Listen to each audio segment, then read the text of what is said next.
TaylorMade, Mizuno, Callaway, Cleveland Strixon, and Zexio. You've waited many long months for the new golf season, and Hagen Oaks has your new golf gear right now. Book your individual Hagen Oaks Demo Days fitting appointment. Call 916-808-2531. That's 808-2531 for your personal fitting. Hagen Oaks, Fulton Avenue at Cap City Freeway or HagenOaks.com. KHTKAM Sacramento, KYMX HD2 Sacramento. Take it on the local level. Live and local, 6 a.m. to 6 p.m., Monday through Friday. From the Power Business Technology Toshiba Studios. Sacktown Sports. It's time. It is that time. Time for Stiles and Watkins. You can join the show by texting 916-339-1140. Find us on YouTube at Sacktown Sports 1140. It's time for Allen Stiles and Chris Watkins. Yes. We are starting the halfway point of the week, moving quickly because time flies when you're having fun. Stiles and Watkins taking up to 2 p.m.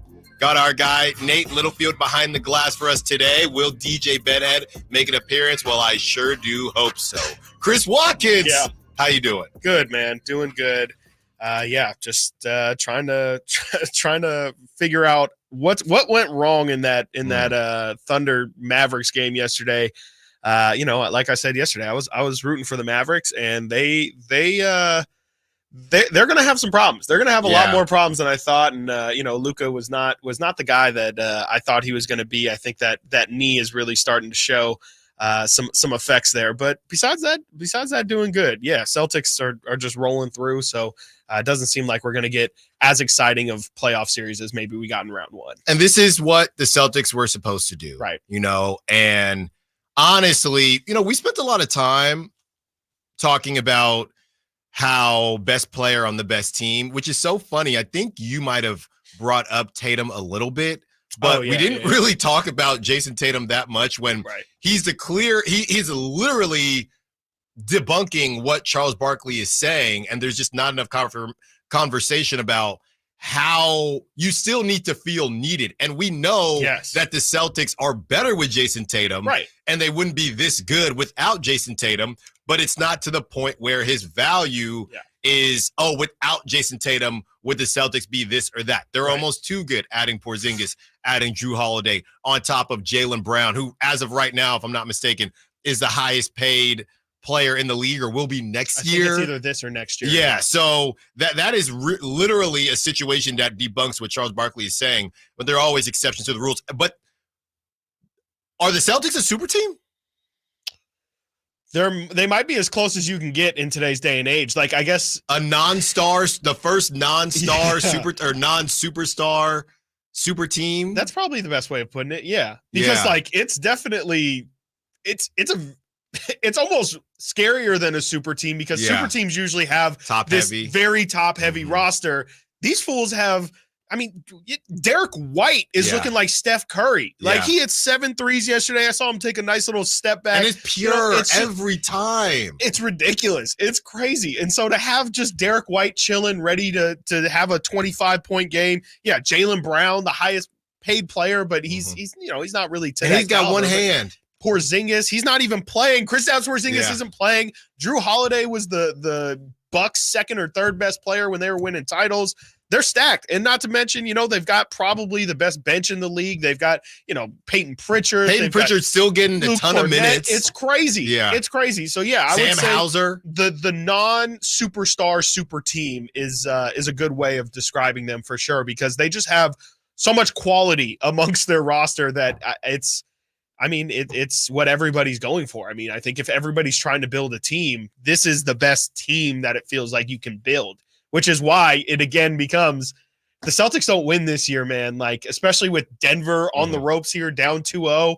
I understand Minnesota, like, they look scary, but if you're Boston, you've been how many times to the finals or to the conference finals? If Denver's out of the equation, you have to take advantage of it. You just have to. Yeah, laying out what we have for you on today's show. We will get into Shai Gilgeous-Alexander, and can that brand of basketball allow you to be the face of the NBA? Some of his lines are a bit insane, even though the Thunder as a team, they are exciting. We also will continue our player breakdowns. We have the 2 guards today with Malik Monk and Kevin Huerter. We have the fallout from Jimmy Butler's comments and what that now means for the superstar with the Miami Heat. Chris, all right, if you didn't like the free agent targets from the guards, we understand you don't want to lose Malik Monk, so the guards are never going to look as good on a free agent list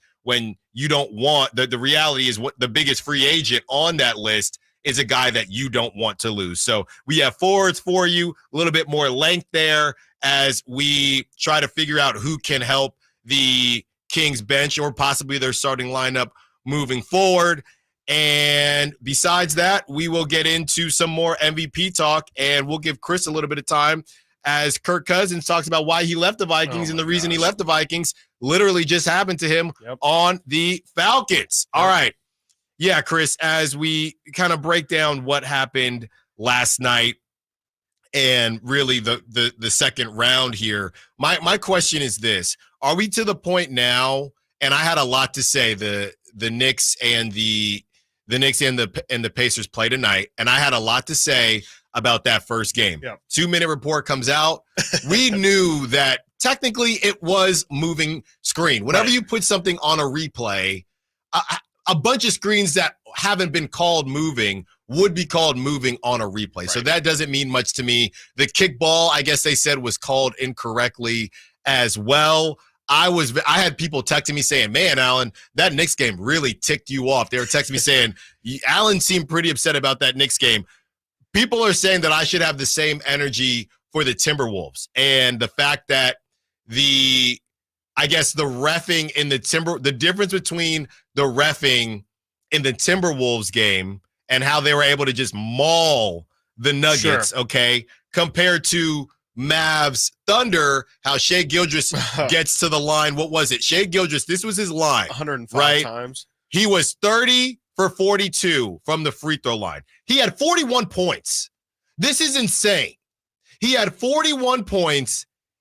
31 of them came from the charity stripe. And when was this? This was last night. No. Not last night. Last night he had... Oh, my gosh. I got by that NBA Centel. Oh, my God. You told me to mute it. I told you to mute it. He did go to the line 13 times. He was 11 of 13. He had 29 points. But it felt like every single time he took... it's what we've seen from Shai all year long. He just has this different whistle, and it's every single time anyone touches him. There's a clip going around of... I think it's Daniel Gafford trying to contest one of his layups at the rim, and Shai just kind of breezes by him, and Daniel Gafford gets called for an and one. He had one where Shai kicked somebody and ended up getting a call on the defender. There was a Lou Dort call yesterday. Exactly. He did the Draymond, exactly, where it's like, why is your foot even going up that high? And then, just in general, too, they played really physical. I know people saw a play is circulating of Lou Dort potentially tripping Luka, and people are saying maybe that was intentional because they knew Luka's knee was messed up. Oh, man. It just feels like that series is, it makes sense for OKC to be getting the whistle right now. They're at home. I think it's going to be interesting as that series develops. When that series goes to Dallas, we know Luka. This is really a series, yes, of MVP candidates, but of two foul merchants. I think you set that up before the last game, and something tells me that when this thing goes back to Dallas, I mean, the whistle's probably going to go in the complete opposite way, and Luka's probably going to get to the line 15 times. Yeah, and Luka, I mean, how do you feel about Luka? And he does this so much, right? So to me, it comes off like the boy who cried wolf, because when Luka was even playing the Kings, he had the 2 games, and he's laboring bad. Yeah. And this was his Achilles. It was something, It was his Achilles, and nobody knew when it happened because I think they were coming off a back-to-back, something like that. Where he played like 45 minutes. Yeah. Hit a game winner. He comes out, balls out against the Kings, and he's literally, and this is what it was. He was literally only limping on defense. He was fine on offense. So then last night, or even in the last series, his knee is messed up, but I don't know. I'm not in Dallas Mavericks spaces. I don't know if it's been diagnosed. It's not as if he's questionable every game and they're letting him play. I don't know what's going on with the knee. Then yesterday, I think he rolled his ankle at one point. Or the Lou Dort thing. That's what it was. Trip, right. And then he immediately goes to the rack right after that. So I don't know what to make of Luka.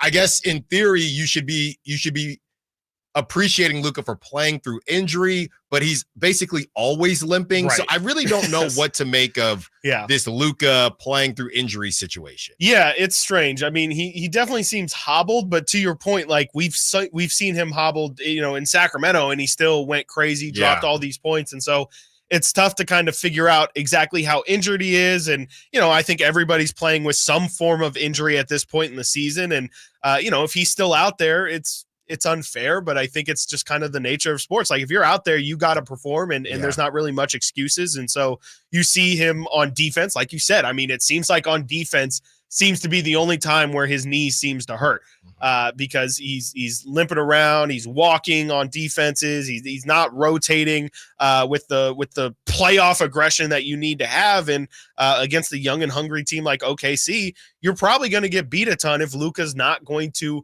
be having the same defensive tenacity that he had in the first round. Because remember, everybody in the first round was like, I thought Luka was a defensive liability, but here he is locking up Paul George. And there was tons of clips and stats of, guys' numbers when Luka's defending them. But, if he's gonna hobble around, like he's going to get attacked. It's how it goes, especially in the playoffs. Ain't nobody feeling bad for you if you're going to be out there. And I'm not saying that he's not injured. I'm just saying this is what happens. Luka's done this before, so I just don't know how injured it's the wolf. It's the All we know is that he is out there, and defensively, this is what we've been saying. And I know we had on a Mavs beat writer, and they were saying, hey, if you actually look at Luka's numbers one-on-one, they're pretty good this year. He's really kind of focused on it. Maybe it is part of the defense. I mean, that's what we said with Klay Thompson coming back from injury. His offense would be fine, but his defense could be a little would not be the same. And Luka he doesn't work on explosiveness, to put it lightly. So maybe it does. Maybe it is just more of a liability on defense. I have no clue, but they got to do something because, and here's what happens now. If they lose again, do we start to see Luka labor more? And then we have to ask ourselves, okay, what's going, I just don't know what's going on here. All right. Coming up next, we discuss Shai Gilgeous-Alexander and whether or not he can be the face of basketball with that brand of basketball. No, it wasn't 31 free throws, but it sure did feel like it. Stiles and Watkins, Sacktown Sports. You never know what you might hear when listening to a Sacramento Kings game. Out of Keegan, going for another triple. Man, is he feeling it. Can he do it? Yes, there's number 11, Keegan Murray. Keegan steps back. He just knocked down his 12th three-pointer, a Kings franchise record. He's got 45 points. Never miss a moment of Sacramento Kings basketball with Sacktown Sports and the Sacktown Sports app. For the ones who work hard to ensure their crew can always go the extra mile, and the ones who get in early so everyone can go home on time, there's Grainger, offering professional-grade supplies backed by product experts so you can quickly and easily find what you need. Plus, you can count on access to a committed team ready to go the extra mile for you. Call, click Grainger.com, or just stop by. Grainger, for the ones who get it done. Hey everyone, it's Ted from Consumer Cellular, the guy in the orange sweater, and this is your wake-up call. If you're paying too much for wireless service, you don't have to keep having that nightmare. Consumer Cellular has the same fast, reliable coverage as the leading carriers for less. And for a limited time, new customers receive their second month free when they sign up and use promo code MONTHFREE by May 31st. So why keep spending more than you have to? Seriously, wake up and call 1-888-FREEDOM or visit consumercellular.com. Taxes, fees, and other third-party charges will apply. See website for additional details.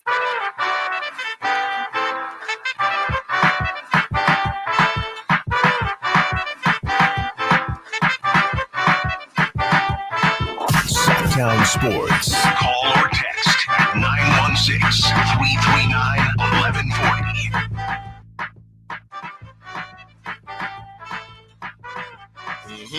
You know, Nate's coming in with some Kendrick. Yes. And I know, so basically before the before the shooting happened, Academics came out, DJ Academics, who is, I guess, essentially. That fool's been killing the content game with this rap battle. I mean, he's been around forever. Yeah. He's been around forever. Questionable at times, some of the stuff he says. Oh, it's just hilarious. Yeah. His reactions to all of this. Oh, yeah. Hilarious. Well, did you see that Kendrick getting rid of those copyrights?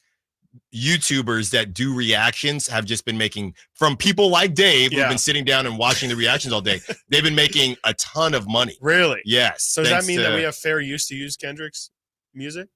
I think these that songs though for copyright. I don't know if it's reasons? all of those. Look, I've been hearing that we're It's at least topic around here. It's at least not like us. It might be all of them. Well, but that's a great point on that. And the one thing I was thinking about, Chris, is when it comes to Drake. I mean, I do think that what I was going to say was Academic said somebody else was going to drop yesterday. Yeah. And obviously the reason it happened is because of the shooting, or the reason it didn't happen. And that is terrible, but I don't need anything else. Yeah. I don't need anything else. I will say this. It was a nice little 7-game series. Yeah, I'm cool. We're good. I'm cool. Let's just everybody argue whether Well, Drake I guess won Future or and Gunna now are having. I know. And I'm done. It's just Future's dropping another project, and I think he dropped it today. And because this stuff is going to get to a point where, I kind of just want to listen to music. I don't want to listen to the beef specific music. Yeah. I don't know how it could be sprinkled in. But it doesn't have to be. But what I was going to say was, when it comes to Drake, I do think this is a cautionary tale to stay in your lane, whatever that lane may be. LeVar. Stay in your lane. And really, it comes down to, you can't have it all. Right. I think a lot of us in life, we want it all. Mm-hmm. Drake has broken records from Michael Jackson to the Beatles, everything. Right. Drake, people have used the word culture vulture, things like that. Drake has never been asked to speak on any type of social issues, or whether he's been asked or not, he just hasn't. Nobody has ever really checked him on it. Okay. Drake is just a feel good guy. Okay. We're not checking for Drake to talk about these social issues. That's fine. Meanwhile, Drake still gets to be a part of the culture, be cool, things like that. And everybody was cool with it. But that wasn't enough for Drake, right? Drake also needed to be known as the best lyricist, whatever it is. And that's where things went left. Drake, they've been sending kind of jabs at each other for years over different songs and verses and things like that, talking about Kendrick and Drake. If I were Drake, I would have said, I'm the one everybody's talking about. Kendrick has his hive, if you will, of he's the best lyricist. Cool. Well, I'm the biggest artist. But Drake, maybe part of the reason Drake's been so successful is because he does have this mindset, but Drake just couldn't let it go, and it just wasn't enough. And he picked the fight with Kendrick. Some Drake fans think he won, but he's dealing with a lot more heat here that he never would have had to deal with if he just wore it and said, if people want to think Kendrick's the best lyricist, fine. I got all these accolades to deal with. I'm going to stay in my lane. People don't ask anything of me. I'm not being asked. We've seen rappers go on Fox, CNN. He doesn't got to do any of that. All he's got to do is put out bangers, and he's cool. And it wasn't enough for Drake. Yeah, definitely. I think this is probably just a case of he picked the wrong one. He picked a battle with the wrong one. Mm-hmm. If Drake was going against Future or something, he probably isn't in the predicament that he's in now. But you go against you say you play the game to beat the best or whatever. To be the best, you got to beat the best. But sometimes you shouldn't ask for that smoke, because you got in the ring with an absolute monster, and Kendrick said, okay, if you want to, because again, this thing starts with Drake saying, haha, you're short. Haha, you have size 7 feet. Right. Ha ha ha. Your manager, you have to pay 50% of your right. earnings to your management and to your label and all that stuff. Ha ha ha. And then Kendrick says, are you sure you want to do this? Because if you want to do this, then we're going to do this. And then just goes absolutely Game of Thrones, scorched earth, just Khaleesi fire to the entire city. And, it's a case of, be careful what you ask for, because you just might get it. And when it comes to rap, everything is always overblown. So again, the idea that Kendrick lied, sure, Do we actually, and this is a less serious lie, but if you're a zont like me, you take it seriously. Does Kendrick really wear size 7s? I mean, this was a lie from the beginning. I don't think he wears size 7 shoes. So Drake started. Why is nobody talking about the size 7 shoes? Because you're focused on the wrong thing. But he started lying first. They got to go feet for feet. They got to go feet for feet. He started lying first. I don't think Kendrick wears size 7. Why is nobody talking about the initial lie? So Kendrick said, "You gonna lie on my feet size?" Okay. This is ridiculous. I'm just saying. You know, I could see it though. I mean, no one ever sees Kendrick out and about. He does not wear either. size 7. I think. Well, you know, I think we all actually know somebody who is a size. I recently found out somebody we know is a size 7. I don't know if an adult. You could call him that. Okay, well, we're not gonna put them on blast. We could. It's somebody who works here. Then we're definitely not putting them on blast. Okay. It would be an acceptable person to put on blast.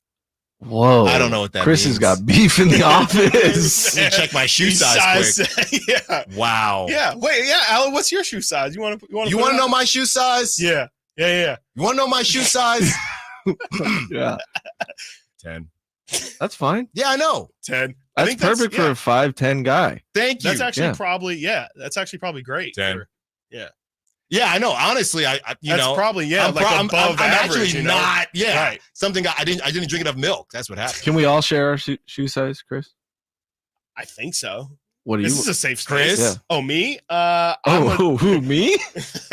I'm a 12, 13. Oh, You're a what? Okay. 12 or 13. Yeah. Okay. Yeah. For me, it depends on the shoe. I guess. No. It's either 11 and a half. I can't stand those people. That's where I'm at. No. That's why I said What do you 12 or mean? 13. It depends on my shoe, It depends on the shoe. I'm either a 10 or a 14. It depends on the shoe. I said 11 or 11 and a half. No, you said 11 or 14.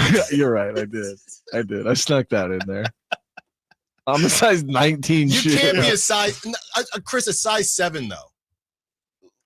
And this is a male. This is a male. A size 7. Kendrick doesn't wear. We need to. Can someone? 7. That's what they should have done. I accidentally ordered a shoes. shoe that was too large, and I had to find out who. Or I'm sorry, I ordered a shoe online that was too small. You didn't come to me on accident. I assume that you weren't a size 7. You ordered a size 7? I did. I accidentally did. Yes. Yeah. Whoa. It was a cheaper shoe, but yeah. Interesting. Yeah. And I was like, oh, I need to find a home for this. And I was going to ask, my dad is a shorter guy. And so I asked him, I'm sorry, a vertically challenged. And he wears size 7? He wears an 8. Yeah. This is crazy. Yeah. I should be a vert. All right. When we return, can Shai Gilgeous-Alexander be the face of the NBA with that, that thing brand of basketball? Stiles and Watkins, Sacktown Sports. Subscribe to Sacktown Sports on YouTube and watch the Carmichael Dave Show with Jason Ross, Stiles and Watkins, and the Drive Guys, live Monday through Friday from 6 to 6. Plus, view archive shows and exclusive content. Subscribe at youtube.com/Sacktown Sports. Sacramento weather is brought to you by Folsom Lake Kia. I'm Tamara Berg in the KCRA 3 Weather Center. It is Wednesday. It's windy out there. Expect that those winds will be around at least through the early evening, tapering off after the sun goes down. Highs today will peak in the lower 80s, dropping down in the mid-50s overnight. Get the latest forecast on the KCRA 3 News and the KCRA 3 app. Shop Folsom Lake Kia for special offers right now. I'm Coach Doug Christie urging you to visit my friends at Folsom Lake Kia and save big on your next new or certified pre-owned vehicle right now. Visit FolsomLakeKia.com. Seems like all this artificial intelligence stuff stirs up the age-old debate of man versus machine. Hi, it's Dan from the Good Feet store, and let me ask you, would you let a robot cut your hair? Would you rely on an app to teach a kid to ride a two-wheeler? Let's face it, some things require the human touch. People come to us seeking a solution to foot, leg, and back pain after trying all kinds of things recommended by in-store machines or website blurbs. An impersonal, generic approach to solving a problem that's unique to you. No wonder they usually don't work. At the Good Feet store, you'll meet with an arch support specialist who will take the time to learn about your needs, your feet, your lifestyle, and then fit you from over 300 models and sizes of arch supports, designed for pain relief, better balance, and more comfort. Do you have sore feet, an aching back, or plantar fasciitis? Then get to the Good Feet store nearest you for your free arch support fitting. Good Feet arch supports are only available at the Good Feet store. Capital Casino has been serving the greater Sacramento area in the same convenient downtown location for over 20 years, with plenty of close-by, well-lit parking monitored by security staff and offering the most variety of table games in the region in a safe and friendly environment. Best food, best service, and the best action. That's Capital Casino. For more information on tournaments and gaming, check out their website at capital-casino.com. And please remember to gamble responsibly. 1-800-GAMBLER. Country in the Park is back May 17th and 18th at Cal Expo with Brantley Gilbert, Dustin Lynch, Jay Cohen, Walker Hayes, and more. Tickets start at just $46. Country in the Park May 17th and 18th at Cal Expo. For more information, visit CITPFest.com. Brought to you by Kids Care Dental and Orthodontics, the Hot Tub Store, and Cattleman's. Golf to Go is brought to you by the Hagen Oaks Golf Super Shop. Here's Frank LaRosa. Since you probably can't afford your own sports psychologist, Golf Monthly's Fergus Bissett offers 5 golf psychology tips to help you play better. First, stay in the present. If your mind is ahead of you, how can you focus on the shot at hand? Second, every shot is a new challenge. The objective of every shot is to get the ball in the hole in the least amount of strokes. Go do it. 3, the past is the past. Many of us dwell on the past. Not good. Clear your mind and move on to the next shot. 4, never surrender. Some give up on their rounds too quickly. Your fortunes on the course can change with one swing or one decent break. Lastly, stay positive on the greens. If you're having one of those days where the putts don't drop, focus on the positives. If you're putting on your intended line, that's a good thing. Keep it up and they'll begin to fall. And remember, it's a game, so go out there and have some fun. That's your Golf to Go. I'm Frank LaRosa. Jerry and Kenny here from Bell Brothers. And if you've even thought of replacing your old, outdated, inefficient windows, now is the time to take action. Right now at Bell Brothers, when you buy one window, you'll get the second one for 30% off. That's right. Buy one, get the second one 30% off. That's real savings, up to $6,000. You have to buy at least 4 windows to qualify, and you can't mix windows and doors. But beyond that, every second window is 30% off. For example, when you buy 10 windows, you will get 5 windows at 30% off. We also have 0% interest financing available for qualified buyers. Call for details. To take advantage of our buy one, get one 30% off sale, call Bell Brothers now at 916-444-1234 or find us online at theNoSurpriseGuys.com. The No Surprise Guys, Bell Brothers. There is a different vibe at night at the Hagen Oaks Range powered by Top Tracer. It's more relaxed with golfers and newbies side by side enjoying the technology used on televised golf tournaments. Play a variety of fun games. Play Pebble Beach. Compete against friends at the Hagen Oaks Driving Range. Or treat yourself to 9 holes on the Mackenzie putting course. Hungry? The Hangout Food Truck offers burgers, chicken strips, and more. And don't forget to check the summer-long free concert schedule at the Hagen Oaks Driving Range, Fulton Avenue at Cap City Freeway. This segment is brought to you by Kia of Vacaville. Check them out at kiavacaville.com.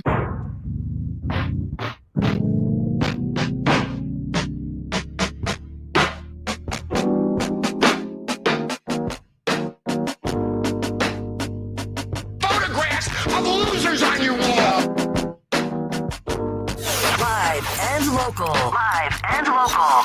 This is Sacktown Sports. You got chefs in New Orleans who love them. They're looking for them. DJ Bedhead with his 4 drops. It's all right, you know. You got 4 good pitches. That's all. That's right. You know? Speaking of, we have some sound later from a Dodgers pitcher, and you know how MLB, they don't do a great job promoting people, but they love to promote the Dodgers. And MLB Network put the old broadcasters jinx on the Dodgers from the beginning of the game. So we will get into that sound a little bit later. Chris, before we discuss Shea and his brand of basketball, Jamal Murray, fair or foul? Jamal Murray, no suspension for the money sign and the heat pad and the towel. He was fined $100K, which to Jamal Murray is probably what, $100 to us? Maybe $15 to us. I feel like not enough is talked about when they get fined. That, like, having $100,000 ready to go is kind of crazy. Okay. Like, that's a lot of money to be fine. Like, I don't know if they have payment plans or what, but $100,000 is a very, very significant fine. Maybe they asked him, like, would you rather have a very, very hefty fine or they definitely didn't or ask him. A suspension? Because I mean, I feel like it's crazy that he didn't get suspended. I don't understand how you could, like, I mean, like I think you said it yesterday. If a fan throws a chicken wing on the floor, he's getting out of there. They're cooked. Yeah. You might not be allowed back in the arena. Of course, Jamal Murray's not going to be not allowed in arenas, but like, how do you not suspend him for a game? Like we talked about it yesterday. He could have hurt somebody. They easily, like, it's not just he could have hurt somebody. No, like, legitimately, he threw the heat pack and it slid to somebody's foot. I saw the video again. It was bad. It's crazy because he was shooting. Yes, yeah. He's in. It's just crazy. So Draymond's done less and got suspended. That's what I would say. And I'm no Draymond apologist, but he's definitely, I'm sure he's got a comment about it. And it's pretty crazy that, I get that maybe, those are the defending champs and they're down 2-0. You take one of their best players out in a game 3 where they got to have it.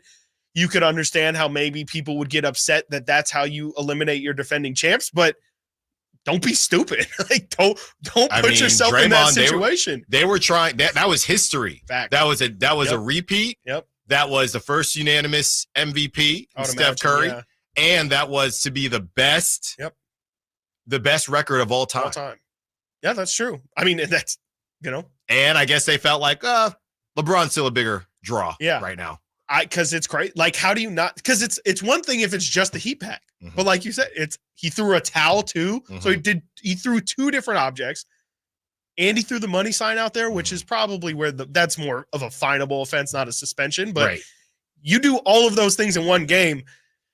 I mean, $100,000 is nothing. It's not nothing. It's definitely not nothing. But it's, I don't know. Like, I don't know if that's the right message to say. Like, I feel like that is worthy enough to say, you really forced my hand here. Last one before we get over to Shay, because this person put out and I'm air quoting here if you are listening to us without the video, put out an apology on his podcast yesterday, Patrick Beverley, and he basically said it wasn't just Cancun.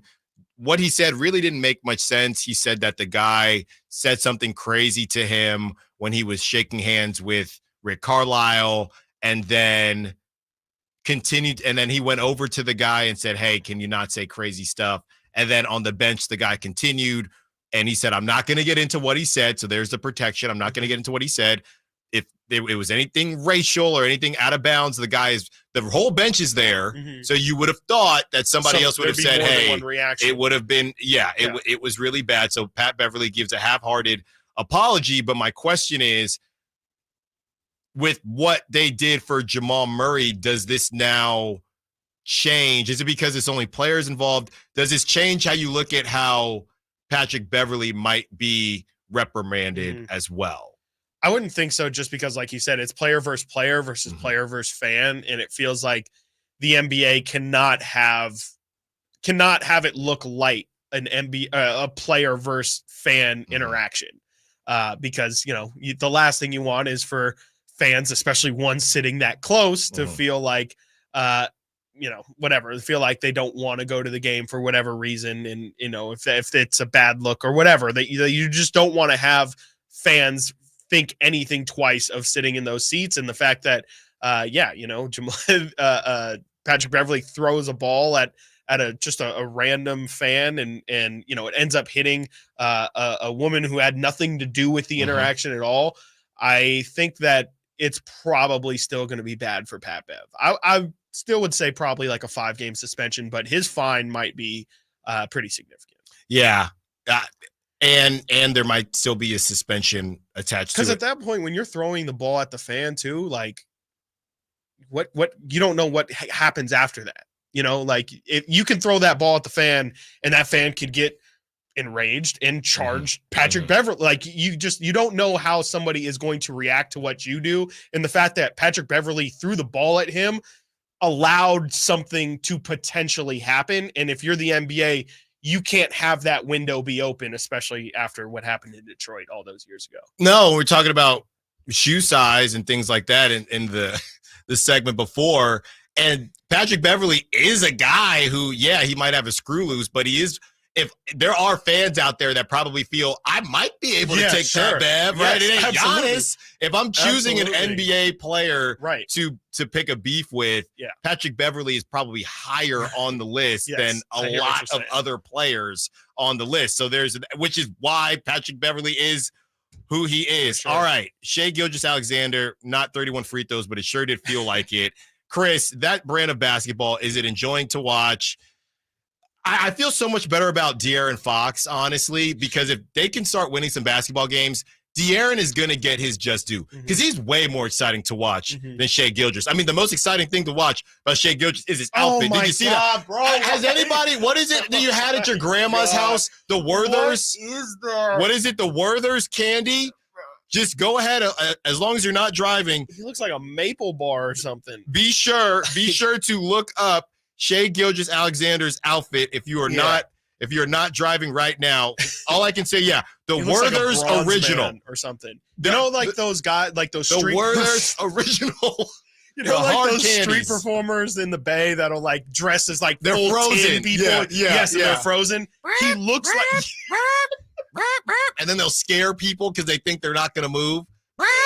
That's exactly what Shai looks like he's doing. We're gonna have to get Hunter Patterson on because seriously, he's gonna have to answer some questions for his boy's outfit here. Yeah, that's crazy. Look up Werther's original candy, and it's all like it's not a one piece, but like it goes together like it's a matching set. Like I don't understand. The gloves are crazy. Where would you get a full blown outfit in that color? What if I showed up to do the show? Yes, he has gloves on too.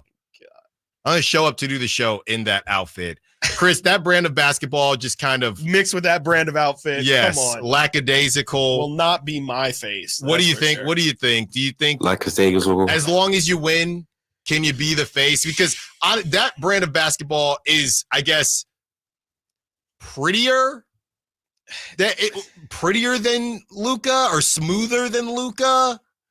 But is it exciting? Yeah, I just don't think at the end of the day anybody's here to see free throws. And like, at the end of the day, like I would say this about James Harden all the time, like when he was at his peak doing the crazy step backs and the Euros and his flopping, the whole antics.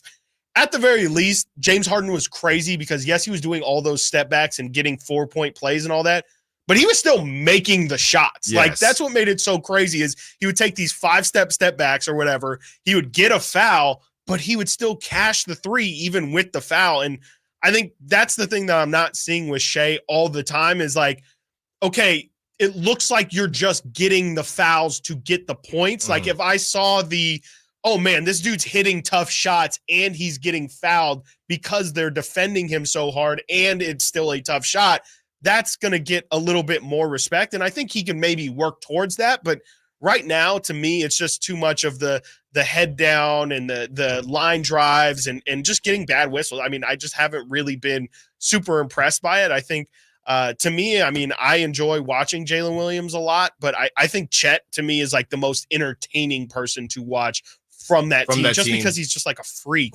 Yeah. But I don't really get a lot of, this is probably a cold takes exposed, but like, I don't get a lot of entertainment out of watching OKC. I think that's fair though. I mean, Aaron Wiggins was probably the most exciting player last night out of everybody. Yes. They're a weirdly young, boring team. Yeah. But they get it done. They're the opposite of the Grizzlies. Yes. They're like the bizarro Grizzlies. Literally. But yeah, when I look at Shai, I think that kids will like him because of his outfits and because of his swag. But as far as me being excited, what a pro wants, that's why I don't want to watch. But as far as showmanship and being excited to go watch a player, I think OKC could win. Yeah. And you wouldn't have he is nowhere near any of the other names that we've talked about as far as the spectacle of Steph, the spectacle of Giannis, the spectacle of even Jokic. Even Luka. I would put Luka Luka magic. in there. Yeah, Jokic, absolutely. Jokic and Shai is just not there. I think they could Anthony Edwards, right? Absolutely. Showman doing cool things, funny things on the court. I think Shea's in a weird spot where he could win and be the coolest to other hoopers. But outside, I don't know if people to me, and I know it sounds like NBA Twitter here, it's people that know ball, I guess, will appreciate Shea more than, I want to take my mom to a game. Yes, absolutely. And my mom is not going to walk away, or a casual fan is not going to walk away saying, man, that Shea Gilgeous, I can't wait to watch him again. So we'll see how that happens. But I do think in a different way, that's Jason Tatum too. Yeah, I was thinking that the entire time. I think that De'Aaron would make people, oh, wow, the way he, his speed and things like that, people would be more excited to watch De'Aaron than Shea Gilgeous-Alexander. But if you win, things definitely do change. For sure. All right. When we return, this was the first thing that the Kings have done without doing it since 2017, 2018. Chris will give you a better description on that one. And the picture seen all around the world. Stiles and Watkins, Sacktown Sports. What's the missing piece for the 49ers? Which names will they add during free agency? Whether it's in season or off season, the coverage never stops. Get the latest 49ers news on Sacktown Sports at sacktownsports.com. I didn't ask to be thrown in the streets with nowhere to go. I didn't think I'd survive. But I did ask for help, and Covenant House was there for me. 1 in 10 young adults will experience a form of homelessness this year. For these kids who didn't ask to be put in this unthinkable situation, Covenant House is there. Covenant House helped me break the cycle of homelessness in my family. They gave me the love that I needed. Over 2,000 young people will sleep safely in a Covenant House bed tonight. When youth who are experiencing homelessness have a hot meal, a safe place to sleep, medical care, and love, they can overcome heartbreaking challenges and have a brighter future. They just really genuinely just wanted to help me succeed, and I'm succeeding. I'm a speaker, I'm an author. Covenant House really helped me and really helped mold me into the woman I am today. If you or someone you love is asking for help, go to safeplacetosleep.org today. The Angie's List you know and trust is now Angie, and we're so much more than just a list. We still connect you with top local pros and show you ratings and reviews, but now we also let you compare upfront prices on hundreds of projects and book a service instantly. We can even handle the rest of your project from start to finish. So remember, Angie's List is now Angie, and we're here to get your job done right. Get started at Angie.com. That's ANGI, or download the app today. We see a lot of news about teens vaping, but teens see something else. Videos on social media that glamorize it and downplay the dangers of nicotine. How can parents talk so kids will listen? Use facts. 1. Nicotine can rewire teens' brains. 2. It can make teens more anxious. 3. Changes to the brain can be permanent. So even when it hides behind a new look, nicotine is brain poison. Go to undo.org for more. Hi, it's Brian from Bennett's Restaurants. Mother's Day is a special day we all enjoy, and we'd love to see you and your mom over the Mother's Day holiday weekend. Come and enjoy prime seafoods and steak. This year, we are featuring a Caribbean spiny lobster tail. They are large and succulent. We serve them with drawn butter, fresh asparagus with hollandaise at our Bennett's Restaurants in Sacramento, Roseville, and Rockland. We offer big variety on the menu as well, so you're sure to find the food you crave. Visit Bennett'sRestaurants.com for reservations. That's Bennett'sRestaurants.com. Eat well and stay well. Hey, Joe Montana here. Back in my football days, I knew the importance of a strong defense. Now I'm sharing how you can help defend your health against pneumococcal pneumonia, a bacterial lung disease that can be life-threatening. If you're 65 or older, or 19 or older with certain chronic conditions like diabetes or asthma, you're at increased risk. Talk to your doctor or pharmacist about vaccination and learn more at knowpneumonia.com. That's KNOW pneumonia.com. Sponsored by Pfizer. I feel like I'm constantly cleaning hair off my bathroom floor. At least my Swiffer Sweeper makes it easy. Sweeper heavy-duty dry cloths have ultra-thick pads to trap and lock hairs, like a hair magnet. And when I'm finished cleaning up my hair, Sweeper takes care of his too.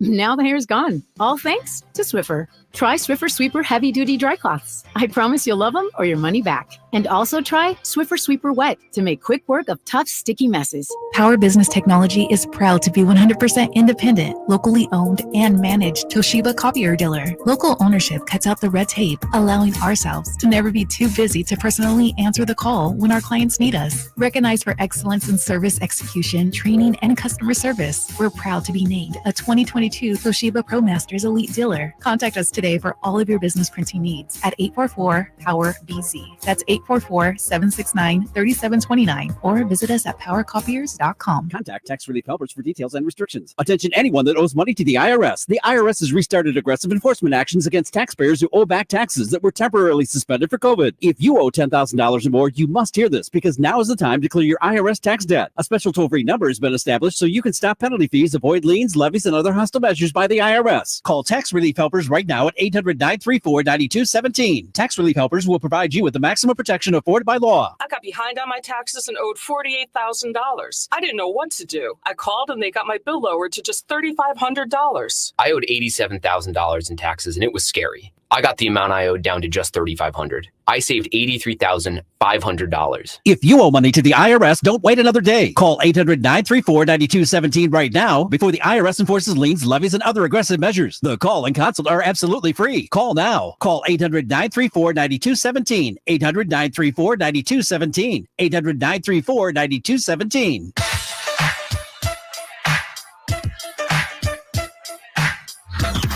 Sacktown Sports. Check us out on YouTube. Search Sacktown Sports and subscribe.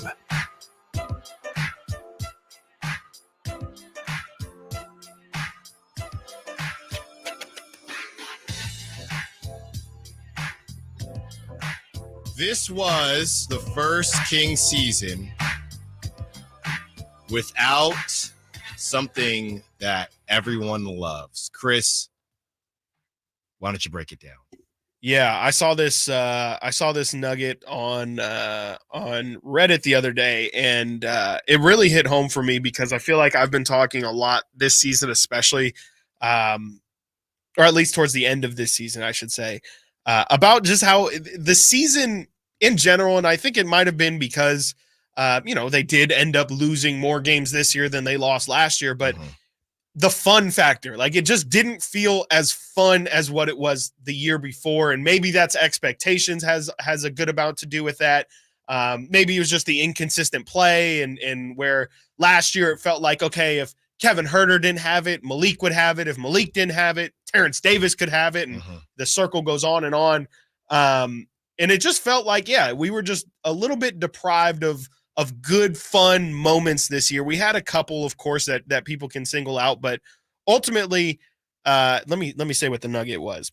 This is the first Kings season without a game-winning buzzer beater since 2017-2018. And just to clarify, like one of the moments where you would say is one of the funner moments was Malik's game winner.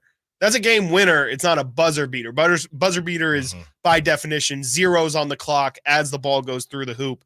The one from last year is obviously like De'Aaron against Chicago, De'Aaron against Orlando with the half-court shot. Those are true buzzer beaters. Kings didn't have one for the first time since 2017-2018. And let's see, the streak comes to an end this season. There were game winners this season, like Monk's shot against the Warriors, Sabonis' dunk against the Spurs, none of them with triple zeros on the clock. So, yeah, just a little bit of, I have a dumb question. Sure. Buzzer beater is end of the game, not halftime, right? Oh, that's interesting. Yeah, I would think so. I would think that's what this is counting probably, but even, yeah. Another possibly dumb question. Does it have to be is this just buzzer beater to win or even the tie? So. I would think what about the tie? To go to overtime. I don't know if it factors that in, but that would still be classified as a buzzer beater. I would think so too. I would think as long as it's 2017, 2018, that feels like a lot of consistent years of game-winning buzzer beaters. I mean, I can think of a couple like 20. This is 2017-18, so I would have to look at the season. But there was a Bogdanovic game winner against the Lakers at Nemanja Bjelica had a game winner against the Rockets. That's the forget it, we deserve this game. I can think of at least a couple from each year. So I guess it's, it feels like something that should happen over the course of 82 games. It feels like one to 4 of your games will probably end up coming down to last second. Like truly you have an opportunity. And I'm trying to think of even opportunities where they could have hit the game winner at the buzzer, but didn't. I think maybe that Celtics game, I was literally going to say Celtics. Because that was, because that was Colby Jones had the tip and Keegan had the tip. Both of those probably could have been buzzer beaters. But yeah, even then, it doesn't feel like there was many other opportunities that I can specifically think of that were true 0-0 buzzer beaters. But I would think a tie. The Suns one where De'Aaron didn't get the shot up. Oh, man. Yeah, there's that one too. Right. Yeah, I forgot about that one where, he got stripped. And, that was, the foul that wasn't a foul. Right. That's right. According I forgot to about the that. last 2-minute report. Love those. All right. The picture seen around the world, at least seen around the Kings Twitter world. Vivek just posted this. I saw it at about after the show, 3-4 o'clock. And the assumption, somebody said, where are the timestamps? I don't know where it originated from. The assumption is that a crew of all crews went golfing yesterday with Mike Brown, Keegan Murray, Malik Monk, Vivek, Alvin Gentry, Monty McNair, and others. And there's just a crew there's 7 of them. And everybody is saying, look, Keegan, Malik has his arm around Vivek. They're all smiles. It looks like Malik is staying, right? Yeah, sure. Why not? I would love to overreact to it. Yeah, we can draw conclusions from it. I mean, he's got a Kings sweater on. He's got a Kings sweater on. It's happening. He's smiling.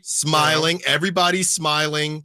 Alvin He's still Gentry, in town, clearly, Alvin Gentry is really smiling. Mike is cheesing. Alvin's loving life. Mike is cheesing. Monty McNair saying, we did it. We did it, Vivek. We did it. It's Keegan looks happier than a clam. Looks thrilled. Keegan on the golf course is in his natural element. He's like, yes, I will. That is honestly the biggest smile I think we maybe have ever seen out of Keegan. Because he Keegan knows. might be smiling more than Mike Brown is, which is not possible. The pitch worked. You know what happened? They gave Malik a bunch of gimmies.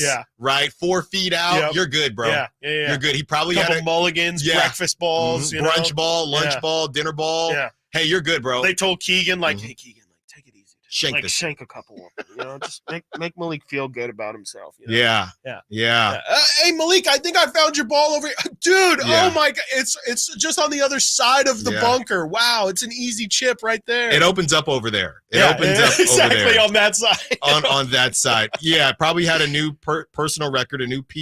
Yeah. And Mike is just cheesing. He's cheesing. He's happy. This was a successful day. For the Kings organization. It feels like it. It feels like these guys all look like they're ready to get a deal done. I'm not familiar enough with the courses that I'm assuming that they would be playing at. It doesn't look like a familiar course to me. Not to me. Maybe Dave. Maybe Dave definitely knows. Probably Here's my question though. That tree right there. Here's my question though. As I told you about how I'm dealing with a threesome, possibly foursome this weekend, and maybe Nate will. It's a whole situation. Nate will come and save the day. But there's 7 people in the picture. Yes. So was there a group of 3? Is it the person who took the picture? Where is the 8th person? Or that's a fantastic. Who flaked? Who flaked on the group? Maybe because you don't just schedule 7. Yeah. You schedule 2 foursomes. Kevin probably still can't play, huh? Probably not. Probably not. Yeah, he's way too close. Who are our guesses? What are our guesses on who flaked? Mason Jones. Stop it. I don't even know who else plays on the team. Does Sabonis play? I don't think so. Okay. He doesn't seem like a golfer to me. De'Aaron, probably not. No, De'Aaron's tennis. De'Aaron's all into tennis right now. What about pickleball? Yes, I think he's into pickleball as well. Interesting. Yeah. Which I don't, after the horror stories I've heard of Achilles and pickleball. Yeah, I don't know if I did just see King Richard this past weekend though. Oh, that was an interesting movie. We'll talk about it at a later date. Yeah, didn't really love that. Who is the missing? I'm trying to think. Person? I know I can't even. Maybe JaVale golf. They don't make clubs that big. Being you would definitely have to get those special ordered 1,000%. I'm trying to figure out who's missing. I mean, it could be another front office person. Harrison. I don't think Harrison has golf written all over. He does, but I've never seen him golf. I don't think he's a golfer. Yeah, I've never seen him in a suit and tie either. But we always talk about it in my mind. He usually doesn't wear the tie. It's usually just. What about another coach? Like Jordy's gone. Maybe it would have obviously. been Jordy, and they just left it open. Doug. It could definitely be Doug. Maybe Doug had something to do. Bailed, Doug's responsible for our golf in the studio. That is true. Setup, I mean, Doug's a big golfer. Who won? Who got last? I think last question. Well, I have heard. I think Malik said he just started like 2 summers ago. Malik didn't get last. Malik didn't get last. Definitely. I think Mike Brown probably got last. How's the Vex game? I think he might have come in last. I feel to like make sure Malik did. The Vex probably been wealthy enough for long enough to be good at golf, though. Alvin's definitely good at golf. Well, somebody had to come in last. I think it's either Monty or Mike. Would be my question. I think Monty, from what I've understand, I think Mike is probably better than Malik. Malik's just starting. I don't know if Mike's ever played. Mike doesn't give me golf vibes. He's on the outside as well. Yeah. He's sorry guys for holding up the 7. Also, like Monty's fit is the least golf fit, especially for somebody who can afford like an actual golf fit. Monty literally has a King's polo that I have, and he's got some khakis on. He looks more like he's ready to golf during the press conferences than Yes, he does. He does. He legit at the golf course. There you go. Well, Malik Monk, That's great what I'm job. saying. Sure, you won. I'm saying Monty finished last. And because of this picture, we know that Malik is going to stay. When we return, we start our player breakdowns for the guards, or continue them for the guards, for the 2 guards, for the combo guards. And who better to start with than who we were just talking about, Malik Monk. Stiles and Watkins, Sacktown Sports.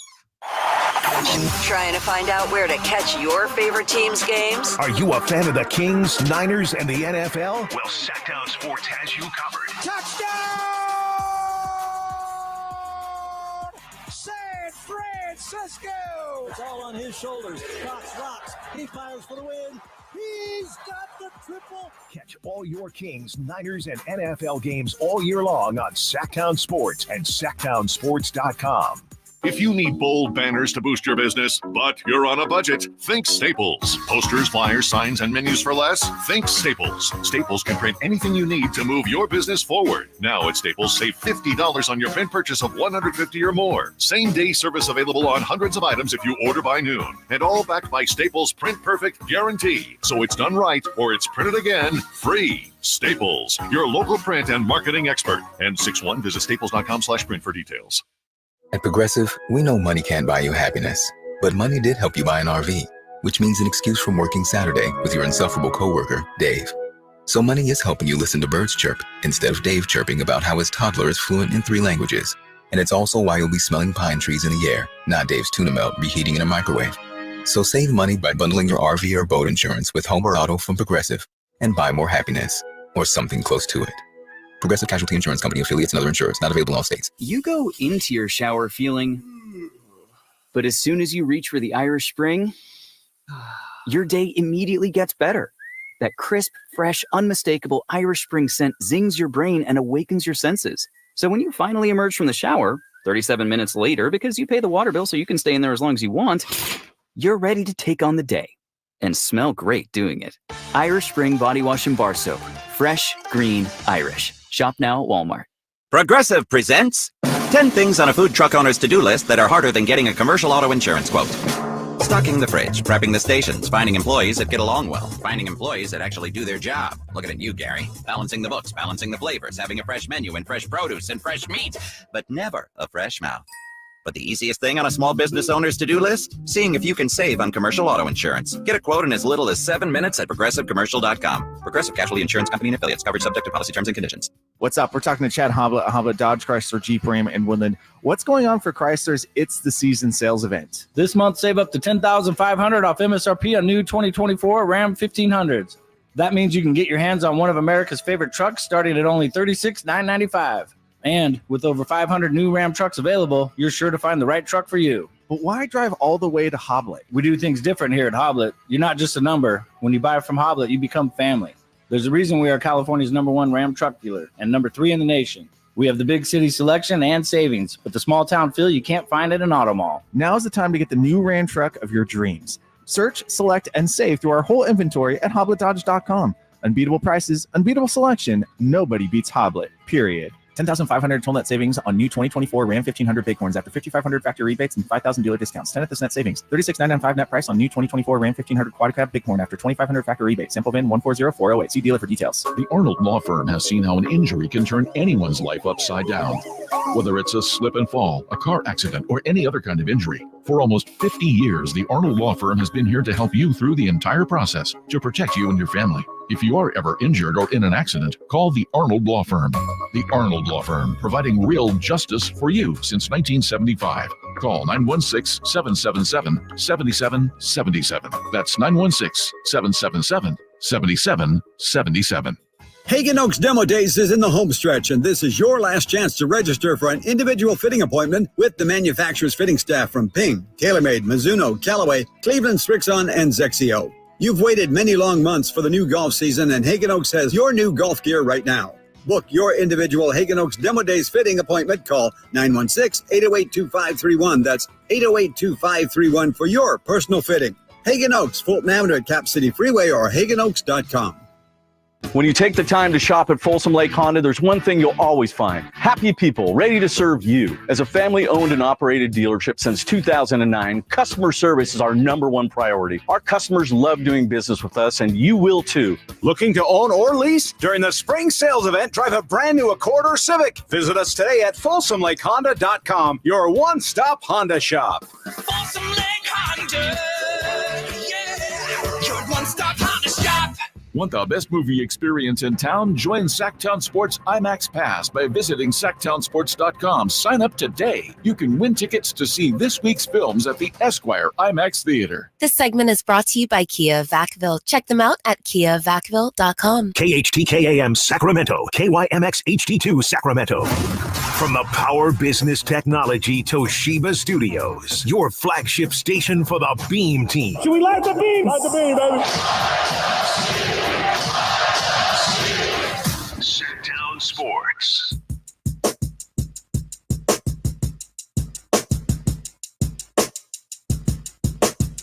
Sacktown Sports. Call or text at 916-339-1140.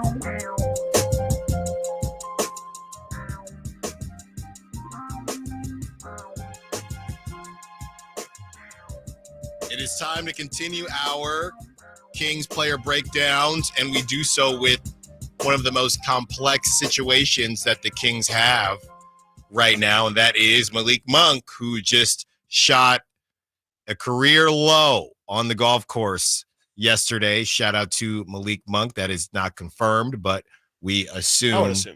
It is. All right, Chris, I mean, where do we start here? This is probably going to be one of our deepest dives just because of everything Malik brings to this team and moving forward. And, you know, when it comes to Malik, obviously we do want him back and he would be great to have on the Kings, but there is no such thing as a complete player and a perfect player. And there are some areas where Malik could improve as well. Obviously it ends with an injury for Malik, but let's get to the stats and figure out where we're at with Malik and how he can improve on his game.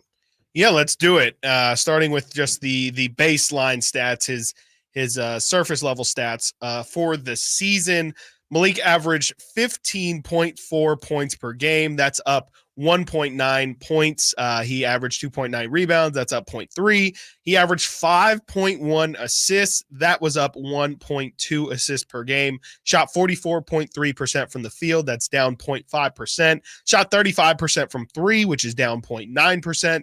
And the big jump that he had was in touches per game, where it went from 52.8 where it went from 40.4 up to 52.8. He took the biggest leap of anyone on the team when it came to touches. And I think that really showed out was just the fact that Malik definitely had an elevated role from last year. Should also be mentioned that obviously Malik did not win Sixth Man of the Year. He did, however, score the most total points off the bench this season and beat out Bobby Portis. He was one of 3 players to have over 1,000 points off the bench this season. He also, I believe, let me double check here. Yes, he led the NBA in assists off the bench as well with 370, beating out TJ McConnell, who had 364. They were the only 2 players to have over 300 assists off the bench. So Malik Monk led the NBA in total points off the bench, led the NBA with total assists off the bench. Naz Reid, nowhere to be seen in either one of those 2. But yet not 6th man of the year. Naz Reid, for what it's worth, was 7th in total points per game.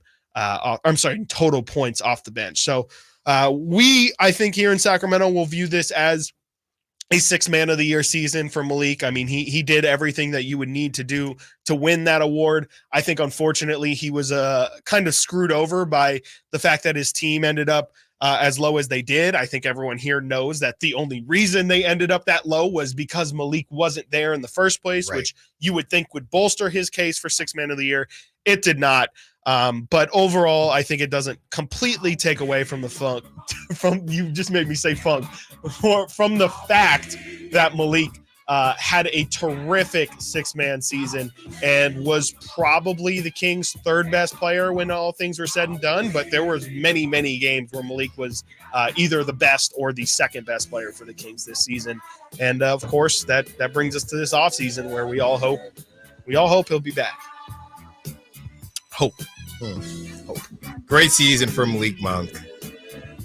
Career year for Malik? I would say so. Yeah. Most points per game, which is usually the easiest thing to point at.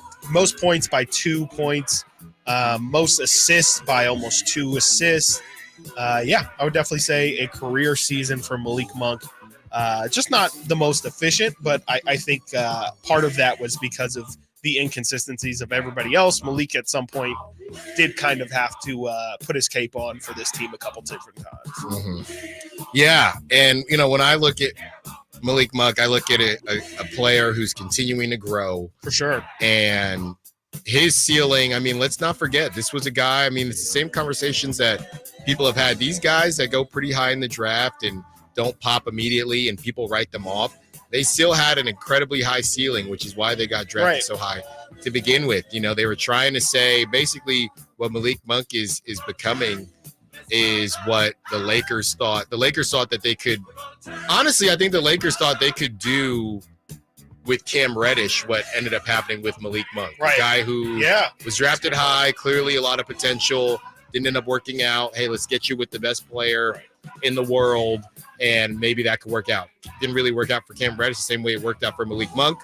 But moving forward, Malik Monk gets an opportunity to showcase his stuff in Sacramento, and he's really just showed out. And, we'll talk about this a little bit on the other side, but yeah, as far as how we move forward with Malik and how confident we feel, let's just say that there's some things coming out of Orlando, and they're not stupid.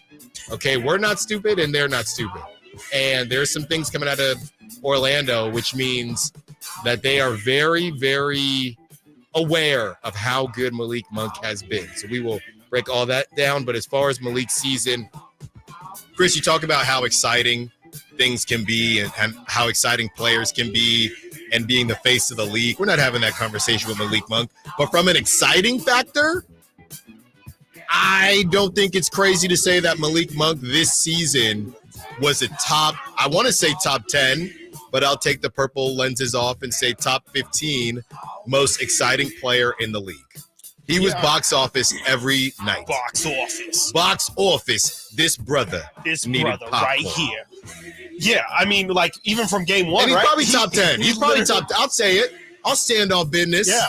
He was a top 10 most exciting player in the league this year. Drapes told us game one, right? It happened. He had the dunk against on Chris Dunn. The Utah crowd, they didn't believe it. Okay, they don't believe it.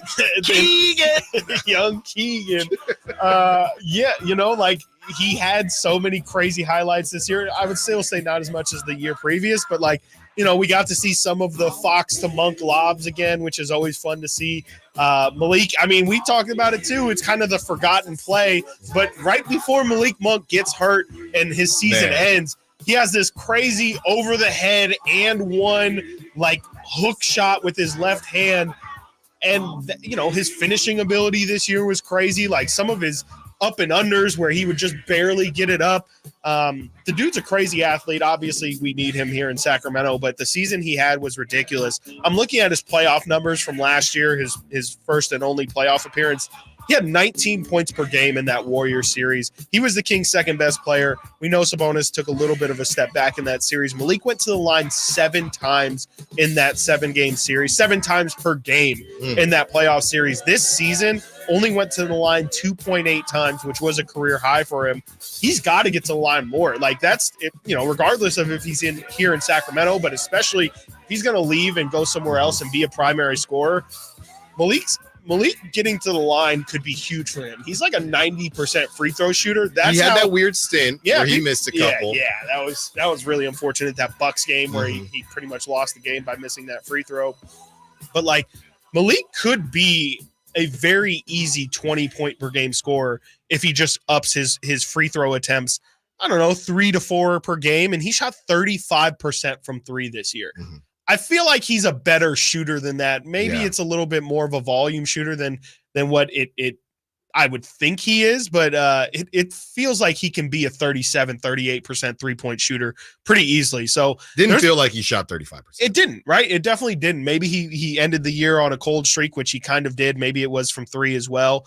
But it just felt like, or it feels like there's still more meat on the bone to the point of the Orlando Magic, who probably are going to offer him a bigger role. I think there's good reason to believe if you're signing Malik Monk to his next contract, you haven't even seen the best of what he's got. No, you haven't. And we thought maybe, nobody pays attention to Sacramento and maybe Malik Monk can kind of slide under the radar. That's from what I'm hearing and what we're seeing here from the Magic and other teams. I don't think that's the case. Do I feel as confident as I did last week? Not particularly, but that's because Malik Monk has balled out for this team. And just from you talked about everybody was freaking out yesterday because Austin Rivers said that more NBA players he could find 30 NBA players to play in the NFL and more before he could find 30 NFL players to play in the NBA. Look, Malik isn't the thickest dude out there, but his shiftiness is crazy. He does remind me of a Devontae Smith on the Eagles. The way he's just shifty and a skinny guy too. Skinnier guy as well. And the way he does things, you just don't see it. I love my and one. I love my hot sauce, hot sizzle. And some of the crossovers that Malik would cook up, there's some guys that everything is kind of planned out. I have my 4 to 6 set of moves, and hopefully this move gets him. Right. Malik can just react. Yes. Right. And just do things as it's happening. And it turns out to be sometimes some wild stuff happens, but it's wild in a good way for the most part. And that's what it was this season. When we return, we give Malik Monk a grade. We also have some news coming out of Orlando on how they're feeling and how they're ranking Malik versus Klay Thompson in their pursuit in free agency. Stiles and Watkins, Sacktown Sports.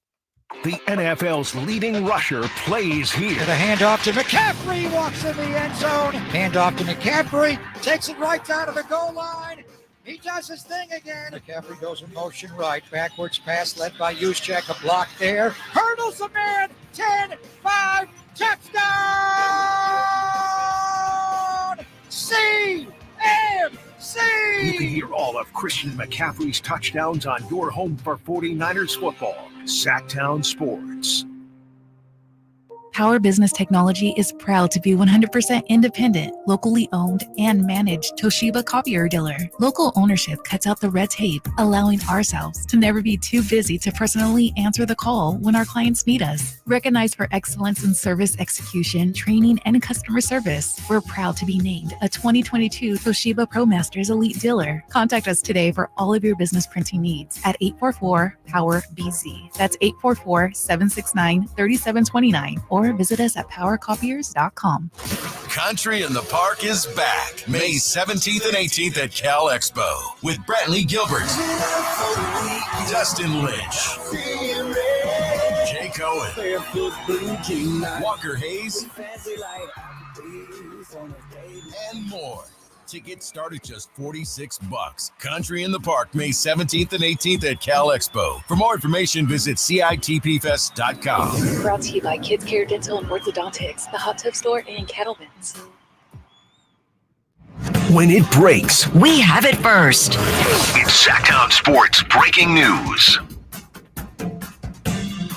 Yes, some breaking news here. Nothing too crazy. I know this time of year, more so once we get towards July, gets scary. I know, I have issue with how freely Dave uses this breaking news. I was going to say, yeah. I try to keep it to actual important news, and I feel like this is about the line here. Okay. The 6th annual California Classic has been announced. The dates have been announced for Sacramento. It will return to Sacramento as I believe last year it was at the Chase Center. Was that last year or 2 years ago? I couldn't remember which one exactly. I think it was 2 years ago.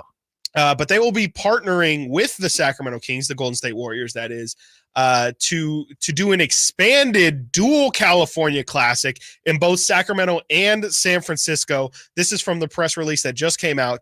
The 6th annual California Classic Summer League will feature 3 days of gameplay at Golden One Center on July 6th, July 7th, and July 9th. So coming up here pretty soon, we will have Sacramento Kings basketball. The teams involved, you're asking, are the Sacramento Kings, the San Antonio Spurs, the Charlotte Hornets, and that will just be in the Sacramento section. So those three teams will play on July 6th, July 7th, and July 9th. That's, again, the Kings, Spurs, and Hornets. And then at Chase Center, on July 6th, 7th, and 10th, the Warriors, Kings, Lakers, and Miami Heat will be playing at Chase Center. The Summer League will include a total of 12 games featuring rookies selected in the 2024 draft, some sophomores, and some athletes competing to make the NBA and G League season rosters. So good to have the California Classic back in SAC. July 6th, 7th, and 9th in Sacramento. They will also have a game on the 10th at Chase Center. And then there you go. Vegas Summer League starts on that Friday, July 12th. Does it really? Mm-hmm. Oh, wow. And goes through July 22nd. So there's a classic, but that has nothing to do with the Vegas championship where you get a ring. No, it's been its own thing, and we love it here. We love when it's just at Golden One too. I don't like when it's at Chase Center. Yeah. I think everyone in Sacramento would agree with me on that. Yeah, it's just but it's expanded now. I think it's just that the Sacramento really does just love basketball. Like they'll come out to anything, and it's just like a really good chill. Like if you have a big family or something, it's tough to get tickets for 6 people or something like that. This is a great, fantastic opportunity to get definitely the most bang for your buck. And, it just doesn't feel like in San Francisco, that kind of chill event really is sought after as much as it is here. Speaking of double headers too, earlier you guys were talking about, you get multiple games in one day. Yeah. It's a lot of fun. It's honestly great. It's something I'm so happy that they do it here. It's relatively new. Never did anything like this at Arco, so I'm happy that it's here at least. Just for reference too, it will be 6th is a Saturday, 7th is a Sunday, the 9th is a Tuesday, and then the 10th will be on a Wednesday at Chase Center. Interesting. So are they switching back and forth between Chase? Yeah, that's the thing I haven't really figured out, because the Kings are the only team listed that will play at both venues, it seems. The Charlotte Hornets and the Spurs are only listed for the Golden One Center portion of this. So I'm not sure how they're going to do, how they're going to separate the days or anything like that. But I would imagine there'll probably be at least 2 Kings games. This is just a total assumption. I would imagine at least 2 of those days the Kings will be playing at Golden One Center, and then maybe on one of them they play at Chase. Yeah, and to your point, I do think the environment will be better at Golden One than Chase. Yeah. I mean, Chase, whoever the Warriors are putting out there, Pajemski. I will say, I was going to say that. Yeah, they might be actually. They've got the better team. That's crazy. They've got the better summer league. Well, attractive roster. But neither of them might play. Yeah, they might not Yeah. play. They're better than summer league. They don't need summer league anymore. I'm biased, one of but them will play. I've been to both here and San Francisco. It's so much better here. Just the only thing I'm Chase biased, Center's but it's got better here. The only thing Chase Center's got is those refillable sodas.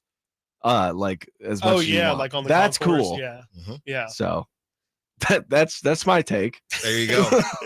Well, California Classic, and really, if the Kings hold on to their pick, it would be a real big reason to go because you get to see that 13th pick in action almost immediately after the draft. Who do we think's playing? Keon's not playing at this point. I wouldn't think. No way. He's been in 2 summer leagues already. I wouldn't think so. Okay. Usually, if you go to 3 summer leagues, You need to field a team.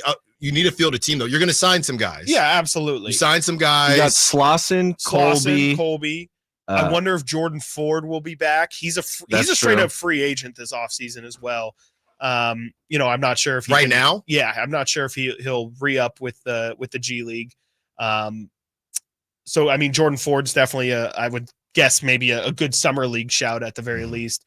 The 13th pick. I wouldn't be shocked. 13th pick. That's only 5. If Jordan Ford followed Jordy, if possible, going to Brooklyn. Sure. Yeah. That's only 5. I don't think Kessler Edwards will play. He played last summer and he was not very good during the summer.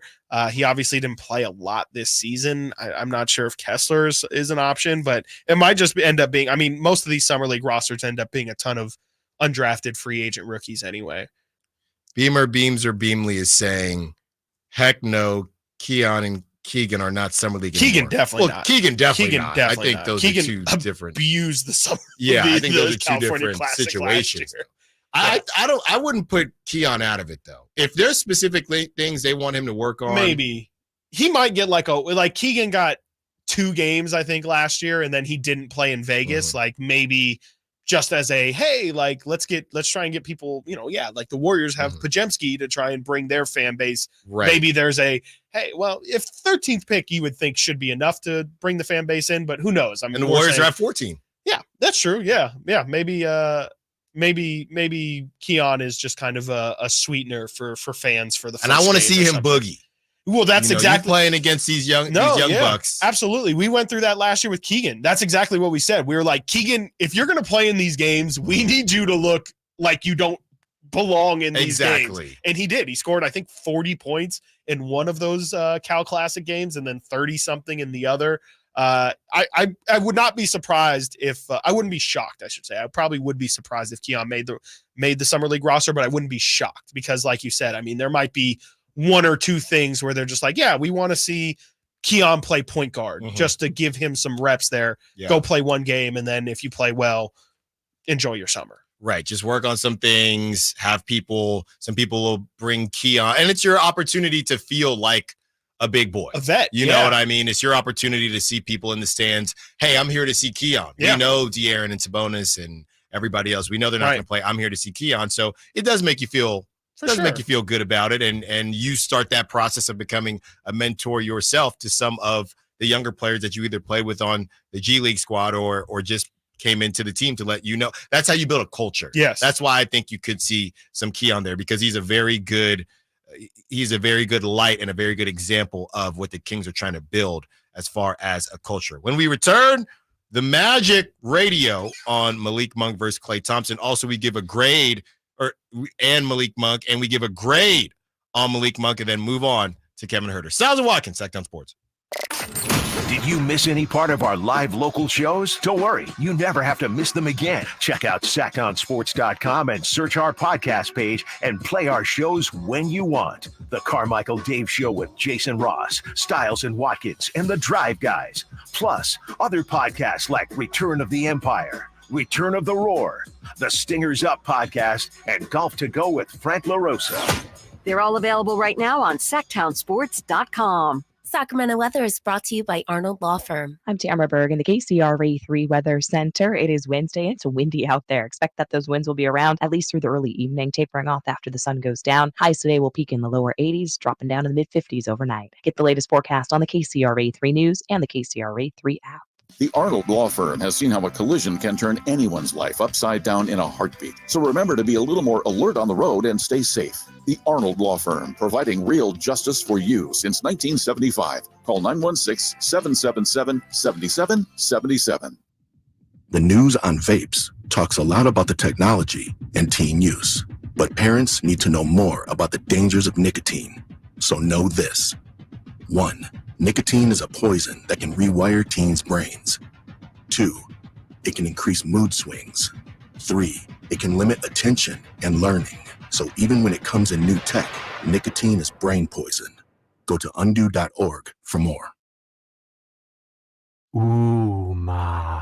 What was that? That is business phone bliss with the Ooma cloud phone system. It handles all our voice, video, and messaging needs. You sound very calm. I am. Ooma has everything I need to run my business more efficiently, like virtual receptionist, call routing, and video conferencing. And it starts at just $19.95 per month per user, plus taxes and fees. Ooma. Nice. Find your business calm at ooma.com/radio. Elevate your golf game at Timber Creek Golf Course in Roseville. Just named to the prestigious Golfer's Choice 2024 Top 25 Public Golf Courses in all of California by Golf Pass. Timber Creek offers an unparalleled experience. Our revamped practice facility features a grass driving range, expanded putting greens, and a chipping area complete with sand traps. Whether you're a pro or just starting your golf journey, Timber Creek is the place to be. Visit us and discover why we're the talk of Sacramento and beyond. Unwind and tee off at Timber Creek Golf Course. Hey, what's up, everybody? It's your boy Kyle Draper here from Mercedes-Benz of Stockton. I am loving my new Mercedes EQS electric SUV. This thing is the finest car I've ever had, and I can't wait to do some summer road trips in this thing. Right now, certified pre-owned Mercedes vehicle finance rates are as low as 1.99% APR for qualified buyers. So head on down to Mercedes-Benz of Stockton. It's just a short drive off the I-5 right at the 8 Mile Road exit. It's the best car buying experience you'll ever have online at mbfstockton.com.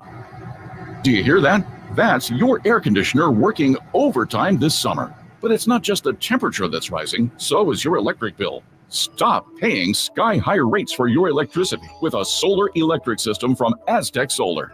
Finally, you can calculate your monthly savings when you go solar without sitting through a 2-hour in-home sales pitch. Visit yourpowersavings.com and Aztec Solar will text you how much you'll save each month by going solar. Since 1980, Aztec Solar has helped thousands of homeowners with solar pool heating, solar electricity, and backup energy storage. Going solar is like getting an extra paycheck every month. How much will your paycheck be? Find out at yourpowersavings.com. Yourpowersavings.com. Looking for a deal today? Now you can own a solar electric system for just $99.95 cash offer after incentives. Act now. This offer expires soon. Aztec Solar. Solar and only solar since 1980.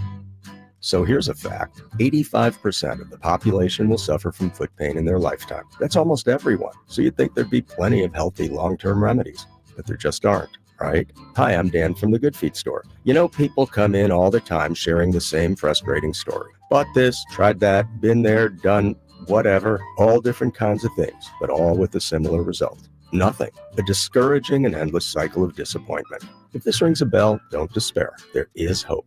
If you think you've tried everything, you probably haven't tried Good Feet arch supports from the Good Feet store. They're designed to relieve, even eliminate, the pain commonly caused by certain foot conditions like plantar fasciitis, bunions, flat feet, and others. Plus, provide better balance and increased comfort. Do you have sore feet, an aching back, or plantar fasciitis? Then get to the Good Feet store nearest you for your free arch support fitting. Good Feet arch supports are only available at the Good Feet store.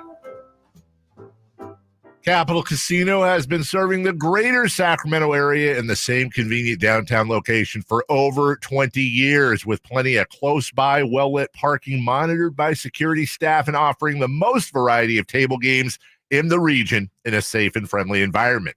Best food, best service, and the best action. That's Capital Casino. For more information on tournaments and gaming, check out their website at capital-casino.com. And please remember to gamble responsibly. 1-800-GAMBLER.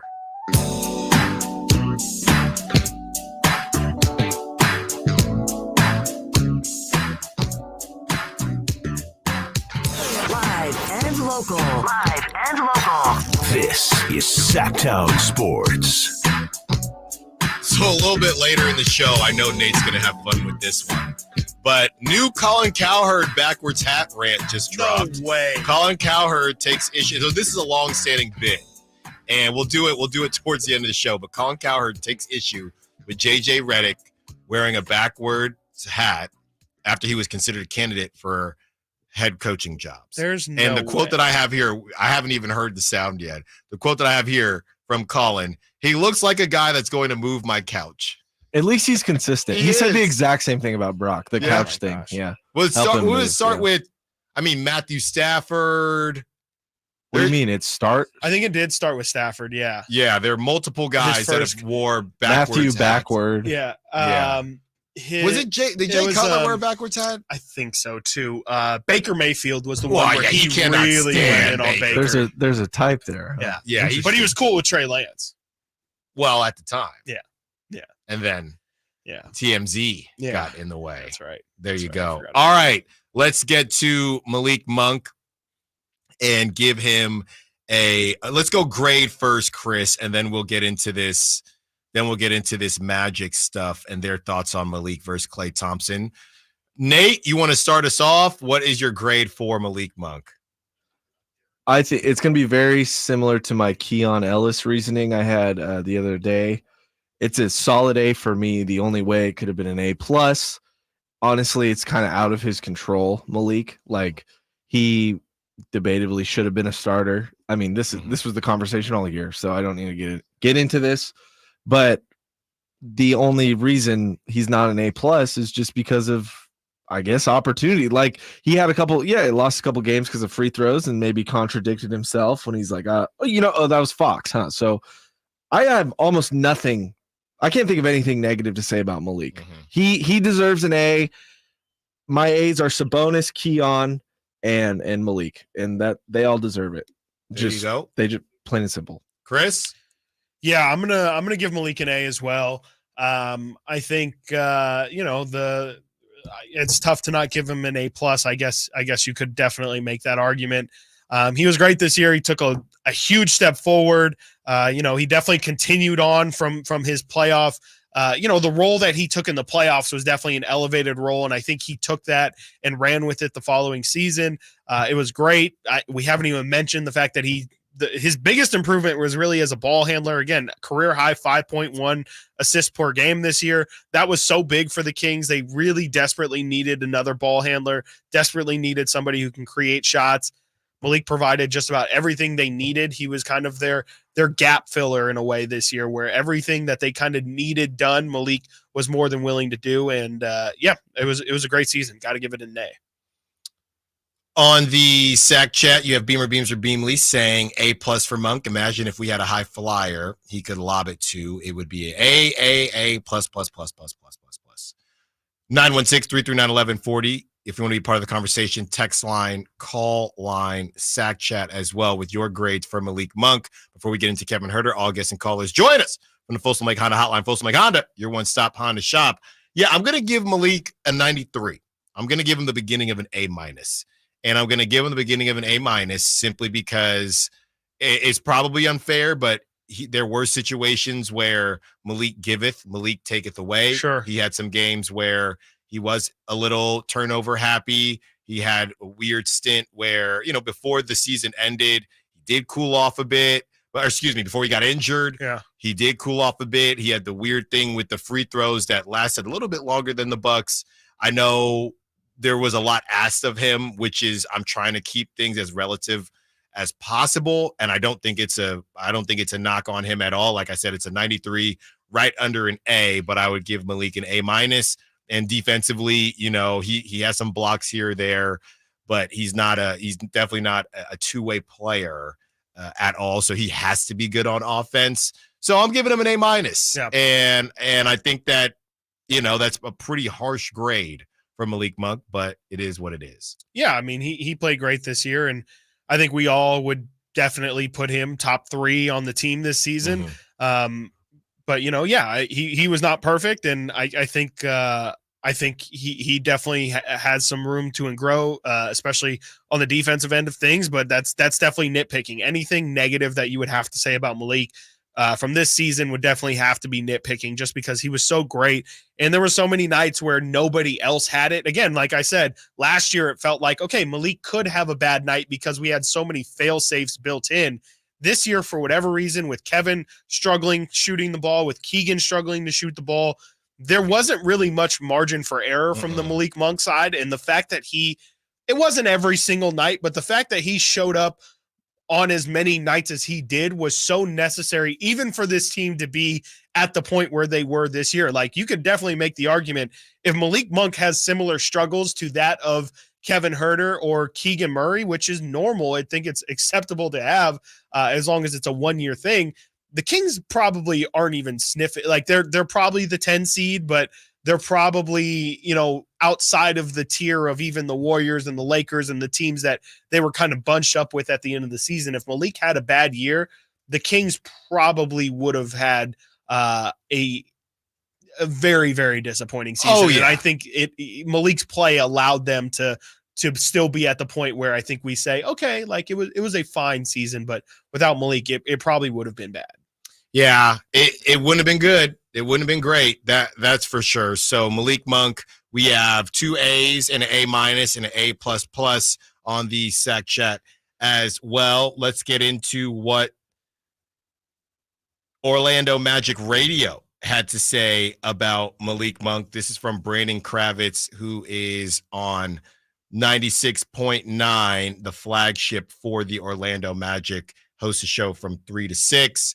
And he was on the Warriors flagship chatting about Klay Thompson. And this is what he had to say, Chris. These were the two that really stuck out to me. He says, I think enough fans in this town understand that he's a great name, great legacy, and tremendous talent, talking about Klay Thompson. But is he worth what you would have to pay him given where he is in his career? He also says, if Klay Thompson ends up with the Magic, I'm going to do backflips. Don't get it twisted. But I don't think it's the best move. I think Malik Monk is closer to that top echelon sort of decision for this team. So this guy does pregame for the Orlando Magic flagship, very, very locked in what they're thinking. And this just gives you an outside perspective to their inside perspective of how they feel about Malik Monk. A couple things here, Chris, that lead me to not be as confident in Malik Monk staying as I was just last week. We have a guy who's in lockstep with the Orlando Magic saying that Malik Monk is higher on the list than Klay Thompson, okay? So that's number one in his mind. That means that they view Malik Monk as a better fit for the Magic for multiple reasons. This guy does. This guy does specifically. I would also say, and one thing that we haven't talked about very much, I just don't think Klay Thompson's going to leave. I just don't think he's going to leave the Warriors. I think he might. I think the only reason why I think he might is just respect. I don't know, and maybe you could speak. Like, I don't know how much he feels like the organization respects his part of the puzzle. Yeah, and I don't think I have enough information on how that relationship is, because from the outside perspective, it seems like they think it's Steph and all things Steph. And as long as we have Steph, everybody to an extent is replaceable. They almost replaced Draymond last offseason. I think, they clearly by the end of it realized or made the decision that Draymond was an essential piece. But it feels to me like they have started to shift, especially as a fan base this season, into maybe Klay's a little bit more replaceable than we've been previously letting on, because this season there was a lot less of the Klay's our hero, Klay's our savior, Klay can do no wrong, Klay's vibes, and a lot more of this dude's bricking a lot, and it would be nice to see him actually perform. And I don't know how much of that Klay hears and how much Klay cares about. So now you have to have, right, and you could talk to more people that are close with the Magic or in lockstep with the Magic and you might get different answers, but we know that Clay is in the conversation, right? Yeah. So now it turns into fit and also how willing is Clay to leave the Warriors. So there are two things that have to match up, whereas there's a lot less with Malik Monk to get him to Orlando. Why don't we have Bobby Marks talk to Clay and convince him to go to Orlando because of the Taj Mahal and how the good sell job he had. Yeah, and how good all of the facilities and the ownership and the front office and the weather and the coaching staff and the weather, minus the hurricanes. how great everything is. Yeah, Clay can take his boat out whenever he needs to. So yeah, we're going to continue, and we're also going to start to have on some beat writers and people that represent other teams that we may be looking at as far as trade targets from Chris's Big Fish list. We'll have on some of those team reporters and people like that to get their perspectives on Malik Monk and also players that the Kings may be interested in. All right, when we return, it is time, and this one might take some time, breaking down the season of one Kevin Huerter. Stiles and Watkins, Sacktown Sports. On the move? Got somewhere to be? Take Sacramento Kings basketball with you. The Sacktown Sports app will let you stay connected to your passion. Never miss a moment of Sacramento Kings basketball with the Sacktown Sports app.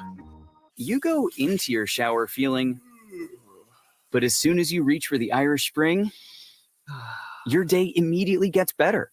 That crisp, fresh, unmistakable Irish Spring scent zings your brain and awakens your senses. So when you finally emerge from the shower, 37 minutes later, because you pay the water bill so you can stay in there as long as you want, you're ready to take on the day and smell great doing it. Irish Spring Body Wash and Bar Soap. Fresh, green, Irish. Shop now at Walmart. Progressive presents 10 things on a food truck owner's to-do list that are harder than getting a commercial auto insurance quote. Stocking the fridge, prepping the stations, finding employees that get along well, finding employees that actually do their job. Looking at you, Gary. Balancing the books, balancing the flavors, having a fresh menu and fresh produce and fresh meat, but never a fresh mouth. But the easiest thing on a small business owner's to-do list? Seeing if you can save on commercial auto insurance. Get a quote in as little as 7 minutes at progressivecommercial.com. Progressive Casualty Insurance Company and Affiliates. Coverage subject to policy terms and conditions.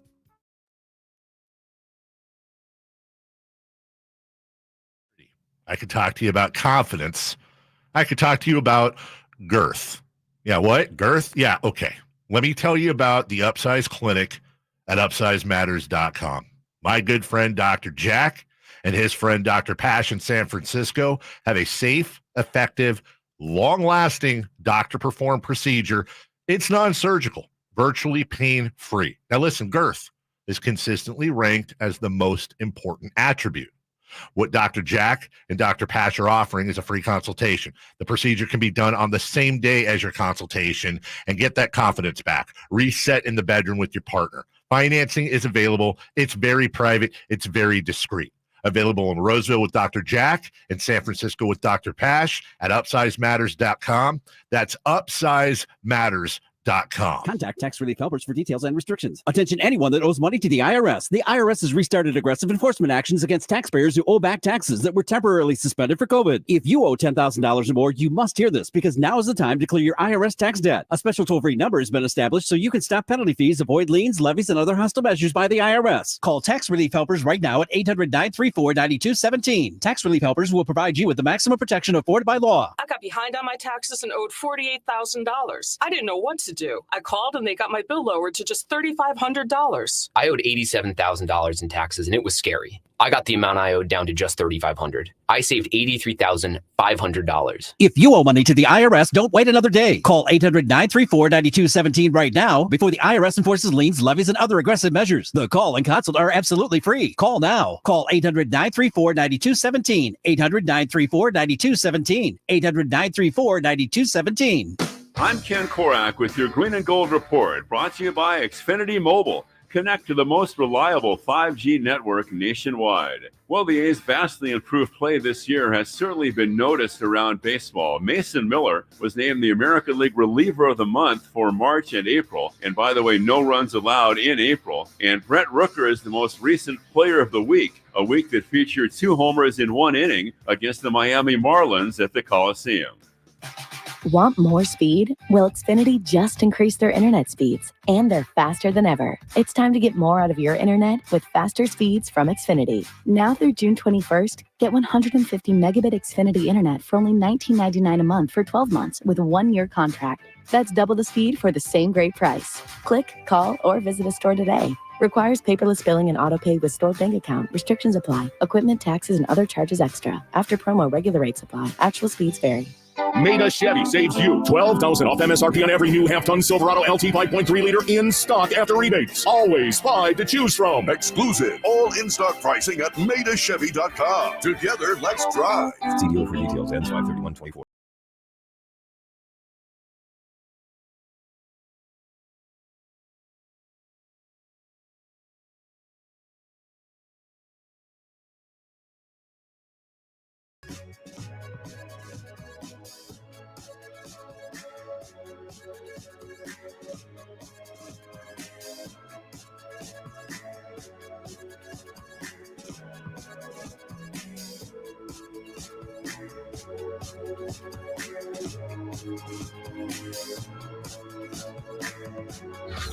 Sacktown Sports. Check us out on YouTube. Search Sacktown Sports and subscribe.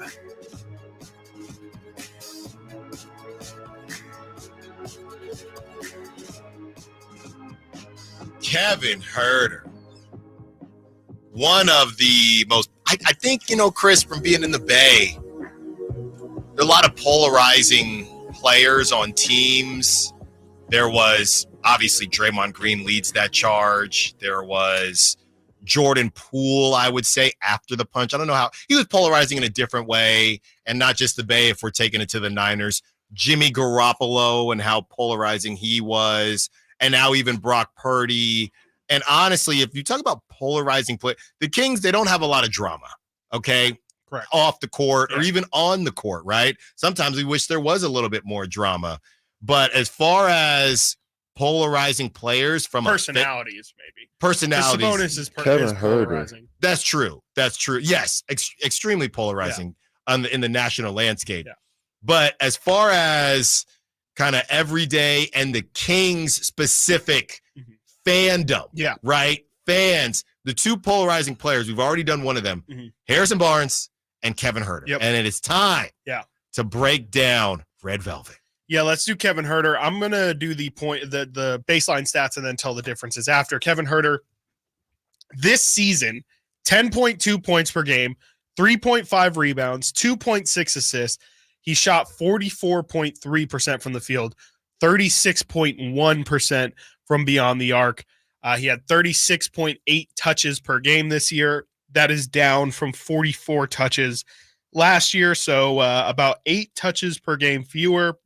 And now I will do the differences, and the reason why I wanted to hold off on doing the differences until after you hear the number is because there's one number that I didn't realize how big of a fall off it was, and it's pretty eye-popping. So rebounds, 3.5 rebounds, that's plus 0.2 rebounds per game. Assists, 2.6, that was minus 0.3 assists per game. He shot 4% worse from the field. Last year he shot 44%. Last year he shot 48%. This season he shot 44%. And then from three as well, he shot 40%. The season before shot 36% this year. The points per game, he was at 10.2. That is down a full 5 points per game from the season previous. He was at 15.2 his first year in Sacramento. Last season, he was at 10.2. That is just a massive, massive fall off from somebody who was, from a points per game perspective, like the Kings' third best, most important player or scorer. And you just didn't get that at all this season. You got a pretty much a really good bench player production from Kevin Huerter.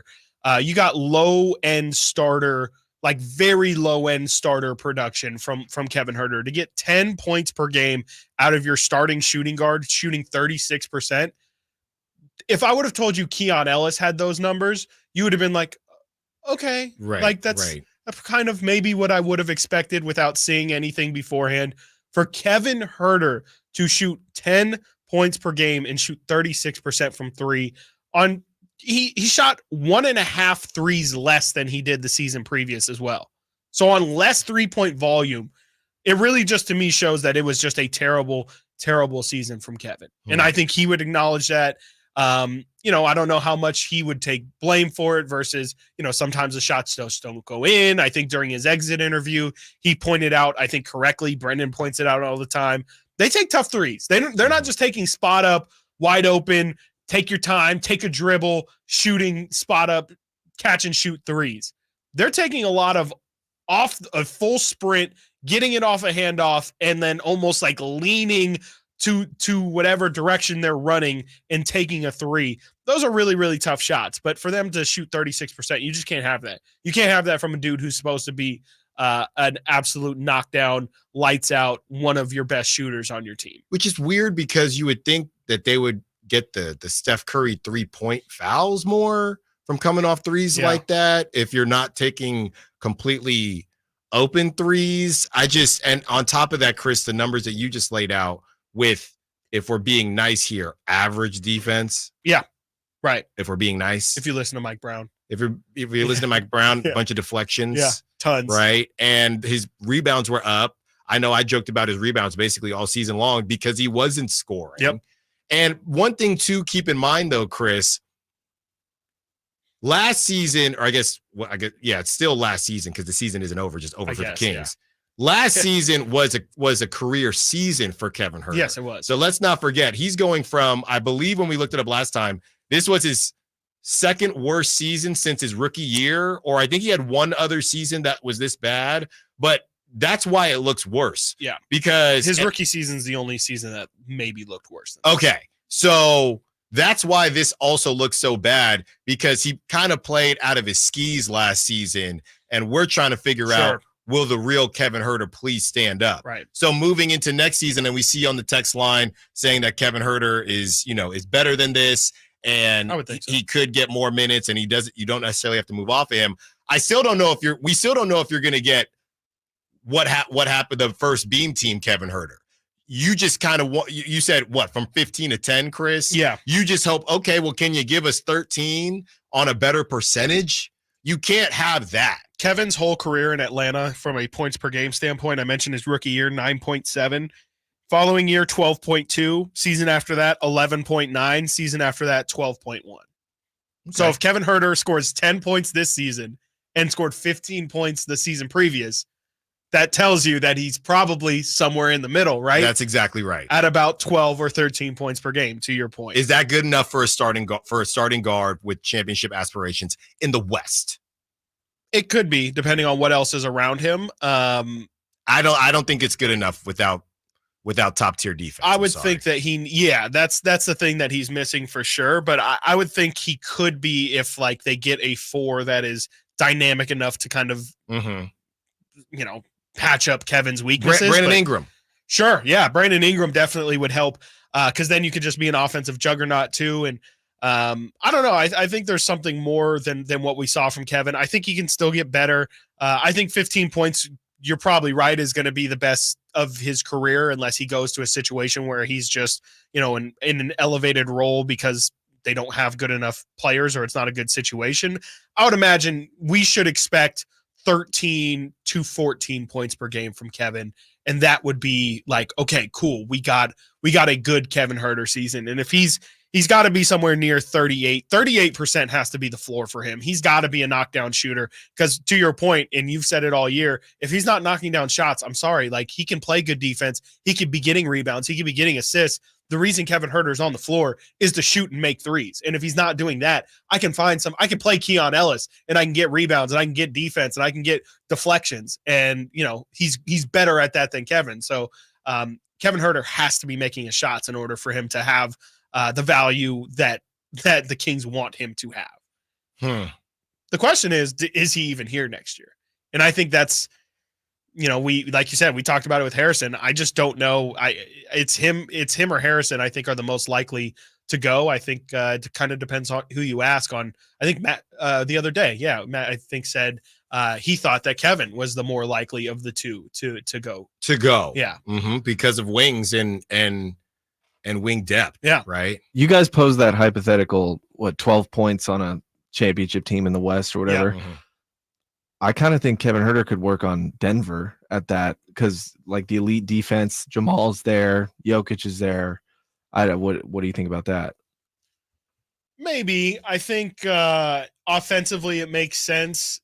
Defensively, I mean, it might, you could argue it's back to square one for them where, they kind of went from Gary Harris, who's a shooter but doesn't play great defense, to KCP, who's a better defender but doesn't shoot as well. And KCP, right here, I got the numbers. And this is this season. I don't know about, we can check last season as well. KCP, 10 points, 2.4 rebounds, 2.4 assists on 46% shooting, but better defense than Kevin Huerter. Yeah, last season, KCP, 10.8 points. So maybe I'm wrong. Yeah, on 42% from three. So I think it's they more, have Jokic as it's well. more just important on what shots you're hitting. It can be, if you're hitting 10 points and they're all on threes, I mean, that could be huge because you're doing such a good job of spacing the floor and creating gravity and all that stuff. So it could be. I think 10 to 12 could be, but again, it depends if you have an Aaron Gordon, if you have a Michael Porter Jr. and a Jokic and a Jamal Murray around you, you can definitely survive it. But I'm not sure, we just don't know enough about what the situation around Kevin Huerter next season will be if it is in Sacramento. So I would think that Kevin is a good enough player to be a starter on a team that makes a deep playoff run. But ultimately, I do think we've had the conversation plenty of times. I think if the Kings want to truly be a championship contender, I think HB and Huerter spots are the ones that you have to look at to improve. Giving our Kevin Huerter grades when we return. Get your grades in, and we will read them. Give your reasons, and we will say those as well. TC, we see you. Thank you for waiting. We will get to you right when we return. Also, I have a proposed trade. I want to get Chris's thoughts and your thoughts on it. Stiles and Watkins, Sacktown Sports. You never know what you might hear when listening to a Sacramento Kings game. Out of Keegan, going for another triple. Man, is he feeling it. Keegan, can he do it? Yes, there's number 11, Keegan Murray. Keegan steps back. He just knocked down his 12th three-pointer, a Kings franchise record. He's got 45 points. Never miss a moment of Sacramento Kings basketball with Sacktown Sports and the Sacktown Sports app. I didn't ask to be thrown in the streets with nowhere to go. I didn't think I'd survive. But I did ask for help, and Covenant House was there for me. 1 in 10 young adults will experience a form of homelessness this year. For these kids who didn't ask to be put in this unthinkable situation, Covenant House is there. Covenant House helped me break the cycle of homelessness in my family. They gave me the love that I needed. Over 2,000 young people will sleep safely in a Covenant House bed tonight. When youth who are experiencing homelessness have a hot meal, a safe place to sleep, medical care, and love, they can overcome heartbreaking challenges and have a brighter future. They just really genuinely just wanted to help me succeed, and I'm succeeding.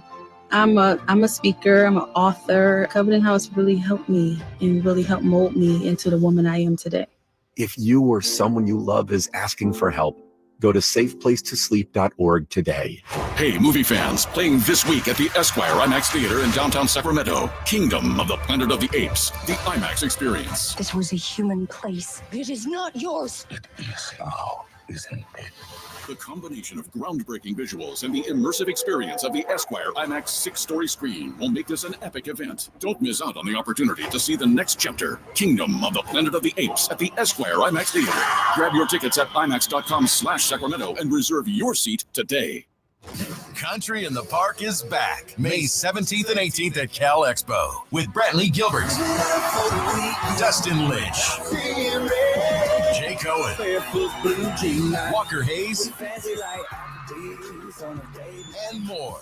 Tickets start at just $46. Country in the Park May 17th and 18th at Cal Expo. For more information, visit CITPFest.com. Brought to you by Kids Care Dental and Orthodontics, the Hot Tub Store, and Cattleman's. Hi, everyone. It's Emran Pilati, host of the True Sports Card Show here on Sacktown Sports 1140 every Saturday at 10 a.m. Would you like a chance to meet Ricky Henderson, Dennis Rodman, Johnny Manziel, Randy Johnson, Frank Thomas, Vlad Guerrero Sr., Dave Stewart, and our favorite Malik Monk, and meet over 90 sports card dealers all in one weekend? This is your chance to do it on May 17th through the 19th at the Roseville Fairgrounds at the Sacramento Autograph Expo. You can get all the information about the show on our website at sacautograph.expo.com. That's sacautograph.expo.com. What's up? We're talking to Chad Hoblet at Hoblet Dodge Chrysler Jeep Ram in Woodland. What's going on for Chrysler's It's the Season sales event? Right now, you can save up to $8,000 off MSRP on those hard-to-find new 2024 Ram heavy-duty trucks, starting as low as $49,495. Plus, we have over 500 new Ram trucks available, which means the Ram truck you want is waiting for you at the Hoblet Ram Truck Center. But why drive all the way to Hoblet? We do things different here at Hoblet. You're not just a number. When you buy from Hoblet, you become family. There's a reason we are California's #1 Ram truck dealer and #3 in the nation. We have the big city selection and savings, but the small town feel you can't find at an auto mall. Now is the time to get the new Ram truck of your dreams. Search, select, and save through our whole inventory at HobletDodge.com. Unbeatable prices, unbeatable selection. Nobody beats Hoblet, period. 8,000 total net savings on select new 2024 Ram 2500 Laramie's after 7,500 dealer discount and 500 factor rebates. 5% net savings, 49,495 net price after 2,500 factor rebates. Rebates include 1,500 Ram commercial bonus cash. Not everyone will qualify. 5% net savings, sample VIN 197372. Ooh, ma. What was that? That is business phone bliss with the Ooma Cloud phone system. It handles all our voice, video, and messaging needs. You sound very calm. I am. Ooma has everything I need to run my business more efficiently, like virtual receptionist, call routing, and video conferencing. And it starts at just $19.95 per month per user, plus taxes and fees. Ooma. Nice. Find your business comm at ooma.com/radio. We see a lot of news about teens vaping, but teens see something else. Videos on social media that glamorize it and downplay the dangers of nicotine. How can parents talk so kids will listen? Use facts. 1. Nicotine can rewire teens' brains. 2. It can make teens more anxious. 3. Changes to the brain can be permanent. So even when it hides behind a new look, nicotine is brain poison. Go to undo.org for more. Elevate your golf game at Timber Creek Golf Course in Roseville. Just named to the prestigious Golfer's Choice 2024 Top 25 Public Golf Courses in all of California by Golf Pass. Timber Creek offers an unparalleled experience. Our revamped practice facility features a grass driving range, expanded putting greens, and a chipping area complete with sand traps. Whether you're a pro or just starting your golf journey, Timber Creek is the place to be. Visit us and discover why we're the talk of Sacramento and beyond. Unwind and tee off at Timber Creek Golf Course. From the Power Business Technology Toshiba Studios. KHTKAM Sacramento. KYMX HD2 Sacramento. Sacramento's official home for the San Francisco 49ers. Touchdown! San Francisco! Sacktown Sports.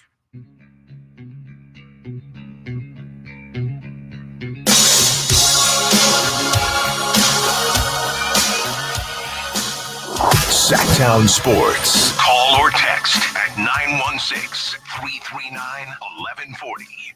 Boy, oh boy, before we give our grade for Kevin Huerter, I just cooked up a Gordon Ramsay, Guy Fieri, Bobby Flay special.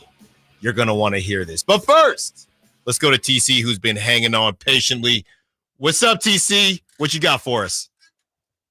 Allen and Watkins, what's going on? Man, not too much. Just kicking it like a soccer team on a Wednesday. Hey, for sure. Hey, listen, Allen is starting to heat up, bro. Get ready, big dog. I'm ready. I'm ready. I've been telling him, TC. I keep trying to tell him, bro. I already know. Hey, but look, hey, I got two things. Mm-hmm. Hey, so first and foremost, I wonder if Jordy do us a solid with Mike Hill over there, bro, because that Mike Hill Bridges noise to the Kings is really starting to heat up. I've been reading articles. I know you don't want to believe everything, bro, but it's starting to heat up. And I don't know how that would go, but, I mean, I could see that happening. Like, Jordy, you know what, Mike? I'm going to do y'all solid. Send me some pieces, and I got this dude because I want to start fresh with my own guys. So that's just something to think about. Also, that photo, bro, that Vivek had posted with Mike, with Monk and everybody playing golf out there, bro, what that explained to me, listen, Kings fans, listen to me. What that explained to me when I said, what is Keegan doing there? I said, Vivek is showing people, he's telling people, hey, bro, we're about to go over the luxury tax. I don't care about the money. I'm going to spend the money as long as we can get some guys in here that's going to ball and as long as we win. That's what that told me about Vivek standing there, bro. Everybody's talking about the Kings ain't got no money, the luxury tax. Well, we haven't had a team to go over the luxury tax, bro. This year, Vivek finna spend money, big dog. He going to spend money, bro, to keep the band and let us go together. I promise you. That's what I took from that. Thanks for the call, TC. As always, enjoy the rest of your day. Let's start with the Nets piece. Yeah, we're working on getting somebody from the Nets on within the next week, hopefully 2 weeks, to see what their thoughts are on the whole Mikal Bridges situation. But it wouldn't just be Jordy, obviously. The GM would have to sign off on that as well, and the assistant GM and everybody in that front office. The second piece, going back to the golf picture, yeah, we know that the luxury tax, that doesn't really affect Malik. You're stuck there. But moving forward, when it comes to Keegan and his second contract and things like that, look, I think that TC makes some good points. We are in a different time here with a team that you're going to have to pay to compete. The question ultimately becomes, if you're Vivek, do I think that this team is good enough to go over the luxury tax? Should I be going over the luxury tax? I need results. And that's why, again, Chris, whether it's Mike Brown and his contract, this next season is critical to everything. Yeah. To everything. Oh, yeah, for sure. On the Mikal front, first off, too, I hadn't heard TC said that it's kind of heating up. So I looked it up, and he's definitely not wrong. There's an SI article I'm reading here. Well, an SI article saying that there's a Bleacher Report article that came out where they mapped out mock trades for essentially every lottery team if they land the top spot. And for those who aren't aware, because I wasn't before a couple days ago, the lottery is this weekend. So the NBA draft lottery is right around the corner. There is potential for the Kings to potentially move all the way up from 13 up to number 1. I think we had heard our digital team talking about them doing preliminary research on how far a team has been back and gotten the number 1, and I think we stumbled on 12 is the biggest jump. It was something like that. So it would obviously be pretty out of ordinary, but yeah, if the Kings do land the number 1 pick, a trade that Bleacher Report throws out there to get Mikal Bridges would be, let's see here. Wait, it was just in front of my face. Harrison Barnes, Keon Ellis, 3 first-round picks, including the number 1 overall pick in exchange for Mikal Bridges. 3 of them things? I mean, that would be without giving up Keegan. That would be the thought. Yeah. So that's what Bleacher Report has, and that's I assume that's what TC's referring to when it talks about things heating up here. And then on the luxury tax front, I sure hope so. I sure hope that the Kings are a luxury team at some point here soon. And the thing is, like, that's just the start of it. Luxury, like, honestly, a lot of teams should be in the luxury tax. It's the aprons that you need to worry about. Like, every team in the NBA pretty much operates as an over-the-cap team by the time the season starts. Luxury tax is kind of the first entry of, okay, yeah, you're paying serious money. You have to pay, I think it's 1 for 1. Every dollar you pay, you then have to pay like a tax on that dollar as well.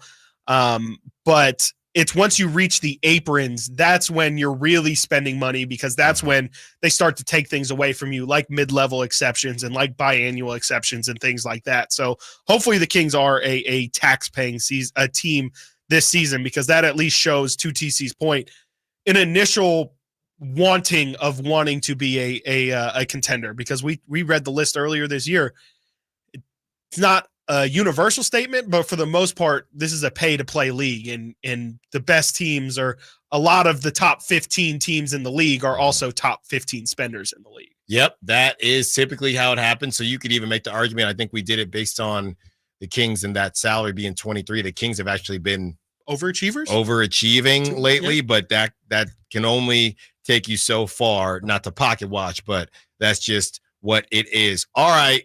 Let's give our grades on Kevin Huerter. Somebody's asking the 5.30, is Kevin Huerter better suited as a small forward? I think the issue with Kevin Huerter is it's the quickness to guard other twos, and it's I know he's 6'7", but the beefiness, the physicality to guard threes. I don't know if he can guard threes. I wouldn't think so. I think he's better off guarding twos that can't really shoot. Yeah, I think that's probably what I mean. Yeah, I think Yeah, I would say he's probably better off at the 2, at the 3, like you said. I still feel like even at the 3, he might have some speed disadvantages. Like threes ain't built like they used to be built. Yeah, like Jaylen Brown. Yeah. I don't know if Kevin Huerter on Jaylen Brown's a good idea. There's the Paul Georges, the Kawhis of the world, LeBron. Like, I don't feel comfortable with Kevin Huerter on any of those guys. I barely feel comfortable without him on 2. So yeah, I think it's a possibility. You could see it sprinkled in there, but he would not be getting a majority of his time at the 3. I wouldn't think. All right, I went last go round, so I will go first this time. I am giving Kevin Huerter. I'm giving Kevin Huerter a 77. Oh, really? God, a low C plus. Oh. Okay. I feel like that's high. Yeah. I was thinking C minus. I was potentially thinking D plus off of just how bad it was. Yeah. C plus, man. I'll go. This is one of those where I feel like I'm going to look at like all the grades I gave and probably be disappointed at a couple of them, but I'll go C minus. But like, I feel like it wouldn't be out of the question to go D plus. I just think it was a really bad season. Like, again, 5 points per game less than he was last year, shot 4% worse than he did last year, shot 4% from 3 worse than he did last year. It just, there wasn't much to feel good about. And you could feel it started to get really bad when everybody, you could tell, felt bad for Kevin. It got to the stage where it passed frustration and it was more just, oh my gosh, like this guy's just, he's just dying out there. Like he keeps shooting and you see him slump his shoulders. And then for his season to end the way it did, it's just like, it's the worst season he probably could have imagined, separating his shoulder or his elbow or whatever it ended up being on the most routine, basic play in basketball. Just a guy swiping down, trying to get a block or a steal. It was a rough year for Kevin, and hopefully he doesn't have to go through anything like that again. I'll give him a C minus, but again, D plus is definitely on my radar. Yeah, I mean, I said 70. I mean, he's basically a C to me. I said 77. I can drop it to 76. Oh, I got bullied. Yeah, that's fine. I will say the D plus then. Wow. I think total That's letdown. messed up, Nate. I love him. I was so excited to get him on this team. You have a Kevin Huerter jersey? I literally do. Actually? Yeah, but it's one that he never wore. Are you a Kevin Huerter guy? I mean, yeah, I was. No, like the Kevin Huerter guy. Oh, You know, no. like the guy who I dresses interviewed like him. I interviewed him. It's up on Sacktown Sports. It's a long time ago, but Cool. I think it was actually during the California Classic. Go check that out. Check that out. D plus, total letdown. It almost was maybe a blessing in disguise that he got hurt, just so he didn't have to endure if it was just going to get worse and worse on He the might court. have gotten benched. It Yes. was trending towards him getting benched. Well, he did get benched. Yeah. Then Chris Duarte couldn't keep him on the bench, No. really. And then Malik wouldn't start, and all this stuff. So Keon's D plus, emergence by the end of the year. I love him. I want him to be here. I want him to play better. All that stuff. But I'm just trying to be real. It was a disappointing season to say the least. Yeah, you know what's funny is I actually think that my grade is higher and your grade is lower because you believe in Kevin Huerter more than I do. Oh, that could be it. Because I actually It's feel like expectation, that's yeah, where it's based he's off expectation. my grade. I feel like he's always going to flirt between a B minus and a C. And you've seen him at, what would you give him last season? Probably a solid B to B plus. Yeah, B plus. You know what I mean? So Maybe I think minus, that yeah. might be affecting the difference in our grades. I might give him a higher grade, but I didn't have the same expectations. You guys earlier were talking about each player kind of had a moment you could think of something, right? Did he, or Malik specifically, but can you think of Huerter having a positive moment this year? That He kinda, had that game. Was it against the Lakers after he struggled? It kind of It was looked at like he was home. coming back potentially. There was one before he had remember, don't forget the finger injury. Before the finger injury, what he put up 30 that game or something like that. And people thought he's showing up because it was three really good games. He hurt his finger and then it just never. He had a 30-point game in a loss to Indiana in January. And he had. No, there was another one. There He was a had win. It was before January for sure. His biggest performances were January against Indiana. He had 28 against OKC in November. That's the one because they won that game. It was at home. I think there was no De'Aaron that game. Here's the stretch that you guys are talking about. He had it was in the same week. He had a big game against OKC and had a big game against the Lakers. Against OKC in a 7-point win, Huerter was 11 of 19, 4 of 10 from 3. He had 28 points. And then on the 15th of November, just a week later, or on the same week, I guess, Kevin Huerter, 10 of 16, 6 of 11 from 3, 28 points against the Lakers. So 2 games that week. He had 2 of his 3 highest point totals of the season in that 1 week in November. And then he hurt his finger. Yeah, and I think there was always something going on with his wrist or something like entering the season as well. It just felt like from the beginning of the year, it was not Kevin Huerter's season for whatever reason. And I do think just hearing him talk, I do really enjoy hearing him in his press conferences. I think he's a really good speaker. I think he's really honest, which is not something I think everybody is fully. And I believe Kevin Huerter's going to come back. I don't think that this is going to be the norm for Kevin. I don't think he's an inconsistent player. I just think this is really the worst season he could have imagined. And I just feel like he's going to bounce back next year. And that's why I'm a little bit hesitant to just say he was bad this year, move on from him, he's terrible, because I know it's going to hurt next year when he returns back to the Kevin Huerter that we know. And we can't forget, he's still on especially if he is going to be hitting shots, he's on a really good contract. He's only making $14 to $15 million per year. That's about what you want to be paying a guy who's giving Kevin Huerter what we expect him to give. Yeah, and look, I think it's nowhere near Harrison Barnes as far as people wanting him off the team. Yeah. I mean, you can read, we have texts that are coming in, and Sack Chat, a lot of people think it was just a down year for Kevin. There are people that want him out, but not the same way as people are kind of fed up with one Harrison Barnes. When we return, I reveal the hot trade generator. It was a success, by the way. I reveal what that trade is, and Chris may just crush my dreams, or he'll agree. And Greg, we see you on the line as well. We'll get to you. Stiles and Watkins, Sacktown Sports. Keegan Murray plays here. Keegan scores another 3-pointer. Keegan Murray knocking it down for 23 points. Snatched De'Aaron Fox for game scoring honors. Sacktown Sports is your proud home of the Sacramento Kings.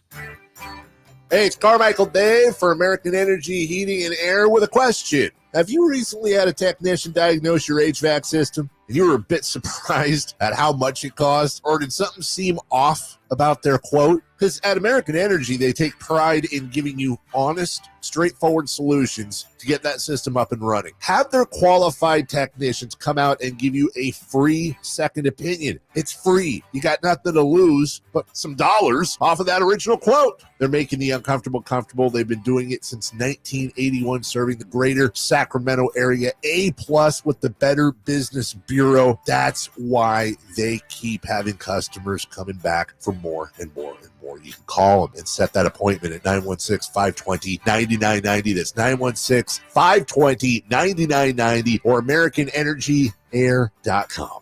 Call 916-520-9990 now.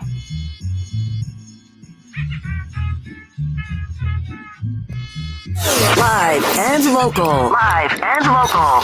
This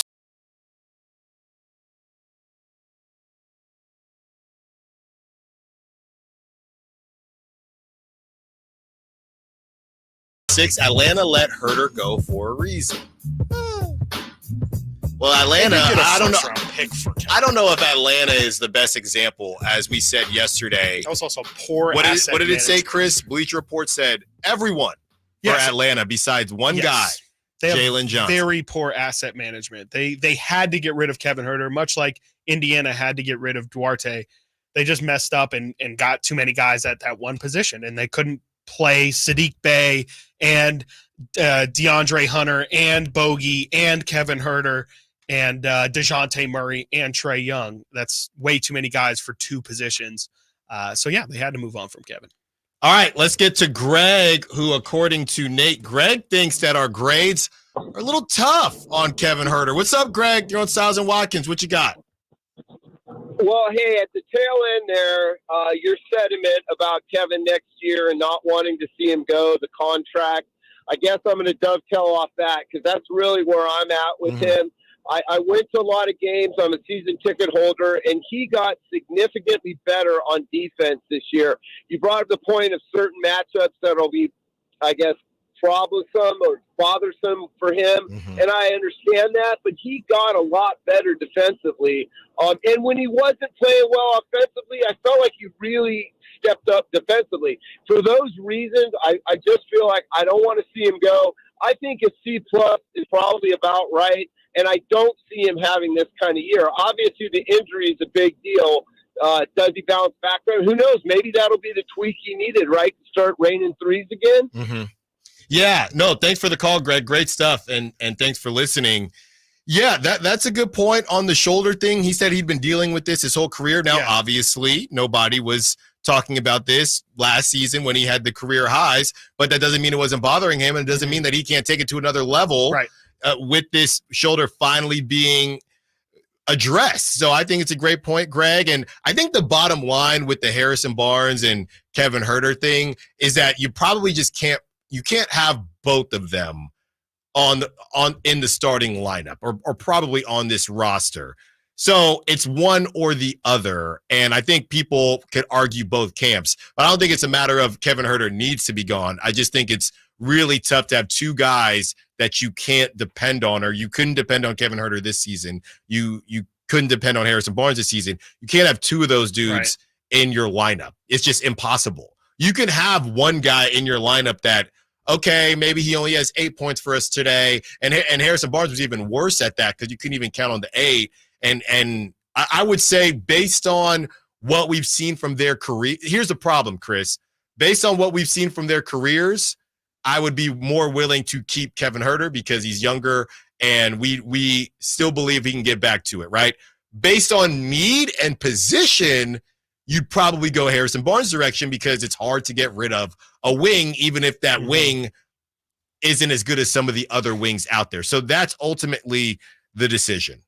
Yeah, no, I mean, I think that they can still survive with both of them on the roster. I do think that they need to improve one of the spots in the starting lineup, but I still think, Kevin Huerter is a very useful player. I think HB can be a useful player. But one of them got to go to the bench, you're saying? One of them has to go to the bench is how I would feel. And, it could be as simple as just putting Malik in that starting lineup and maybe things are truly different. I don't think that's necessarily the case, but I think they're probably going to explore both options. I think they're probably going to try and see if they can move on from a Kevin Huerter, but not because Kevin Huerter's not good enough. I just think it's a matter of they just need something different. They might need, okay, maybe we have too much shooting in this lineup and we need to address and become more of a defensive team. We saw that once Keon Ellis entered that starting rotation, the defense went up leaps and bounds, and that's not necessarily,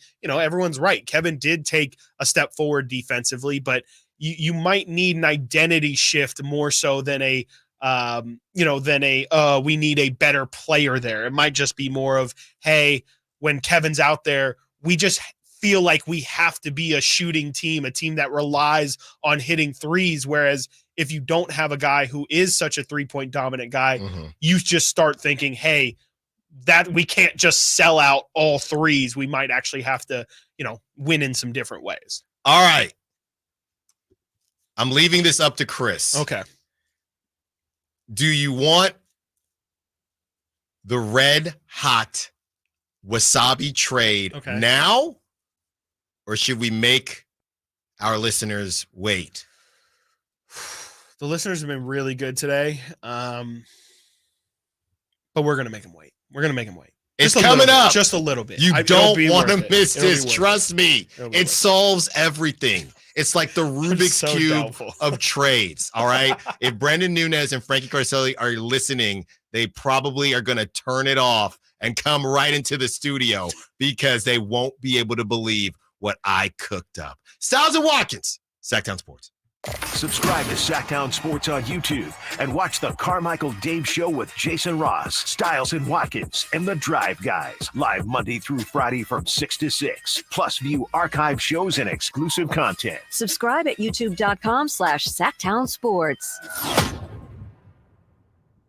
Hi, it's Brian from Bennett's Restaurants. Mother's Day is a special day we all enjoy, and we'd love to see you and your mom over the Mother's Day holiday weekend. Come and enjoy prime seafoods and steak. This year, we are featuring a Caribbean spiny lobster tail. They are large and succulent. We serve them with drawn butter, fresh asparagus with hollandaise at our Bennett's Restaurants in Sacramento, Roseville, and Rockland. We offer big variety on the menu as well, so you're sure to find the food you crave. Visit Bennett'sRestaurants.com for reservations. That's Bennett'sRestaurants.com. Eat well and stay well. Nothing tastes better than a craft beer on a beautiful afternoon. Sunrise Marketplace is transforming the Sunrise Mall parking lot into a backyard hangout on May 18th, featuring the best craft breweries, home brewers, cideries, meaderies, and distilleries, plus food trucks, backyard games, and one of the best events happening this year. Tickets are on sale now at shopsmp.com. Use discount code BREW24 for $5 off general admission. Every ticket helps support Citrus Heights Heart and Citrus Heights Rotary. Capital Casino has been serving the greater Sacramento area in the same convenient downtown location for over 20 years, with plenty of close-by, well-lit parking monitored by security staff and offering the most variety of table games in the region in a safe and friendly environment. Best food, best service, and the best action. That's Capital Casino. For more information on tournaments and gaming, check out their website at capital-casino.com. And please remember to gamble responsibly. 1-800-GAMBLER. Power Business Technology is proud to be 100% independent, locally owned, and managed Toshiba copier dealer. Local ownership cuts out the red tape, allowing ourselves to never be too busy to personally answer the call when our clients need us. Recognized for excellence in service execution, training, and customer service, we're proud to be named a 2022 Toshiba ProMasters Elite Dealer. Contact us today for all of your business printing needs at 844-POWER-BZ. That's 844-769-3729, or visit us at powercopiers.com. Hagen Oaks Demo Days is in the home stretch, and this is your last chance to register for an individual fitting appointment with the manufacturer's fitting staff from Ping, TaylorMade, Mizuno, Callaway, Cleveland, Strixon, and Zexio. You've waited many long months for the new golf season, and Hagen Oaks has your new golf gear right now. Book your individual Hagen Oaks Demo Days fitting appointment. Call 916-808-2531. That's 808-2531 for your personal fitting. Hagen Oaks, Fulton Avenue at Cap City Freeway or HagenOaks.com. Country in the Park is back May 17th and 18th at Cal Expo with Brantley Gilbert, Dustin Lynch, Jay Cohen, Walker Hayes, and more. Tickets start at just $46. Country in the Park May 17th and 18th at Cal Expo. For more information, visit CITPFest.com. Brought to you by Kids Care Dental and Orthodontics, the Hot Tub Store, and Cattleman's. Hagen Oaks Demo Days is in the home stretch, and this is your last chance to register for an individual fitting appointment with the manufacturer's fitting staff from Ping, TaylorMade, Mizuno, Callaway, Cleveland, Strixon, and Zexio. You've waited many long months for the new golf season, and Hagen Oaks has your new golf gear right now. Book your individual Hagen Oaks Demo Days fitting appointment. Call 916-808-2531. That's 808-2531 for your personal fitting. Hagen Oaks, Fulton Avenue at Cap City Freeway or HagenOaks.com. When you take the time to shop at Folsom Lake Honda, there's one thing you'll always find: happy people ready to serve you. As a family-owned and operated dealership since 2009, customer service is our #1 priority. Our customers love doing business with us, and you will too. Looking to own or lease? During the spring sales event, drive a brand new Accord or Civic. Visit us today at FolsomLakeHonda.com, your one-stop Honda shop. Folsom Lake Honda, yeah, your one-stop Honda shop.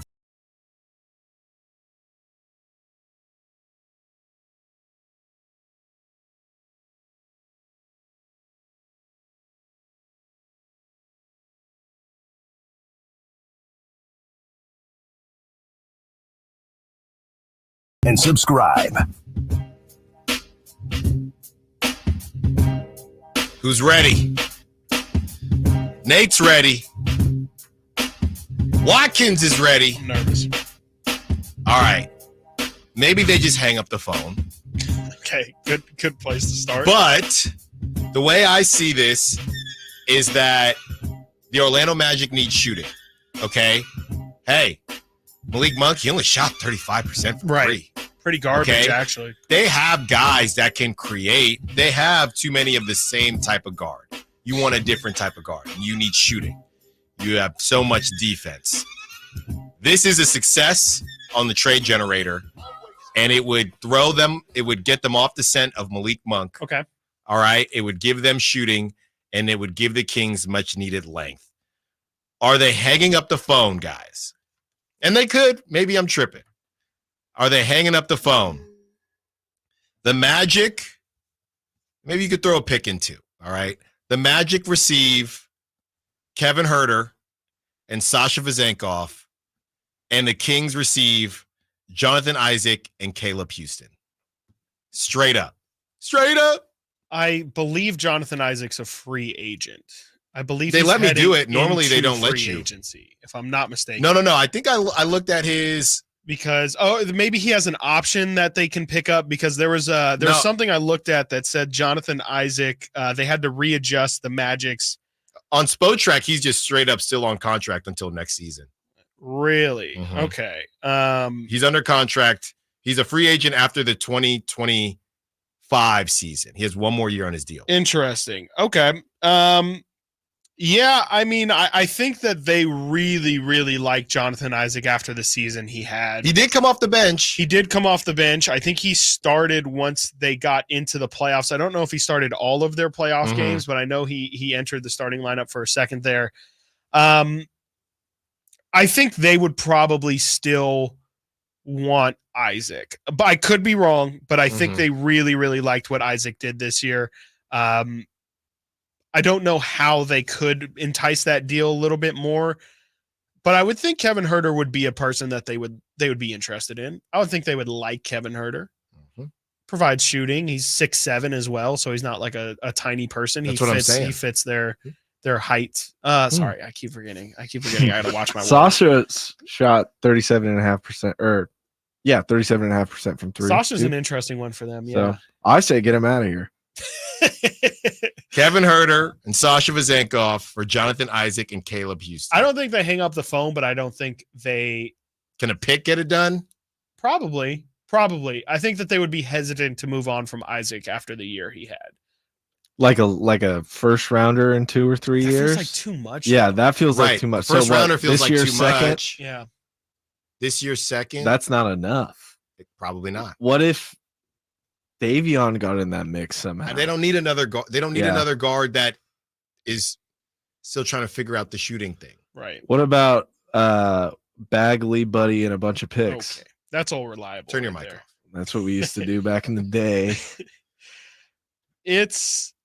Yeah, I mean it's definitely not, it's not terrible, but I don't think Orlando would do it. I just think even though they do have the log jam, you could argue at bigs, or just with those long forwards, I just feel like maybe Kevin's not quite good enough, and they would also probably ask you, does this have anything to do with you trying to get us off Malik? That's probably what it would be. It would probably be like, maybe if Malik doesn't work out, we'll revisit.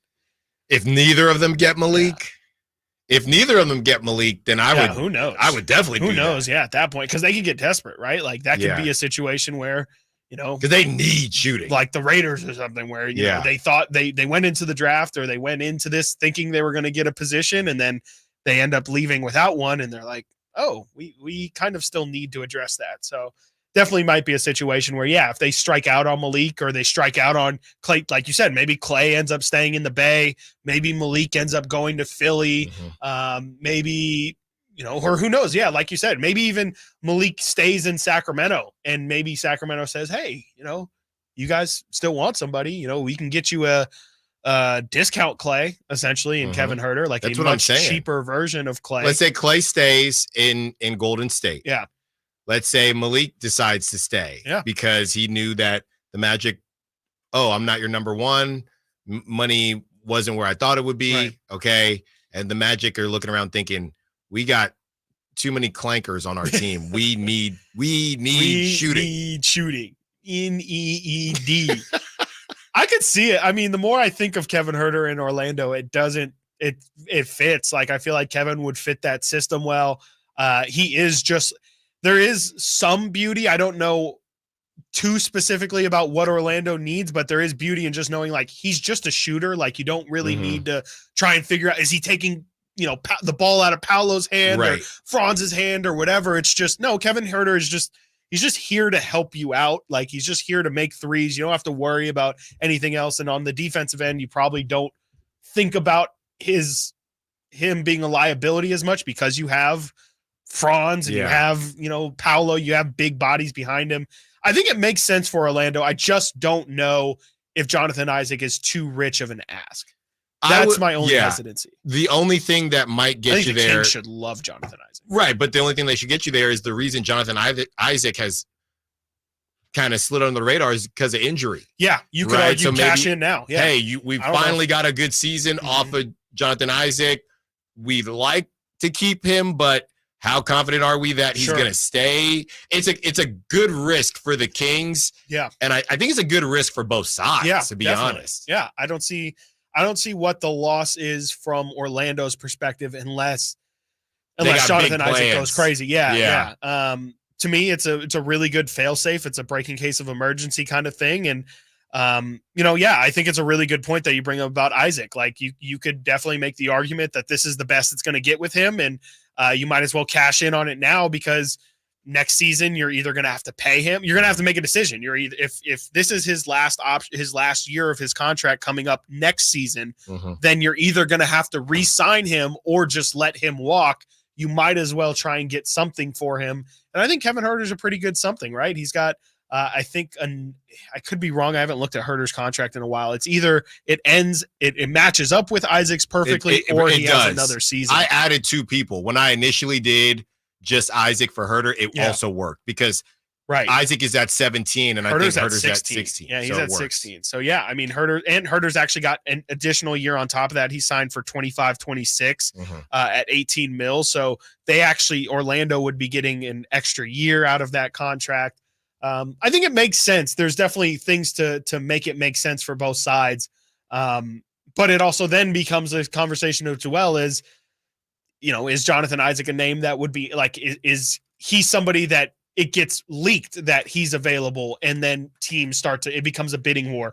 I think in a situation like that, I could see that deal going through if the Kings initiate that conversation, if that makes sense. If they're in a bidding war, it becomes the same as the Brandon Ingram, the Mikal Bridges, where if somebody really wants them, I just feel like the Kings can get outbid. But if you're initializing the conversation and you're kind of the only ones in talks with Orlando and they don't have a full grasp of what value is, I could see it getting done. I don't think it's that crazy at all. Well, it reminds me of when we were house hunting a couple years back and how we learned pretty quickly, and maybe there are other situations. I know somebody's going to get ready to text as soon as I say this, but we learned pretty quickly that once something gets to Zillow, it's probably too late. Yes. Once it gets to Zillow, because we're thinking, look at all these available homes, and then you realize, like a formality.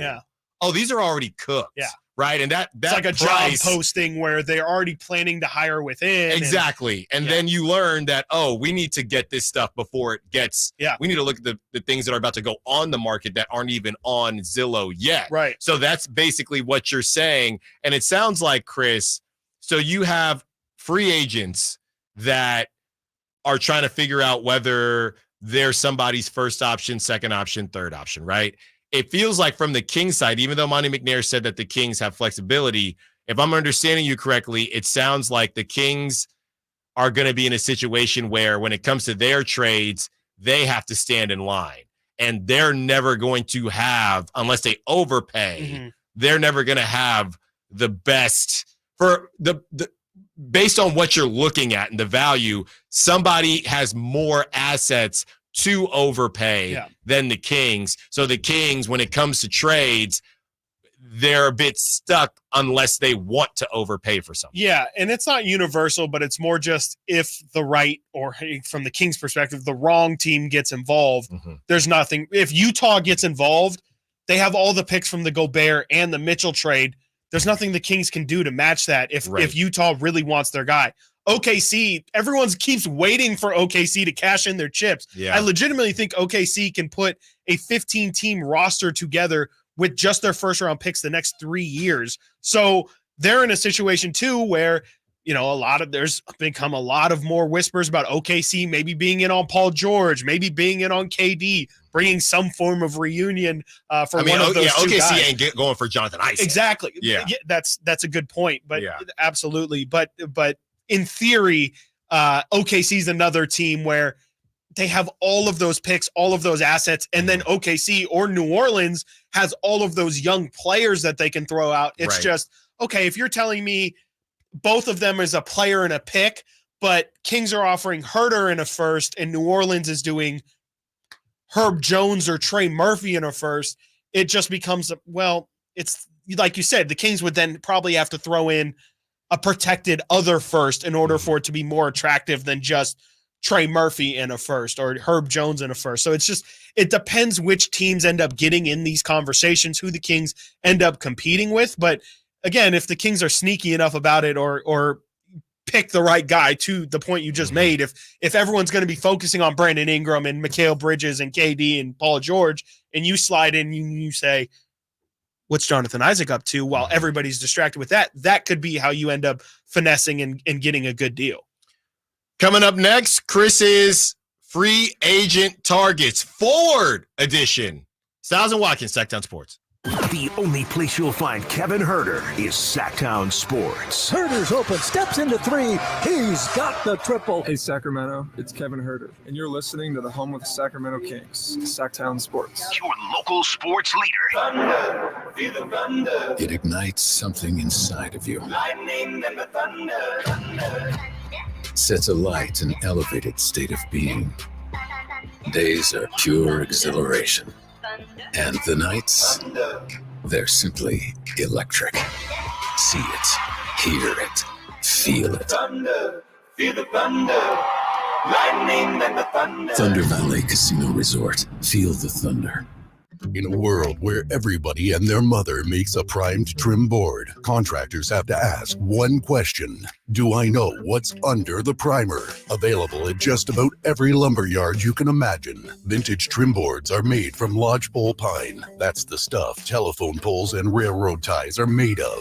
It's durable. It's straight. It's been doing the job for generations. Manufactured right here in the USA. Ask for it by name. VintageTrimboards.com.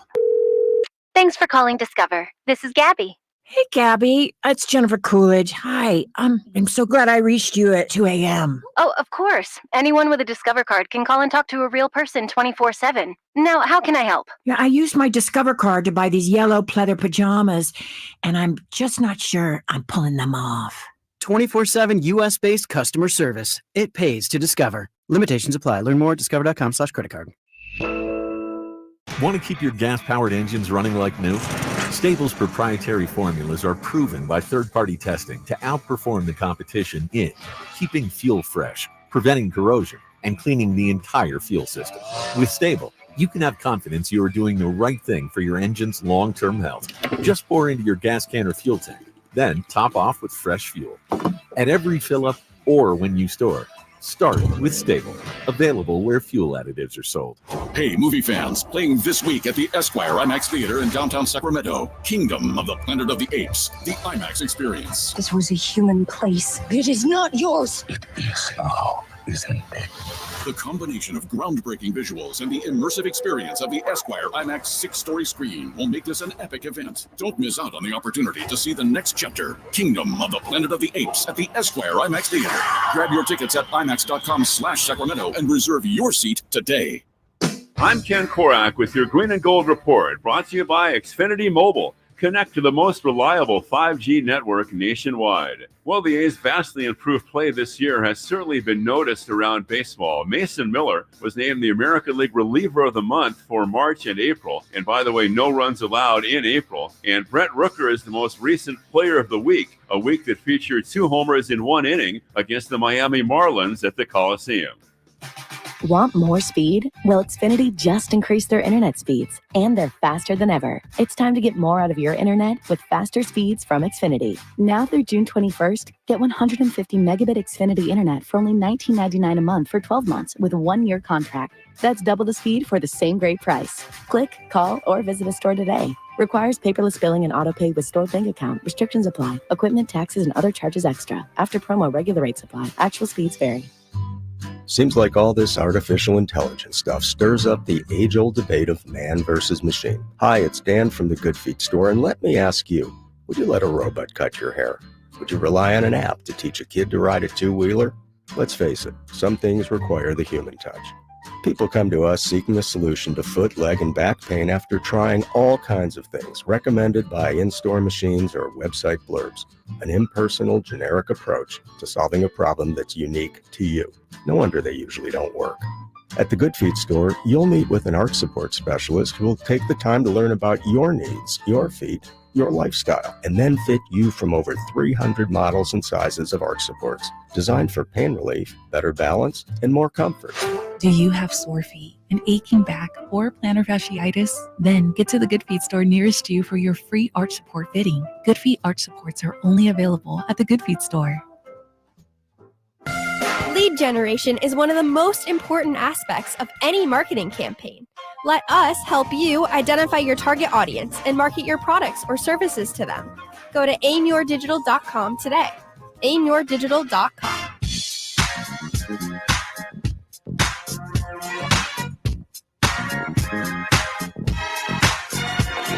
Sacktown Sports. Call or text at 916-339-1140. I'm so tired of these stories. So before we get into Chris's free agent target list, also Sharks won the NHL lottery, by the way. So Sharks won the NHL lottery. From what I've been reading, the number one is going to be pretty darn good, but not a Wembanyama type. Who the NHL player that went last year. First in the draft was a Wembanyama. I think his name was Bednar. Was a Wembanyama type, once in a lifetime player. As far as the Sharks are concerned, the projected number one this season or this year is not that, but is still supposed to be pretty darn good. So shout out to the Sharks out there in San Jose. The other thing, Chris, that I wanted to touch on, and I know you saw this story. I don't know what we want to do on it. Apparently, your second favorite team, the Golden State Warriors. Oh, my gosh. Were presented with an opportunity in 2020 to swap with the Timberwolves. And to that point, a lot of people were getting flack about Anthony Edwards and things like that as far as how much he cares. But they got an opportunity to swap with the Timberwolves and get the number one pick as they were, maybe in the middle of a rebuild with Klay Thompson, and they declined. And those stories that Anthony Edwards told about Steve Kerr saying he needs to work harder, things like that. I don't know what anybody's supposed to do with this. Yeah, I mean, because we also don't know, what was the trade package? Was it a significant play? Was it Jordan Poole in the number 2 pick to move up to number 1? It might have been too much of an ask from Minnesota to do so. I think it's like you said. I mean, it's kind of a weird thing to do with it in a couple years later. But I mean, obviously, they look stupid for not making that trade now. I think you could definitely still make the argument that they should have probably looked a little closer at LaMelo Ball instead of going with James Wiseman. But there's not really much they can do about it these days, and they won a championship 2 years later. So, exactly. Boo-hoo. One of the most random situations where you didn't hit, but you claimed, 2 timeline, and it didn't work, but you still won. Anyway, by the way, that was Connor Bedard. That's who went in the 2023 NHL I'm hearing good things draft. about the guy that the Sharks are supposed to. Me too. People are very hyped. There you go. All right, let's get into Chris's free agent list, and it's a forward edition. I know everyone's going to be more excited from the forward edition than they were for the guards. Yes, I hope so, man. Yeah, people were not excited about the guard list. They were actually upset. They were actually angry for some reason. I was just like, this is the least likely group to get signed, and it's just not. It's not even my fault. It's just a really bad free agency list. Honestly, it's just a rough year when it comes to free agents. But these are the forwards that I have circled, and definitely have some influences from some people that I've talked to that really like some free agents. But I think this is a pretty good list just in terms of the things that the Kings are looking for from a forward is definitely somebody who can have the ball in their hands. I think ultimately it's, of course, somebody who can shoot the three at a pretty decent clip. And, you need to provide some defense and have some length and have some have some Jaden McDaniels in you. I think if the Kings can get any version of a long defensive wing in free agency, I think that's really what they're hoping for. And if there's any upside with that player, that's obviously a bonus. The names that I have circled on here, one, Kyle Anderson, slow-mo, a name that's been, I think, floated around Kings circles for a while, somebody who plays a lot like Harrison Barnes in terms of productivity, except doesn't really have the expectation of a Harrison Barnes. Just a really good, solid Swiss Army knife guy. Royce O'Neal, a name that was brought up a lot at the trade deadline last year. 3-and-D kind of guy, not really as good of 3-point numbers as I would have guessed, but is still somebody who would be classified as a 3-and-D. This is one where I typically don't like to do this, where I think Mike Tomlin is somebody who falls victim to this often, where you lose to a team one season and then you say, we have to go get that guy who just beat us, who just absolutely torched us. I know he's average, but he looked like a god against us, and we need some of that. I usually don't like those kind of logics, but I'm going to use it here when Najee Marshall, who just gave it to the Kings in that play-in game.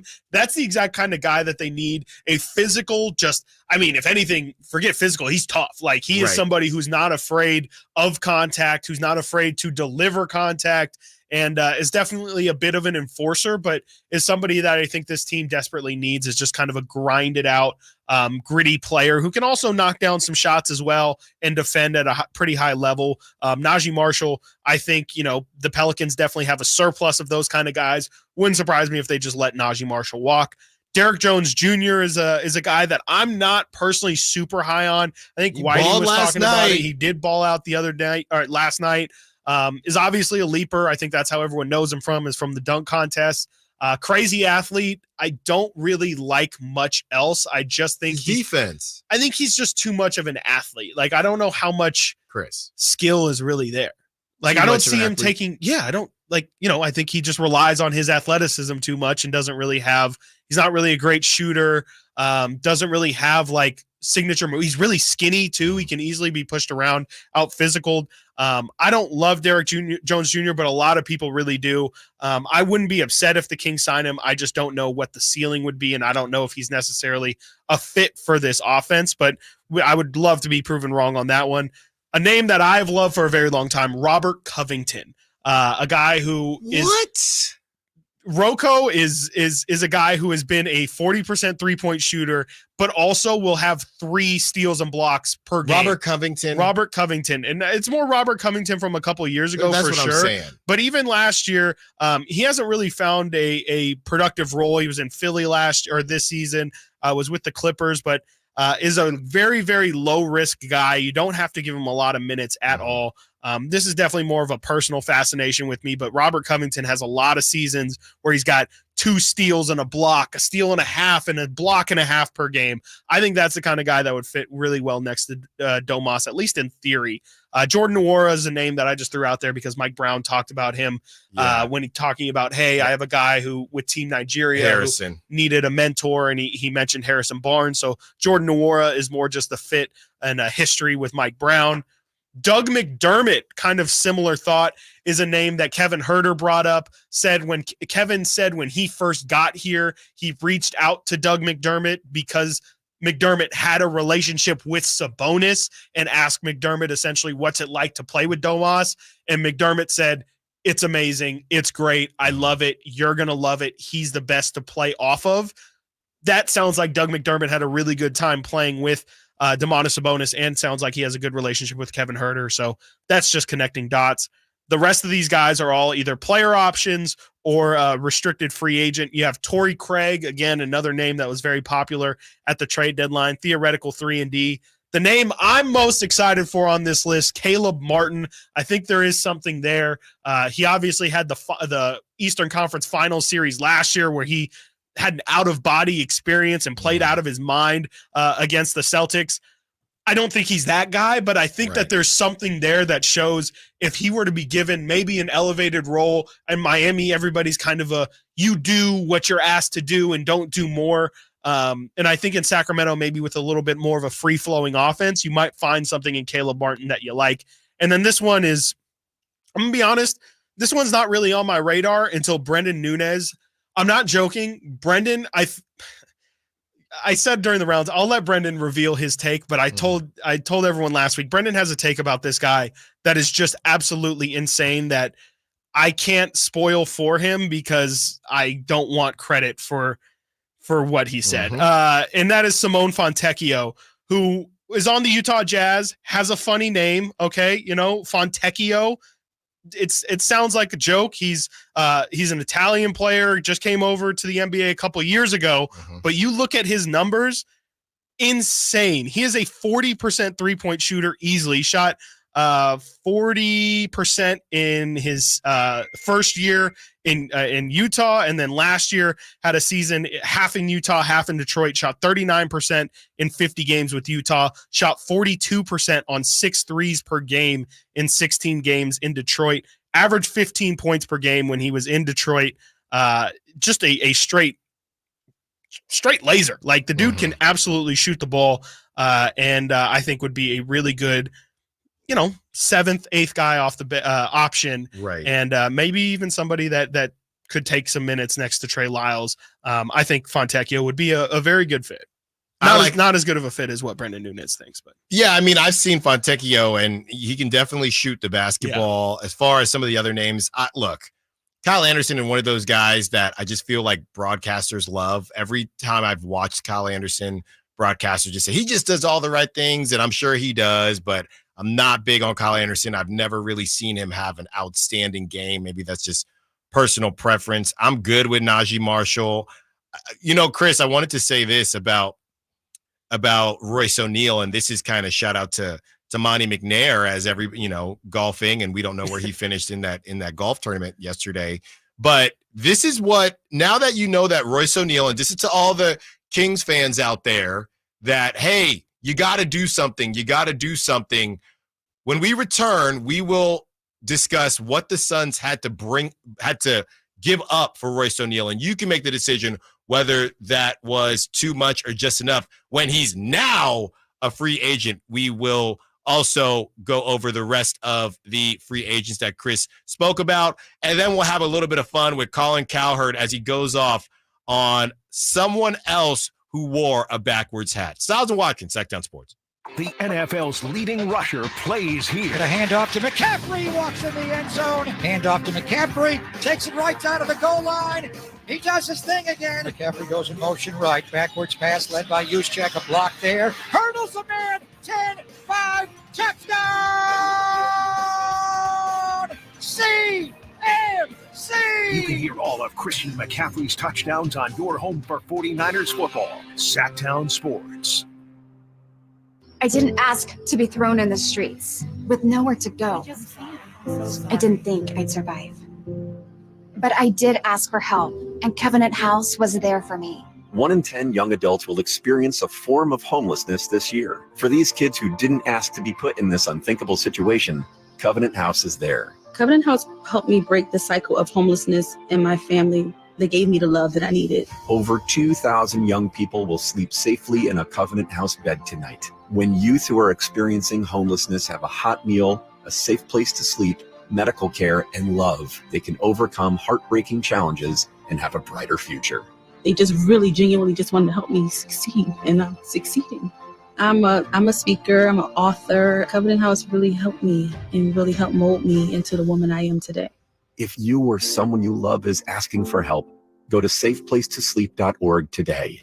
You've been waiting all winter for the snow to melt and the golf course to awaken. It's time for your long-awaited spring golf getaway to Plumas Pines Golf Resort in beautiful Gray Eagle, California. the timing is perfect to take advantage of Pluma Spine's spring special. You can walk the course for $75 or ride for $90, available 7 days a week through May 23rd. Beneath towering pines adjacent to the Feather River, Pluma Spine's Golf Resort offers a spectacular round of mountain golf. You'll love the grandeur of the Sierra, the calmness of Gray Eagle, and the wonderful test of golf at Pluma Spines with spring special rates of $75 to walk and $90 to ride 7 days a week until May 23rd.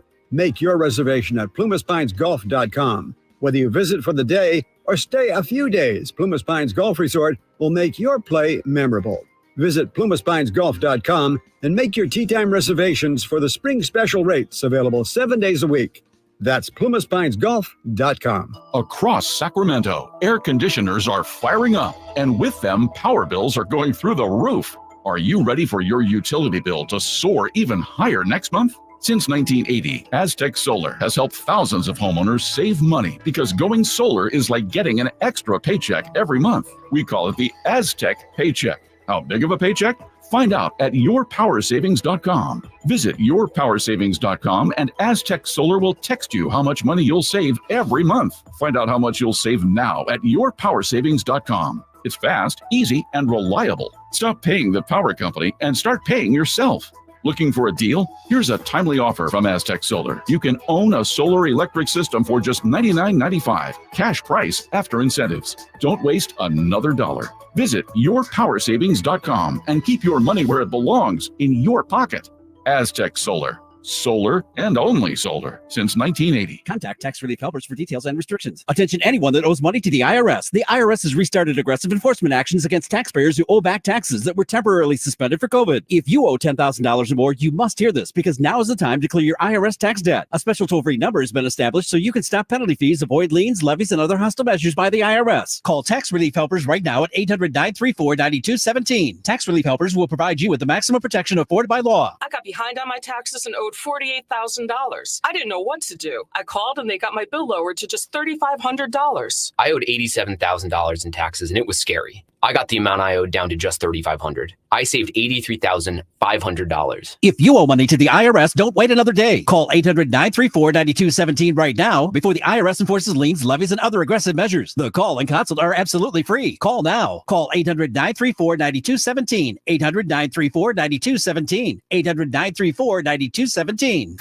Hey, it's Carmichael Dave from my good friends at American Energy. Now, I've told you this before, but this is what we call extending a good deal. Right now, American Energy Heat and Air is offering an HVAC diagnostic for $99. Oh, wait, I'm sorry. Never mind. They're offering it free. It's a $99 value, but you get it for $0. Let the American Energy team test your system connections and all the moving parts of that system to ensure that it's functioning properly. Now, this is a limited time offer. Call today to schedule your appointment at 916-520-9990. Speak to the company that has an A+ rating with the Better Business Bureau that's been making the greater Sacramento area proud since 1981. 916-520-9990 or AmericanEnergyAir.com. Tell them Carmichael Dave sent you. Call 916-520-9990 now. Nighttime is the right time to track your golf ball's flight time at the Hagen Oaks Top Tracer driving range. It's more relaxed at night with people enjoying the Top Tracer technology where you can play Pebble Beach at Hagen Oaks. You can compete against your friends in a variety of games or just practice with the Top Tracer television technology. There's food when you're hungry from the Hangout food truck or enjoy a craft beer on the brand new patio with relaxed seating. And don't forget the summer-long free concert schedule. It's the Hagen Oaks driving range nightly until midnight, Fulton Avenue at Cap City Freeway. This segment is brought to you by Kia of Vacaville. Check them out at kiavacaville.com. From the Power Business Technology Toshiba Studios, KHTKAM Sacramento, KYMX HD2 Sacramento, the only station in Sacramento giving you local sports coverage from 6 a.m. to 6 p.m. Monday through Friday. Sacktown Sports.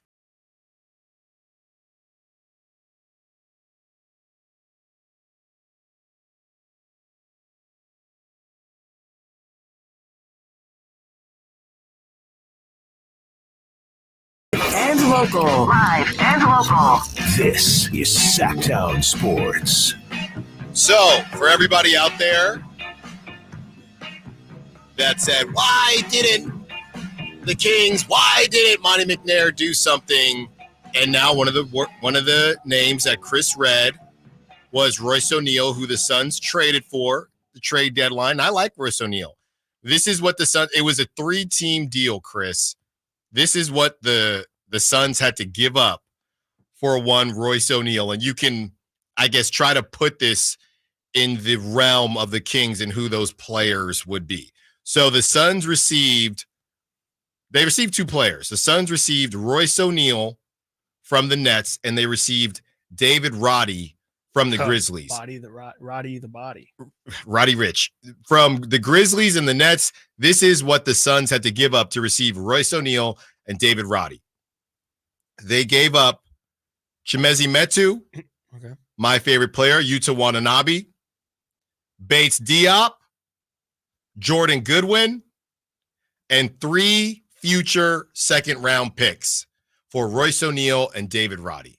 Does that make you feel better about what? And Royce O'Neal is now a free agent. Yeah.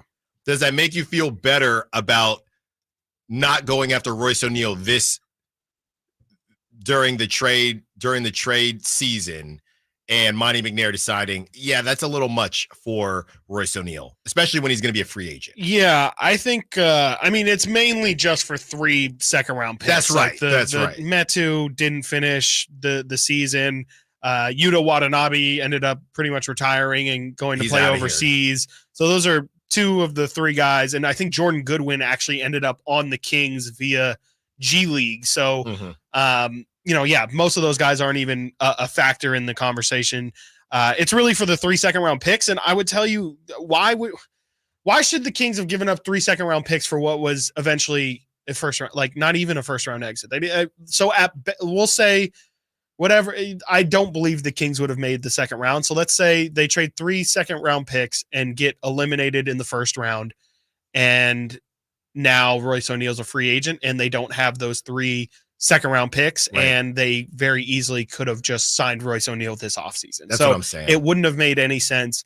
And ultimately, I think Monty is, if you really, really look at the specifics of the situations, I think it'll be shown Monty made the right moves by not going and getting the people that were available at the deadline. It might have not been pretty. It might have led to this team looking worse than it could have looked, but ultimately, should they have given up a lot of assets for Royce O'Neal or Torrey Craig when both of those guys are free agents and ultimately wouldn't have impacted the final result of this thing? Royce O'Neal and Torrey Craig are good pieces. If you're actually going to be a second or a third round team, those guys can help you compete in those series. But if ultimately you weren't good enough to reach those series in the first place, I don't think they would elevate you to that level. Yeah, and I remember people talking about it when Royce O'Neal had a couple good games and when the Kings lost to the Suns. But, they made it a little bit further than the Kings, and now they're missing their second-round pick. So that's just what it is. Chris, a name that I've heard going around and a name that wasn't on your list, and this is also on the Sack Chat from Bleed Purple 91, no Kelly Oubre on your list, huh? Yeah, I'm not a Kelly Oubre guy. He's fine, but I think ultimately he ends up in bigger roles than what he probably should be in. And I don't know how much of that is his fault himself, but it feels like a lot of the time he's asked to be a scorer. And I just don't think that's really what the Kings need ultimately as a scorer. I think they need somebody who's defensive minded first, can maybe assist and find things for other guys for a second. And then of course defend as well. Kelly Oubre has been at least a 15-point per game scorer since 2018-19. Every single season he's averaged 15 or more points per game. I just don't think the Kings necessarily need somebody like that who's going to be looking for their shot. He's great in a fill-in role. He's kind of great as if they didn't have Harrison Barnes or a Kevin Huerter. Kelly Oubre makes sense. He's a cheap starter who will probably outplay that, but Kelly Oubre is also one of those people who's been on a lot of teams recently, and nobody seems to want to keep him. Yeah, and I thought he played pretty well. Numbers. Well, we'll see if the Sixers, the Sixers, some injuries. We'll see what the Sixers do, because I thought he played well for the Sixers, and he is kind of the definition of once his expectations drop, he'll do well for you. But if you give him expectations, he probably isn't going to get there. But I would love him Can you imagine Chris blowing kisses in Sacramento? He does that right in front of the bench. He does not care. Yeah, and I'm looking at his numbers too. It's just he's a little bit even more of a volume shooter than I would have thought too. He's taking 7 threes a game. Last season, shot 31% from 3. This season, shot 4.8 threes per game, shot him at 31% from 3. So it doesn't matter if he's making them or not. He's putting it up. He shot 44% this year on 13 attempts. Last year, he took 17 attempts per game. It's just a little bit too much, and I just don't think the Kings really need a guy like that. Again, Oubre, 12.9 shot attempts per game this year. You know who that matches with? Domantas Sabonis, 13 shot attempts per game. Keegan Murray, 12.9. So do you want to bring in Kelly Oubre? But I don't know if he would feel like that, though. I'm just saying, again, 2018-19, 13.4 attempts. 19-20, 14.8. Year after that with the Warriors, 13.12. 12.3 after that. 17 in Charlotte last season, 13. He puts them up everywhere he goes. Yeah. It hasn't mattered what the situation has been. Kelly Oubre is saying, I'm going to put him up, and he's probably not making a good percentage of them. The last thing I'll say on Kelly is because he keeps being put in situations where he's not anyone's first choice due to injury or whatever. So then he's trying to make up for something. Yeah. He puts up numbers at the very least. But again, nobody is saying we want to take Kelly Oubre and form him. He's just always going to be a floater. He's like a mercenary. Yes. Hey, y'all injured? Yeah. Y'all need He's like somebody? a bigger version of like Campaign. What they have, like Campaign just seems to be on all these teams, and everyone's like, yeah, Campaign's fine. And it's like Kelly Oubre ends up on all these teams, and it's like, yeah, Kelly's doing fine. There you go. I think both lefty. I know Campaign's both lefty. Yeah, there you go. Lefty. All right, let's have some fun here with Colin Cowherd. And he is, honestly, as far as whether it's a shtick or not, he is not happy with JJ Redick. I think he was on a podcast, JJ. The screenshot I saw is JJ on a podcast. It's not even as if JJ's at a podium. And Colin is, he's doing his pod with LeBron, and JJ is talking, and here is Colin Cowherd reacting to JJ wearing a backwards hat. Don't love the backward hat for JJ Redick. You're going to open with that. Redick's got an interesting look. Collared shirt, backwards hat, tatted up arms. I didn't hear a word LeBron said. I couldn't stop staring at the hat. JJ Redick's going for NBA head coaching jobs. He looks like a guy that's going to move my couch. Didn't like it. I would tell JJ to his face. I'm like, dude, you're going to be an executive in this league. You're going to be a high-level executive or coach. Well, whatever. You guys can go ahead and push back on that stuff. I didn't like it. My opinion, my show. Our show. I don't like that look at all. You are going to be an NBA coach. He's one of the most cerebral guys in the world talking basketball. Literally, he's so layered beyond. He's Christopher Nolan in Hollywood. He is directing at a different level. What? I love it. I'm so confused. I love it. Because I hadn't heard that. He's serious. I'm just trying to think of like what his beef is then, because he's like, he said, yeah, you're one of the smartest people. So his thing is that you just look like an idiot. He's just very old school. You should look the part, and you don't like look a the part. stupid person. I don't think if you wear a backwards hat. I think it's a bit. He sounded the last one we did with Brock. He's got a smirk. He's got something going on. Like he knows he's being maniacal. Listen, I've been there. I know he's up to something.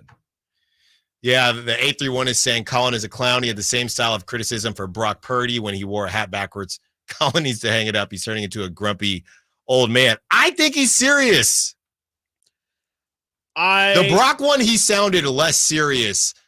Yeah, I think all things can be true. I think he's serious, and I think it's a bit, but I think that he really does believe it.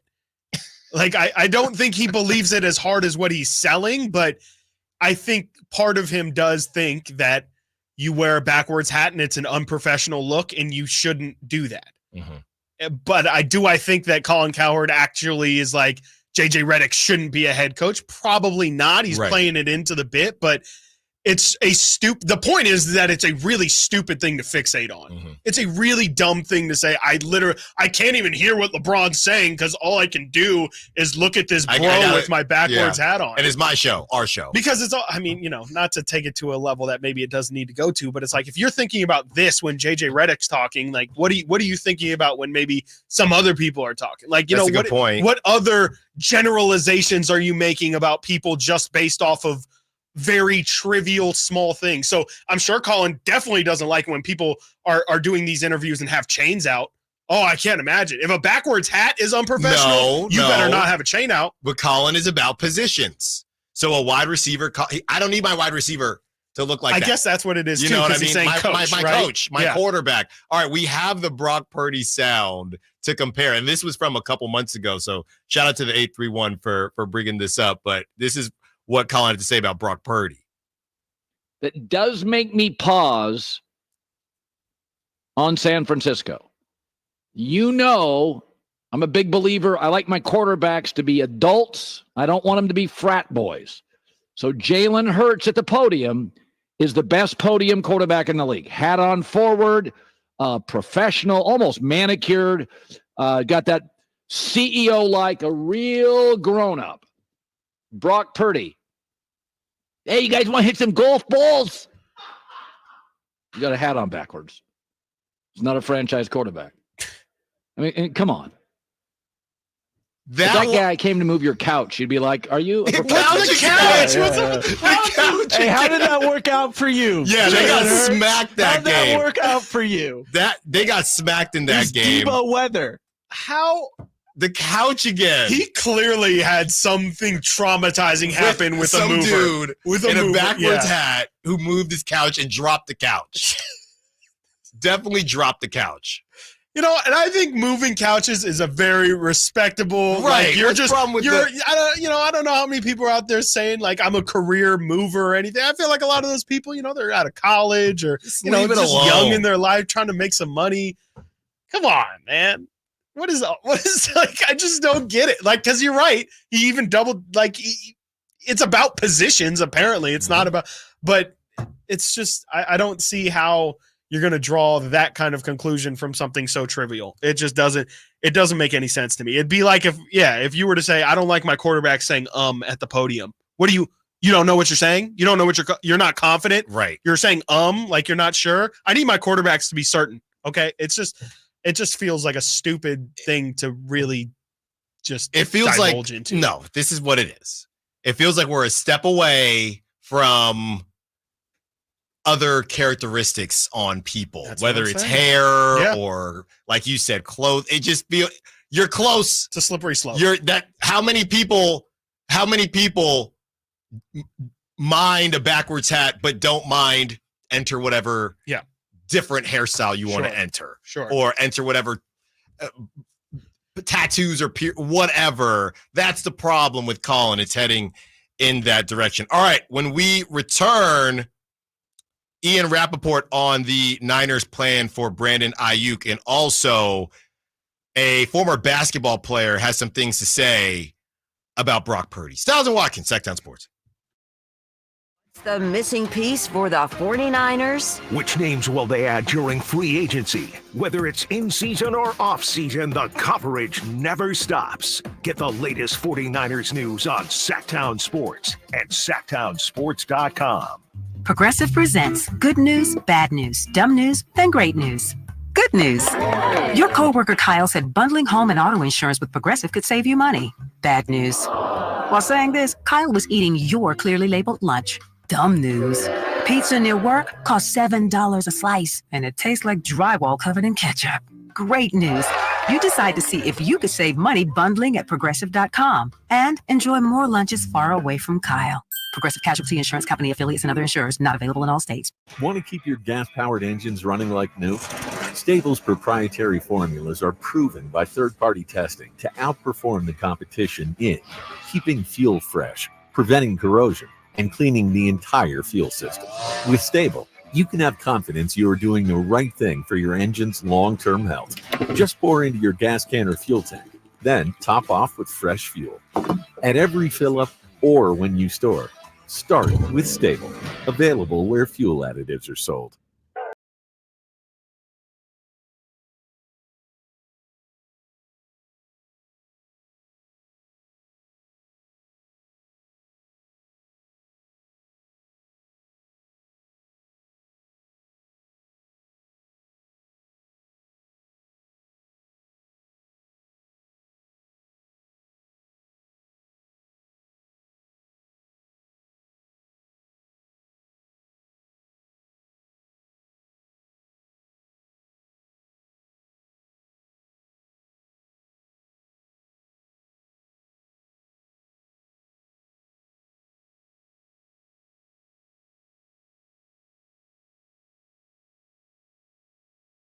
Did do this, but you can't look back at all the different hindsight is 2020. Yes. You can't look back and say, well, that one would have worked, but this one wouldn't have worked, because at the time, most people, not everybody, but most people were saying, just do something.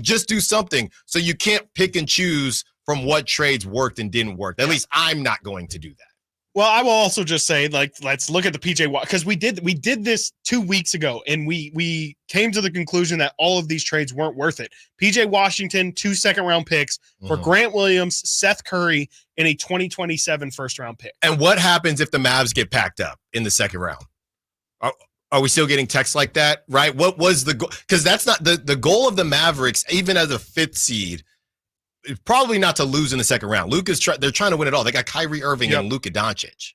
Yes, and they're all in. So Gafford was also a 2024 first-round pick, and Rashawn Holmes. So the Kings would have had to give up this year's first-round pick, which, whatever. Yeah, we'll live in the best universe possible and say the Kings make the playoffs if they trade for Daniel Gafford, and we'll say that's 20 and another. Well, I don't know. I don't even know what Rashawn Holmes equivalent would be. Maybe JaVale McGee and Kessler Edwards or something for Daniel Gafford. I just feel like that's too much. I just think that that's too many first-round picks. And at that point, again, you don't have the flexibility to make trades or moves later. Like at that point, Daniel Gafford is who you have to. That's your shiny new piece that you have to sell to your audience. That's PJ Washington too. Like I just don't think that those two are good enough to elevate what the Kings have going on here to the level where you wouldn't need to make any other major move. Yeah, I don't think so either. But, everybody's always going to wonder. Ultimately, I just don't think there was a move out there this season. Again, if we're hanging banners for getting to the second round, then we can have that conversation. But I don't think there was any deal out there good with these names, whether it be Gafford, PJ Washington, that was worth mortgaging your future to get to the second round. You can't alter the plan simply because guys aren't doing what they're supposed to do, right? We went into this season thinking that roster could get to the second round. Okay, team, that means get to the second round as I would say a basement, I think was the hope, and then maybe they could do some things and surprise some people. This is at the beginning of the season now. Just get to the second round. That was the goal. But that's with that roster. Okay, the season isn't turning out how we wanted it to turn out. You don't just blow up your plans to still only get to the second round. Right. You don't give up your future to just get to the second round. The initial goal has now changed. Dudes aren't doing what they're supposed to do. Now we're getting injuries and things like that. We got to let's just get to the offseason instead of an impulse buy or an impulse trade, and then you get packed up in the second round. And I guess we can say this now, if this season has taught us anything, it's that the idea of, we just want to be better each and every year, or we were bad for so long and now we're finally starting to be better. That idea of having that grace period is not real. So the idea that people how did they lose the second round? Did they get swept? How did they lose? Because even the world of just getting to the second round would have left people saying we should have done more and we could have made it past that. That's what fans are supposed to do. So what was everybody saying? Chris, you were here all those 16 years when the Kings weren't making the playoffs and we'll include the play-in, just competitive basketball. what was everybody saying? I just want to have a competitive team. I just want a shot at getting to the playoffs. Well, now you do have that, and everybody wants more. Yeah. So this idea that if the Kings mortgaged their future and they got to the second round, everybody would have been like, awesome, cool, we finally made it to the second round. That's not true. Yeah.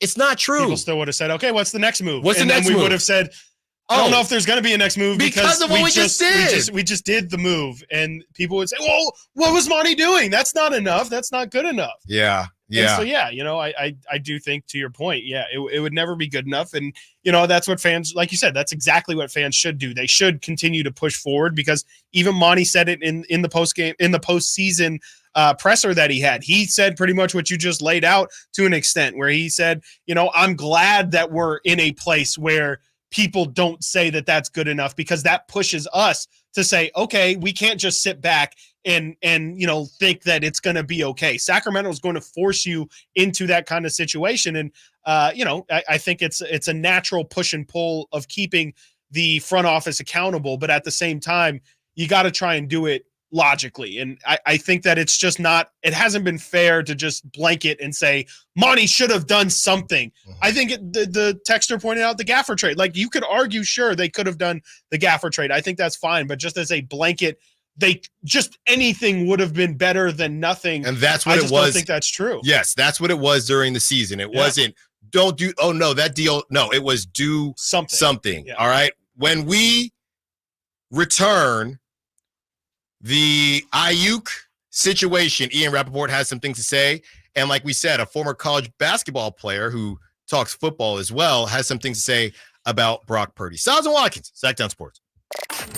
Did you miss any part of our live local shows? Don't worry, you never have to miss them again. Check out sacktownsports.com and search our podcast page and play our shows when you want. The Carmichael Dave Show with Jason Ross, Stiles and Watkins, and The Drive Guys. Plus, other podcasts like Return of the Empire, Return of the Roar, The Stingers Up podcast, and Golf to Go with Frank LaRosa.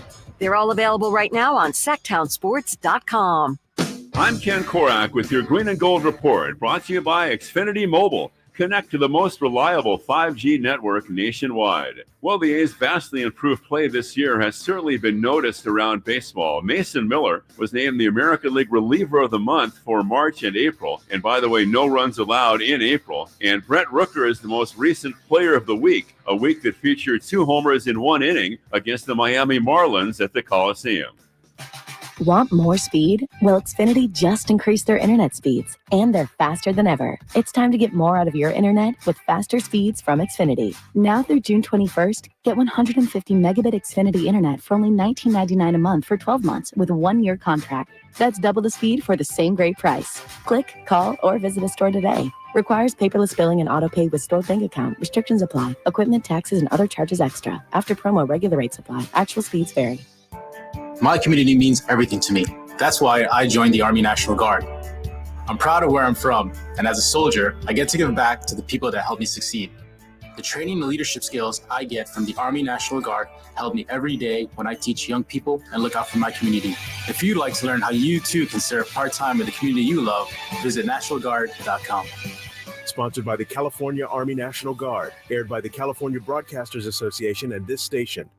Coach Doug Christie here to remind you, if you're in the market for a new car, shop Folsom Lake Kia. Low interest rates, low payments, and 0 down deals with approval of credit. Folsom Lake Kia, over 25 years, right here in Folsom. Thunder, feel the thunder. It ignites something inside of you. Lightning and the thunder.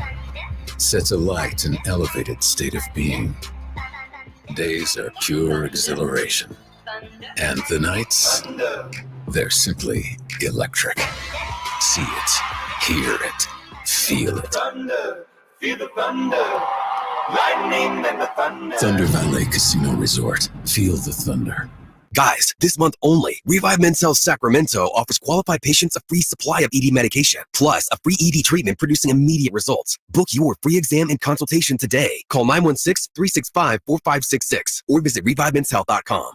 Country in the Park is back May 17th and 18th at Cal Expo with Brantley Gilbert, Dustin Lynch, Jake Cohen, Walker Hayes,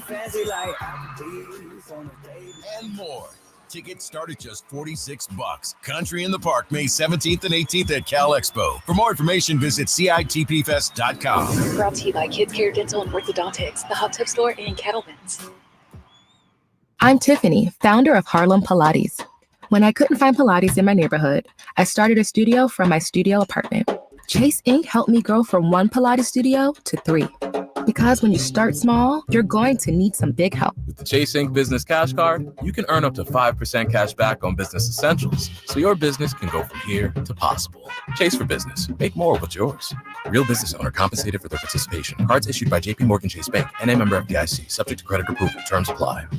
In a world where everybody and their mother makes a primed trim board, contractors have to ask one question. Do I know what's under the primer? Available at just about every lumber yard you can imagine. Vintage trim boards are made from lodgepole pine. That's the stuff telephone poles and railroad ties are made of. It's durable. It's straight. It's been doing the job for generations. Manufactured right here in the USA. Ask for it by name. VintageTrimboards.com. Increase leads and get more customers. We create tailored digital marketing strategies that deliver results. On your next campaign, aim higher. Go to aimyourdigital.com and get started today. aimyourdigital.com.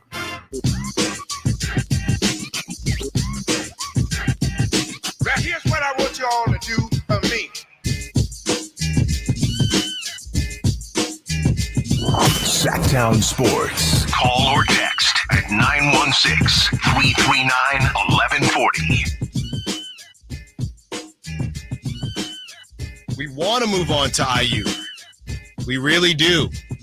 But we are a show of the people, and when the text line is on fire and the call line is on fire and the Sack chat is on fire, 916-339-1140. All guests and callers join us from the Folsom Lake Honda hotline. Folsom Lake Honda, your one-stop Honda shop. We will get to IU, but Chris, quickly from the 916, come on, guys. They didn't even get to the first round this year. They only made it to the play-in, so they went backward from last year, and there's a bunch of exclamation points in this as well. Almost every other team got better this year in the West. But 916, and what are you actually saying? What are you saying they should have done, right? Because the teams that got better, they were already in position. No, there's not from stuff they did over the summer. The T-Wolves already made that deal.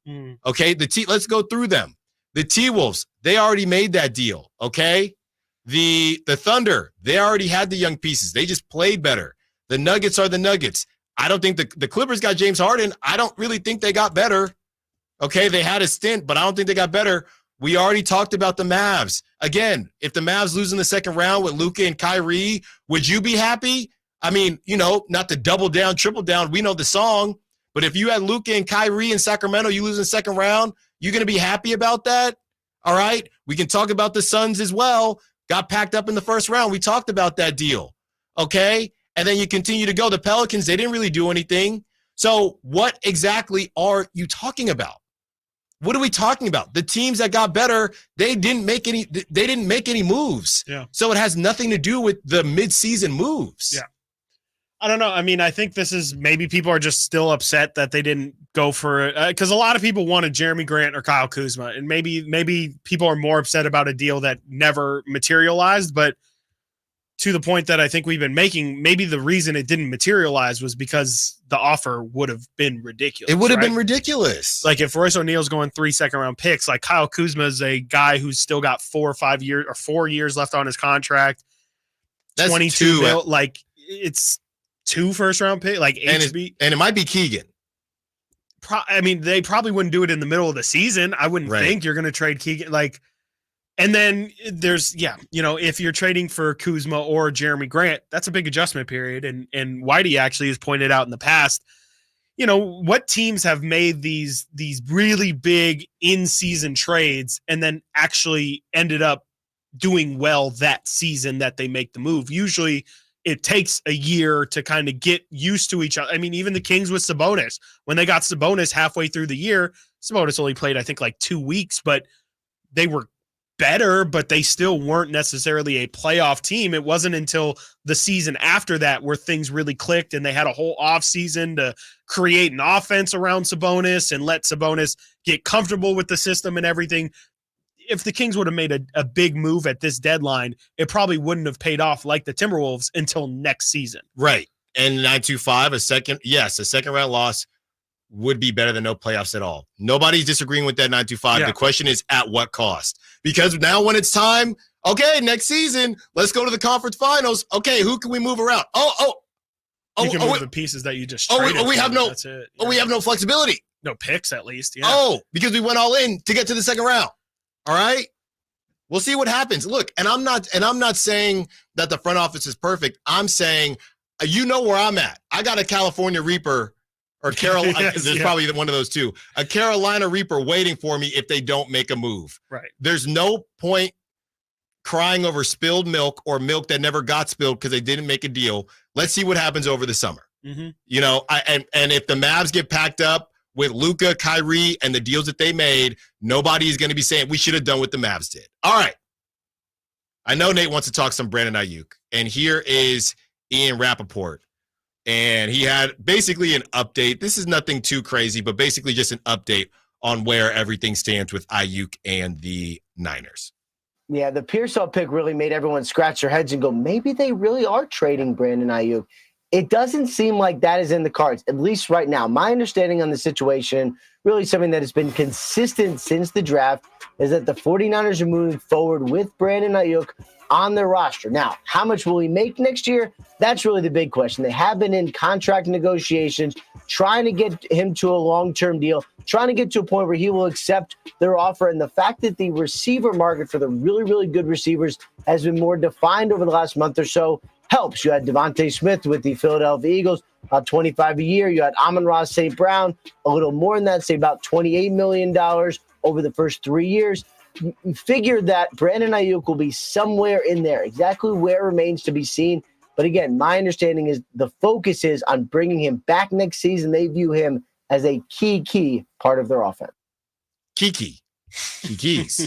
So it's over now, right? They're going to get an extension, and this whole thing was much ado about nothing. It's kind of what it seems like, at least from the Ayuk front of it. Like, Mhm. I don't know if the I don't know if the Debo side is quite wrapped up yet, but I mean, I would, at the very least, I would think for the season, at least for this season, it seems like the trade rumors are done with.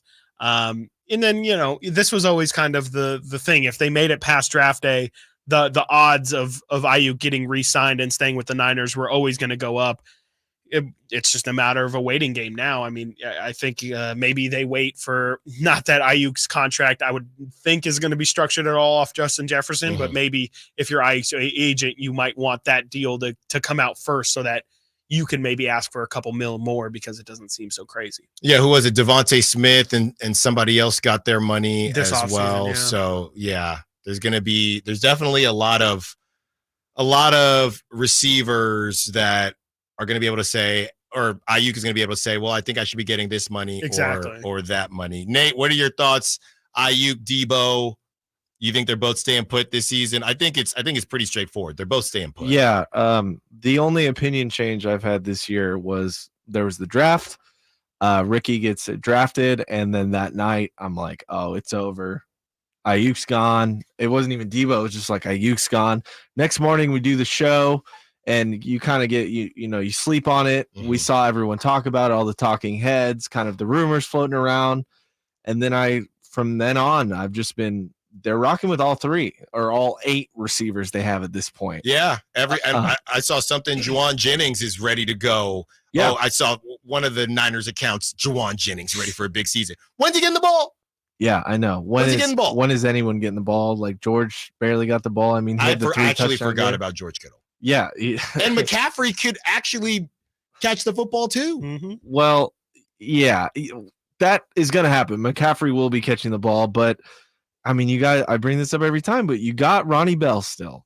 You got Danny Gray, who I think won't make the roster this year. He's not. I think that you just don't know. But then you got Chris Conley, you got Willie Snead crying, even though he's not a Niner. But leave him alone. I think the extension does actually get done. And I think that because of the draft stuff we saw of Shanahan and Lynch laughing and goofing. There was a bunch of weird little like subtle cues. They're the smartest people in the pick. world, though. That's what bugs me. What do you mean? That's how they were laughing. Like, these people don't know. We're the smartest people in the room. Yeah, sure. Okay.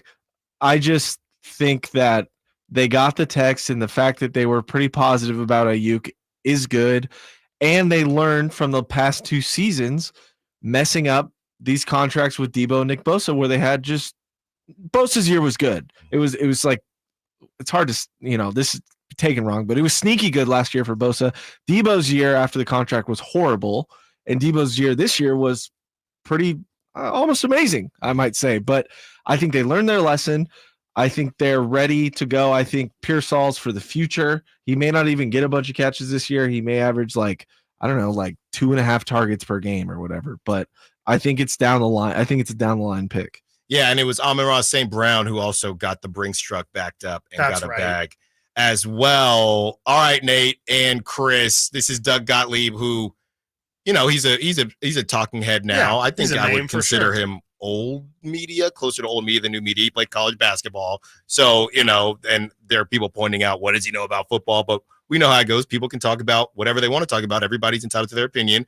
Doug Gottlieb says 15 QBs can replace Brock Purdy on the 49ers and be just as good. I'm so sick of this. I'm so sick of this, if man. If you had just won the Super Bowl, it would have been. Oh, actually, it wouldn't have been. Actually, it wouldn't have been. It wouldn't have been. It wouldn't have been. No, there's not. There's not 15. 15 is crazy, Doug. Put some respect on his name. And now, this Brock Purdy, right? With those biceps. I saw the NFL rankings today. Those forearms. The QB rankings. I think Brock was at 6. CBS, I saw, had him at 2. That's crazy. Yeah. 2 is crazy. Yeah. But 6 is like, okay. It just says the mindset, I think, is changing. There's still going to be stragglers like this.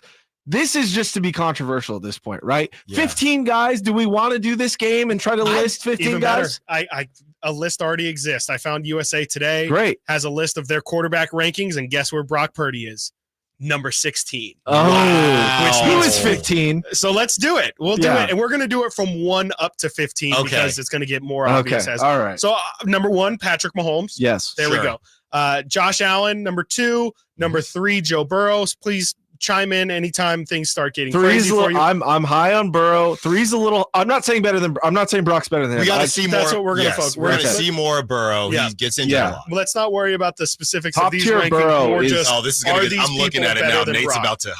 Justin Herbert at number 4. No. CJ. You don't think Justin Herbert? Okay.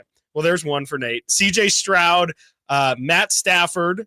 No. Lamar Jackson. Yes. Jordan Love is number 8 on this list. Aaron Rodgers is number 9. Trevor Lawrence is number 10. No. Dak Prescott, number 11. No. Kirk Cousins, number 12. Definitely no. 13, Jared Goff. No. Number 14, Jalen Hurts. Uh-oh. And number 15, Kyler Murray. Oh my God. Come on, Chris. Who is this again? CBS? This is USA Today. Okay, so just a random news out. Okay. I mean, not really random, but come on. It's Trevor Lawrence, I got issues with. Dak Prescott, I got issues with. You shook your head hard at CJ Stroud. Shook my head, yes. Oh, that he's better than Brock. Oh, yeah. Okay. I think a fun one. Oh, go ahead, Chris. But what Gottlieb said, to take the letter of what he said, wasn't these quarterbacks are better than Brock. It's that in the situation they would do just as good as. That's fair. I would say Justin Herbert will do just as good as Brock Purdy in that system. No, that's a good point, Chris. I would say Matthew Stafford would do just maybe not. Now do contracts. Maybe not Matthew now Stafford do salary this season. Now do salary. Now do bicep length. Now do bicep size. Yeah, circumference. Do 0 to 10. The buys, the forearms, all of it. Jordan Love, I definitely have beef with for sure. That's just I think that's way too premature. I would think Trevor Lawrence in this system could put up similar numbers to Brock. It might not be as great, but I would think it's similar. Dak, I don't think it's crazy to say Dak put up a ton of yards last year. I don't think it's crazy to say he would have done numbers in the Shanahan offense. Same success though. Kirk Cousins, is that what I'm doing numbers? I'm saying numbers and success. I'm not just doing numbers. Empty calories. Success is a tough one because Brock did definitely step up in those 2 games, and he did He lifted them for sure, and it's tough to just blanket say, oh, yeah. I mean, like, well, how can we confidently say Josh Allen would have done that? Like, when it comes to a comeback, it's just like, no. Yeah, okay. They got Gardner Minshew at 27. Did That's disrespectful. Yeah. I Where do you agree. think he I'm should high be? on- I'm high, a Not lot higher on 27. Gardner Minshew than most. I'd have to go through because now there's so many injuries last year. I mean, there are every year, but Yeah, Chris. I mean, I'm struggling. I'm struggling with Trevor Lawrence. I think I struggle more with Trevor Lawrence than Jordan Love. Like, I think Kyler would go crazy in that. I agree, but I struggle more with Trevor Lawrence than Jordan Love. No, I personally don't. I mean, I think you got them purple lenses. Not well, the tell me Kings, though. something about Jordan Love.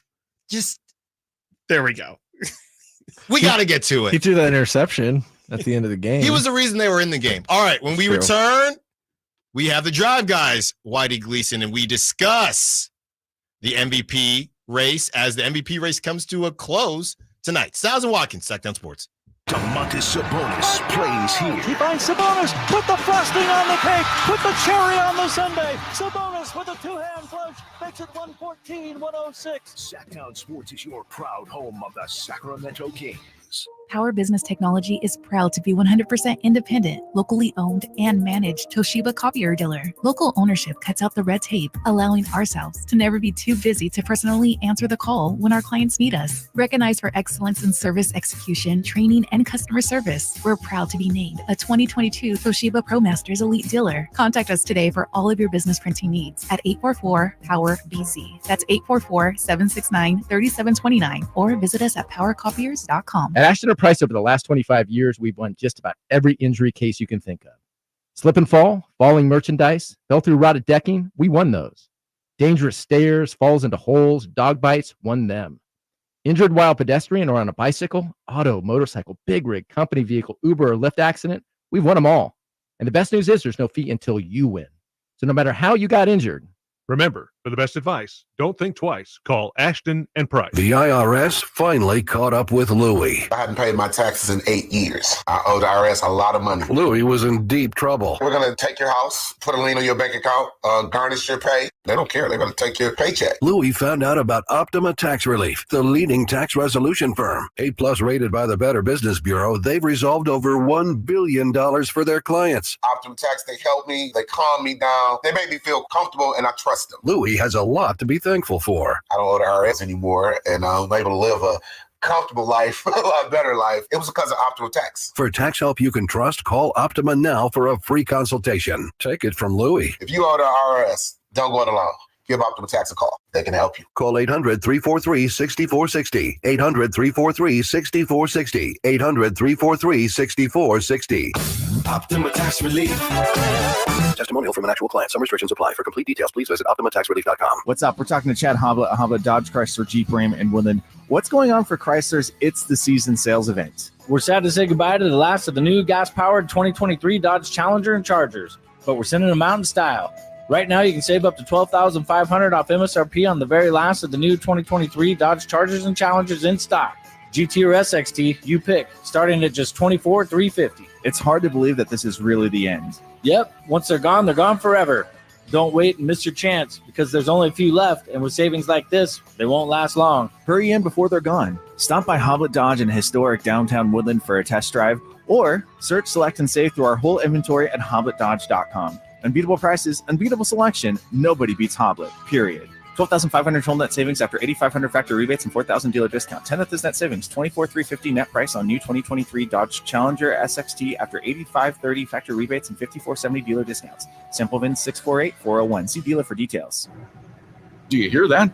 That's your air conditioner working overtime this summer. But it's not just the temperature that's rising, so is your electric bill. Stop paying sky-high rates for your electricity with a solar electric system from Aztec Solar.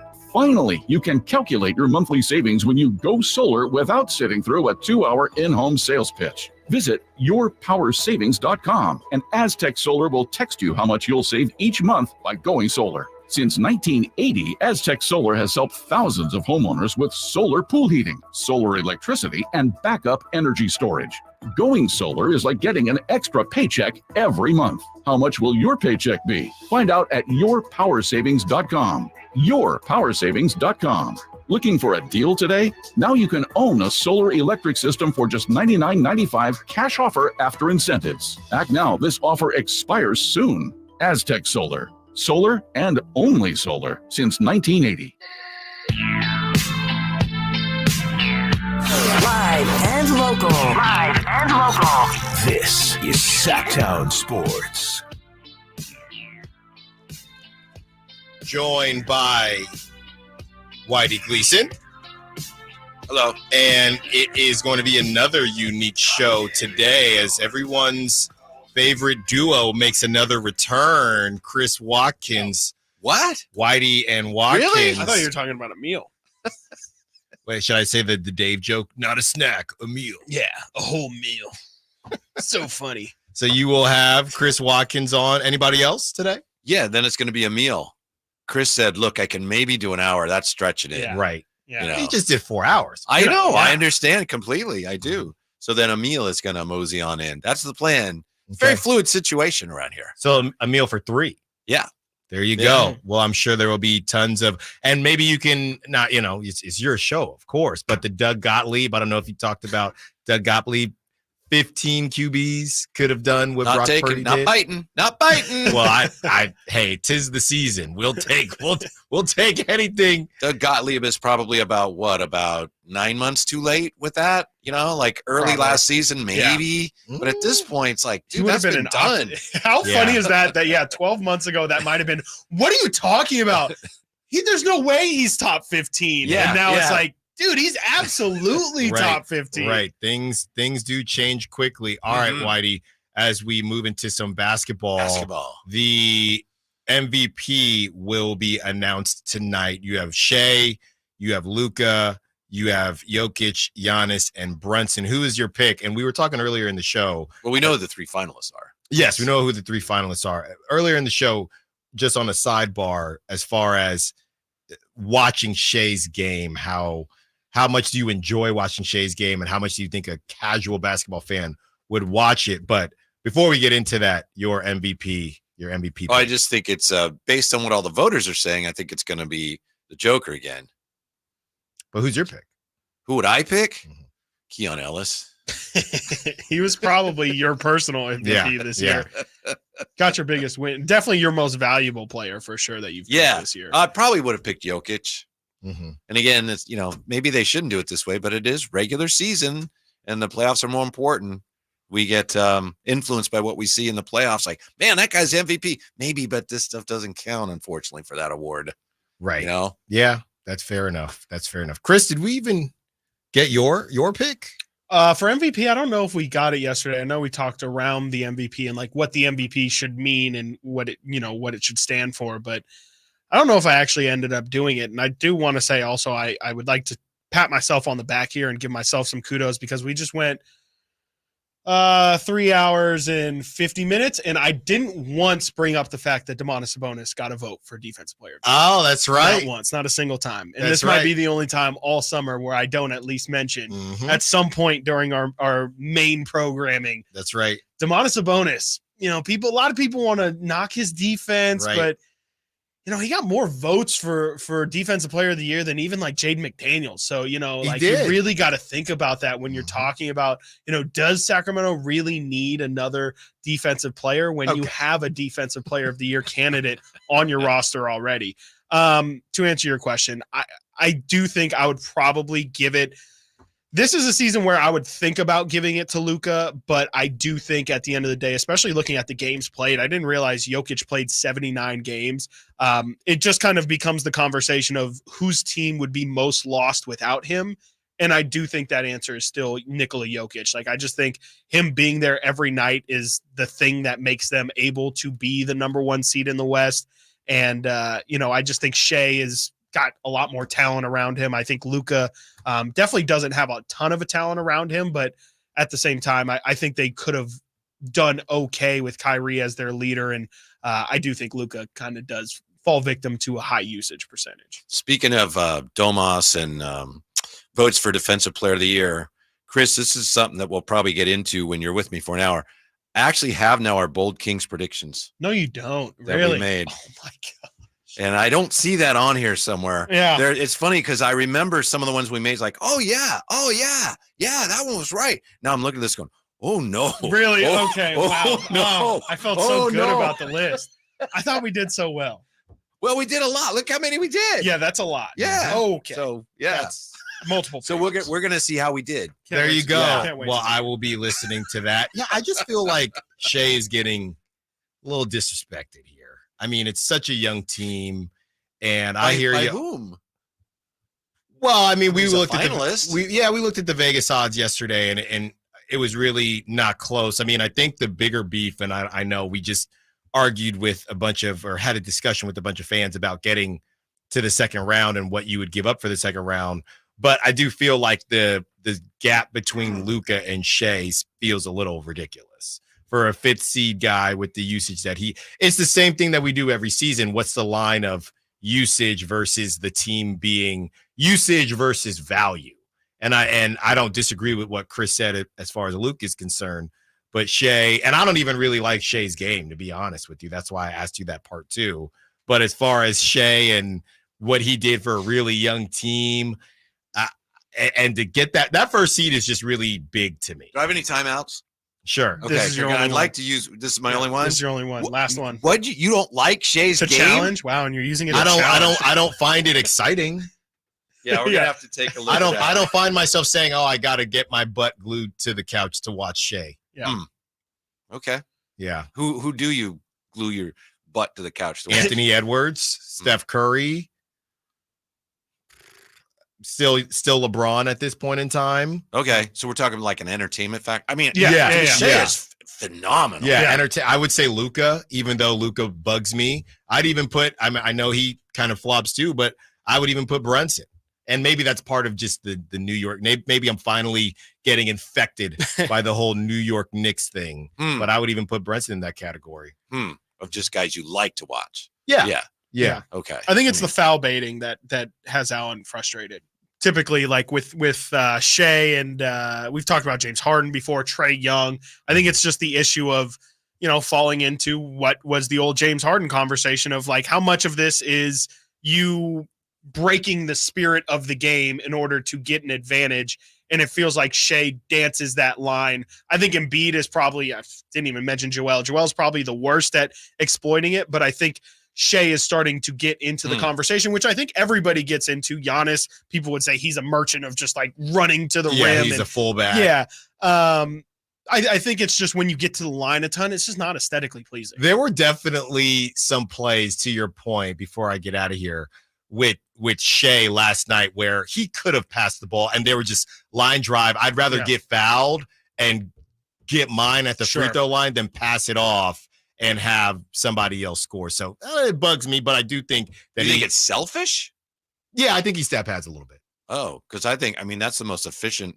Getting to the foul line is extremely efficient. Sure. Yeah. Helps your team win. I didn't say it wasn't efficient. Mm-hmm. I said my butt's not glued to the seat, but it will be glued to my car seat.